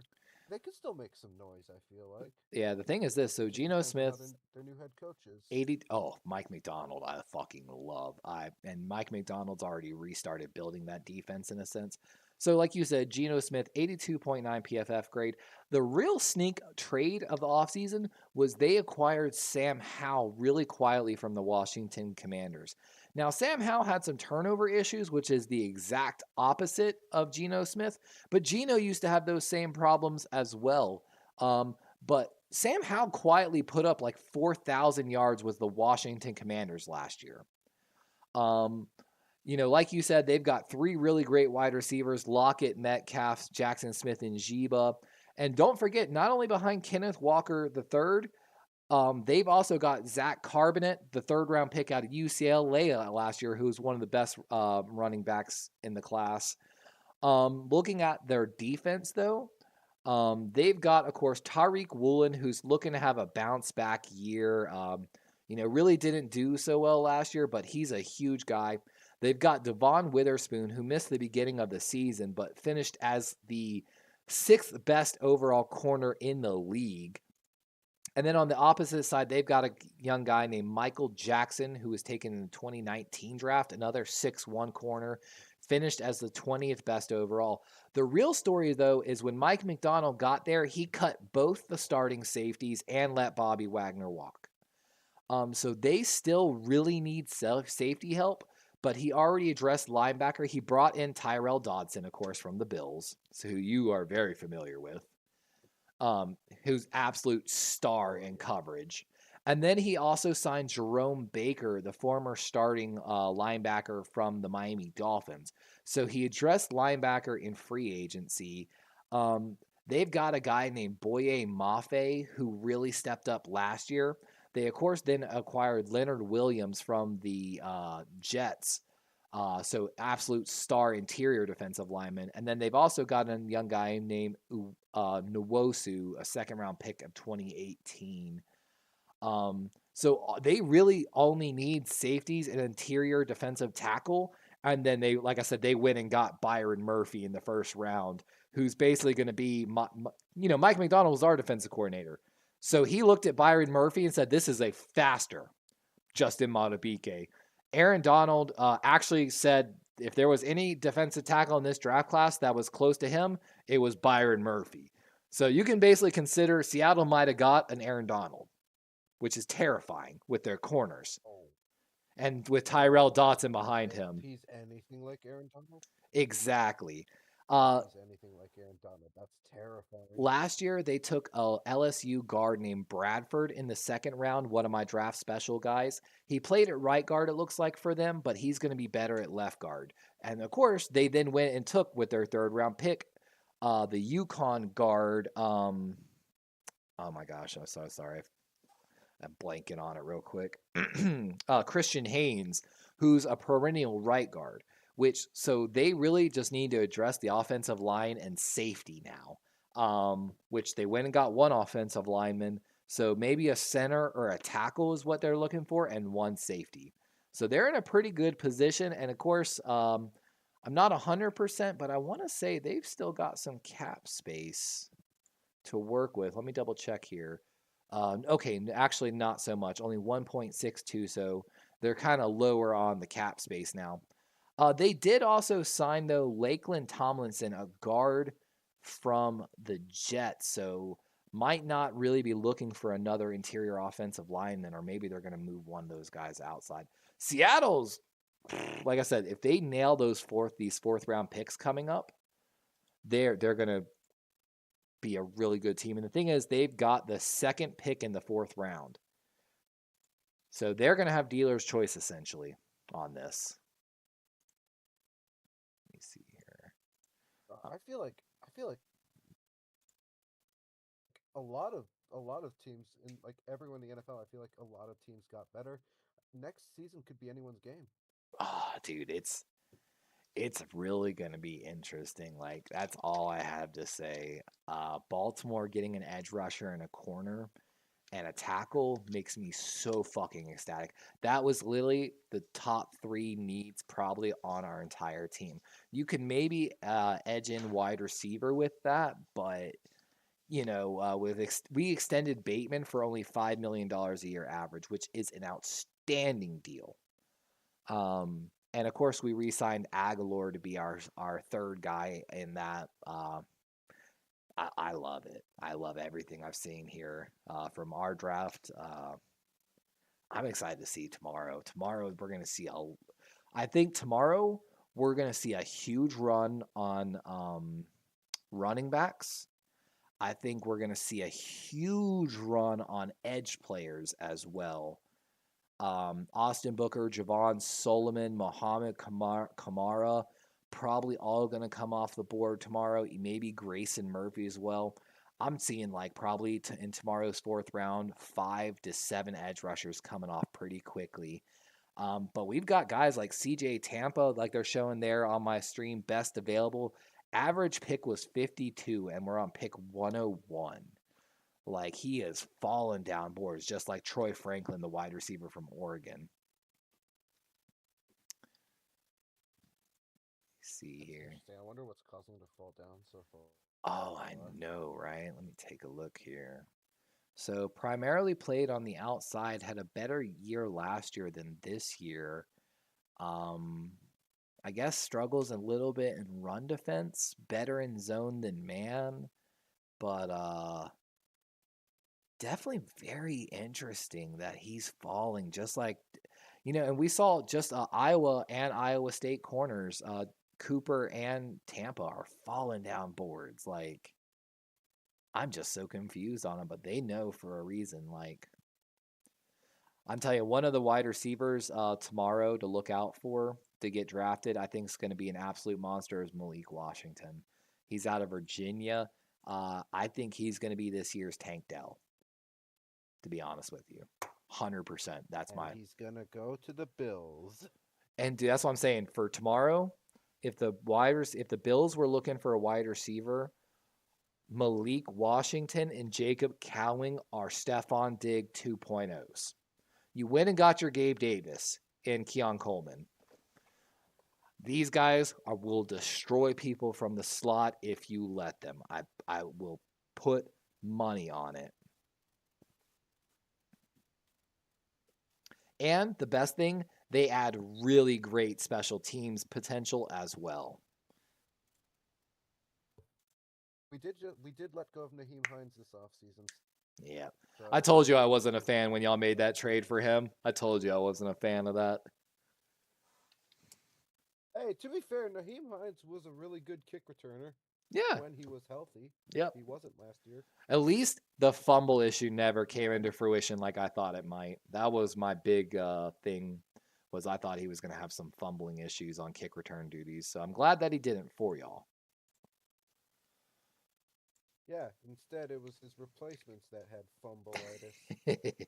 I'm excited too. Baltimore's got 2 4th-round picks tomorrow as well. So Baltimore might have a chance to really add some depth. They're probably going to look at one of those wide receivers. We let Devin Duvernay and I believe James Prochet go, so we need some kick returners, maybe other than Tylan Wallace. So one of those two guys could be on the roster potentially for the Ravens, but they also could be going after like Javon Baker, Troy Franklin. Maybe they go get the future left tackle in Javon Foster. I'm really excited to see where there's like 2 to 3 tackles I'm staring at for tomorrow. Christian Jones, the right tackle out of Texas. What's crazy is out of that offensive line, he was the 4th best one. He played beside the worst on it, the right guard. But if you're looking for a run blocking right tackle, Christian Jones is your guy. Javon Foster, I can't believe he's a 3rd-round pick, but he's there. And Jalen Sundell, listed as a tackle, but probably going to move inside, one of those North Dakota, absolute slobber knockers. Also, Jason McCormick, interior offensive lineman from South Dakota State. There's some good players, man, on this board. Like, you said you're looking for a center. Let me give you my sneak guy, okay?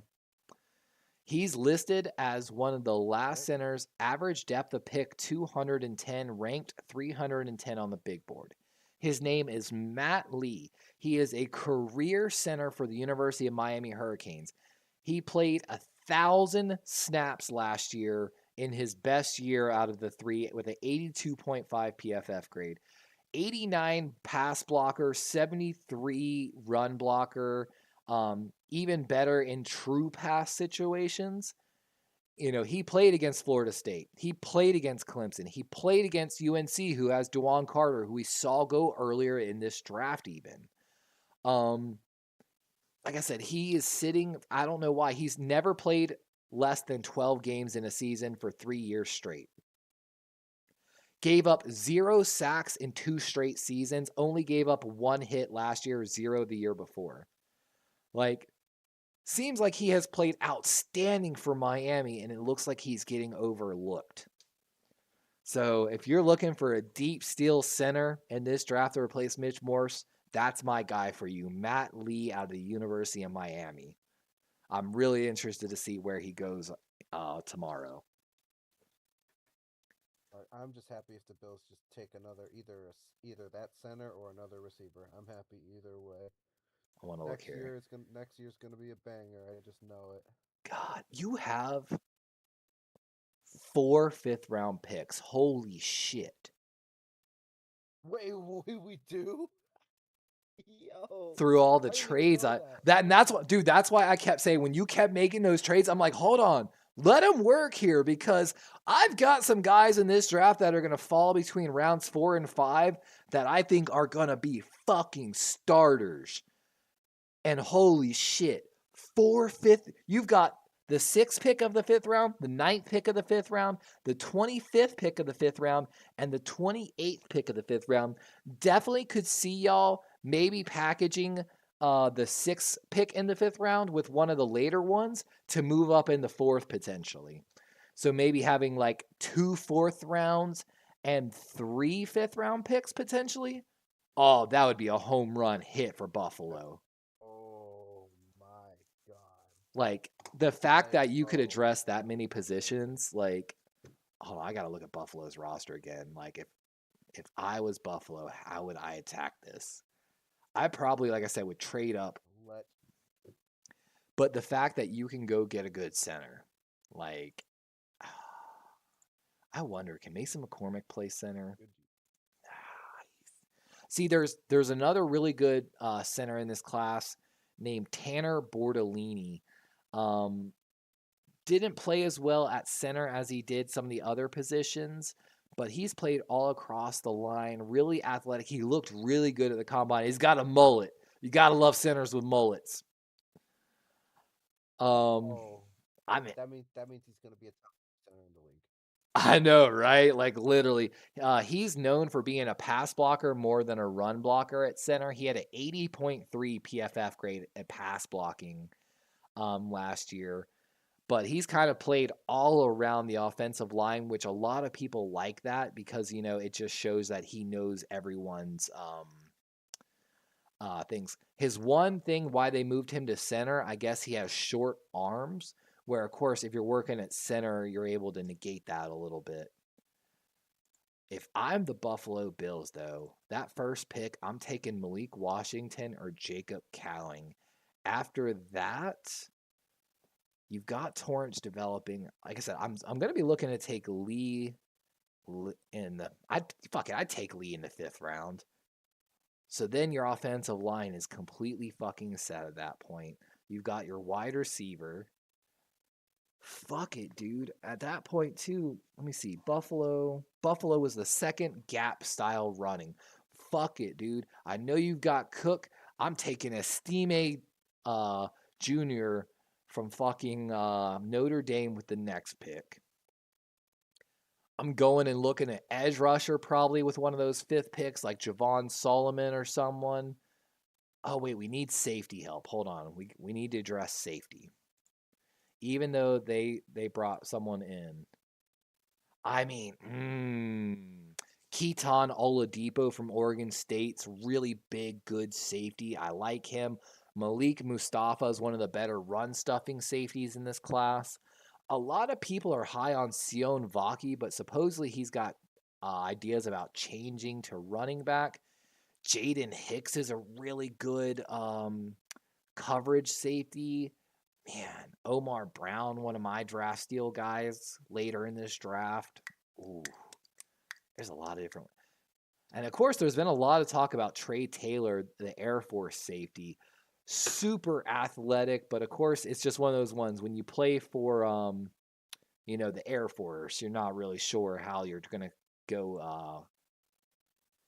This is going to be interesting, man. There's some good safeties here on the board. It just depends. I just know next year's next. I'm excited for next year, man. This is. Woo. I was nervous. I was nervous heading into the draft, and we lost a lot of people this offseason. I'm telling you, those trade backs are reloading, going to be the getting fucking thing for your team. All those 5th round picks, I got a feeling, bro. New young talent. I'm excited. Yeah, you're extending Josh Allen's window with this. Good. Speaking of next year, do you plan on doing like a prediction stream at some point? Like I want to. Standings and stuff. I've been trying to do that for since last year started, and I never got it done. So I want to do it. Are you trying to do one this year?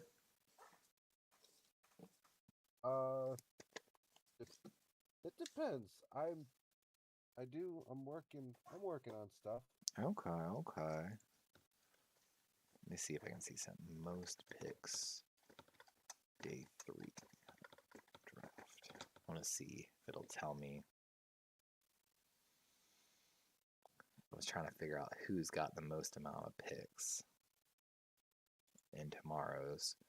It's got to be y'all starting to lead the way. Few teams had Yeah, So 11 picks this year, right? Yeah, Green Bay, Los Angeles Rams, and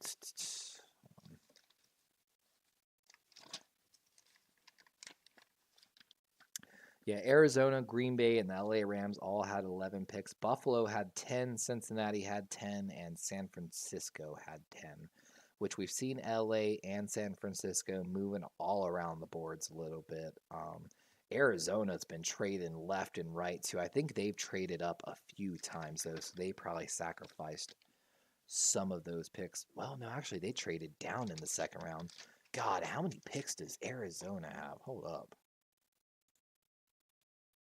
And the LA Rams really went from fuck. Like, yeah, thinking everything was the end of the world to freaking. Let me see. I'm looking real quick back through these picks. So, Atlanta Falcons have 3 6th-round picks. Those in the draft. That should work. Carolina. Yeah, a lot of teams loading up on young talent this year.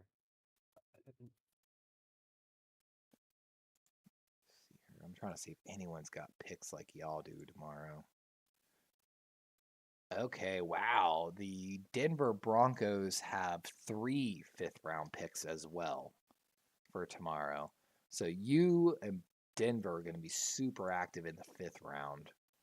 But God, freaking Green. And this is what I'm saying. Green Bay is going to walk away like madmen in this draft.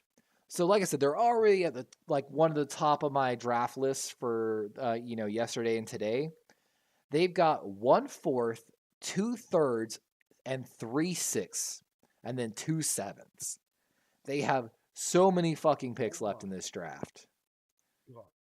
They're gonna have such a young roster, so Green Bay, You know, one Tom Grossi is going to be extremely happy. Oh, I know, right? Jacksonville's got 2 4th-round and 2 5th-round picks tomorrow. I need to make note of all this real quick. I'm sorry. Buffalo.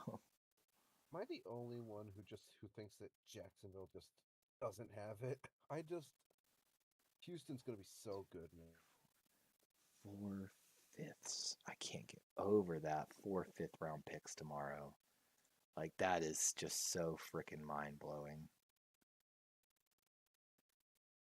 Baltimore has 2/4.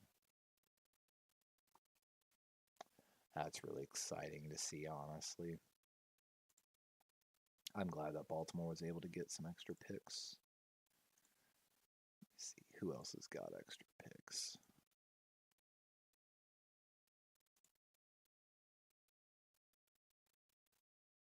That's right, Denver.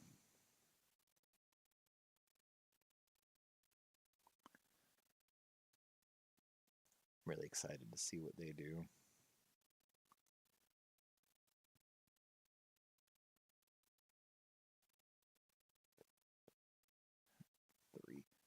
Wonder if Grossi will be streaming day 3 coverage. That's usually when a lot of the streamers stop, honestly. Which I kind of understand. Jacksonville got 3 5th-round picks.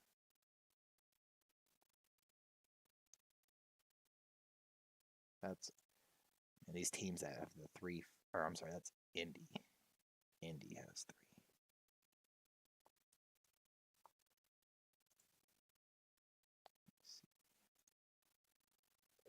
Yeah, I was about to say I'm probably going to hop off here soon anyway. After I get this done, I got to just go do some private notes. LA Rams. Wow, the Rams have 4 6th-round picks tomorrow. Holy crap. That is a lot of picks for the Rams. Man, Miami doesn't have any picks. England.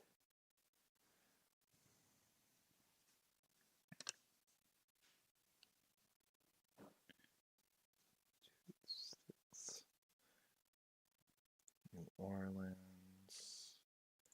New York. Poor New York didn't have a 1st-round pick.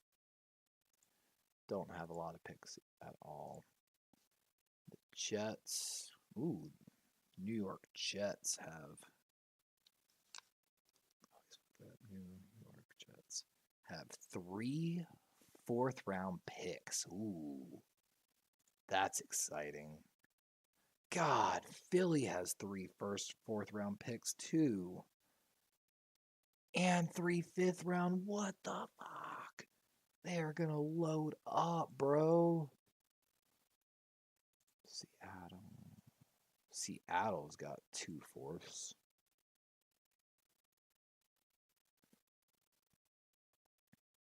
San Francisco with 2 fourths, 2 fifths. 2 fifths. Tampa Bay, they've traded up too much. Tennessee doesn't have much. So that's all our teams with a lot of extra picks, but a lot of those teams have a ability to really change their draft and their overall roster tomorrow. Going to be really exciting. Chimera says, I may not be able to call in tomorrow because I'll be playing D&D with their friends, but I'll try to drop periodic. I appreciate you, my guy. I really do. I think y'all are having a great draft, and I think you're going to continue it on day 3 tomorrow. But with that, guys, it's starting to get late. I still have to eat dinner. Sounds like the girlfriend just got home not too long ago. So we're going to go ahead and head off for today. Again, we'll be live tomorrow at noon for day 3. Make sure you come back in and check us out. This is where our draft special is really going to shine. And we're excited to really talk about some of these young men coming into the NFL. But with that, guys, thank you again. It's been fun, and make sure you come back tomorrow. Special thanks to Chimera, Daniel Berry, Giants, Joe Stevens, Azo, ES, and Yawman, and Penguin Goats and Stevo all coming to hang out with us today. D-Ray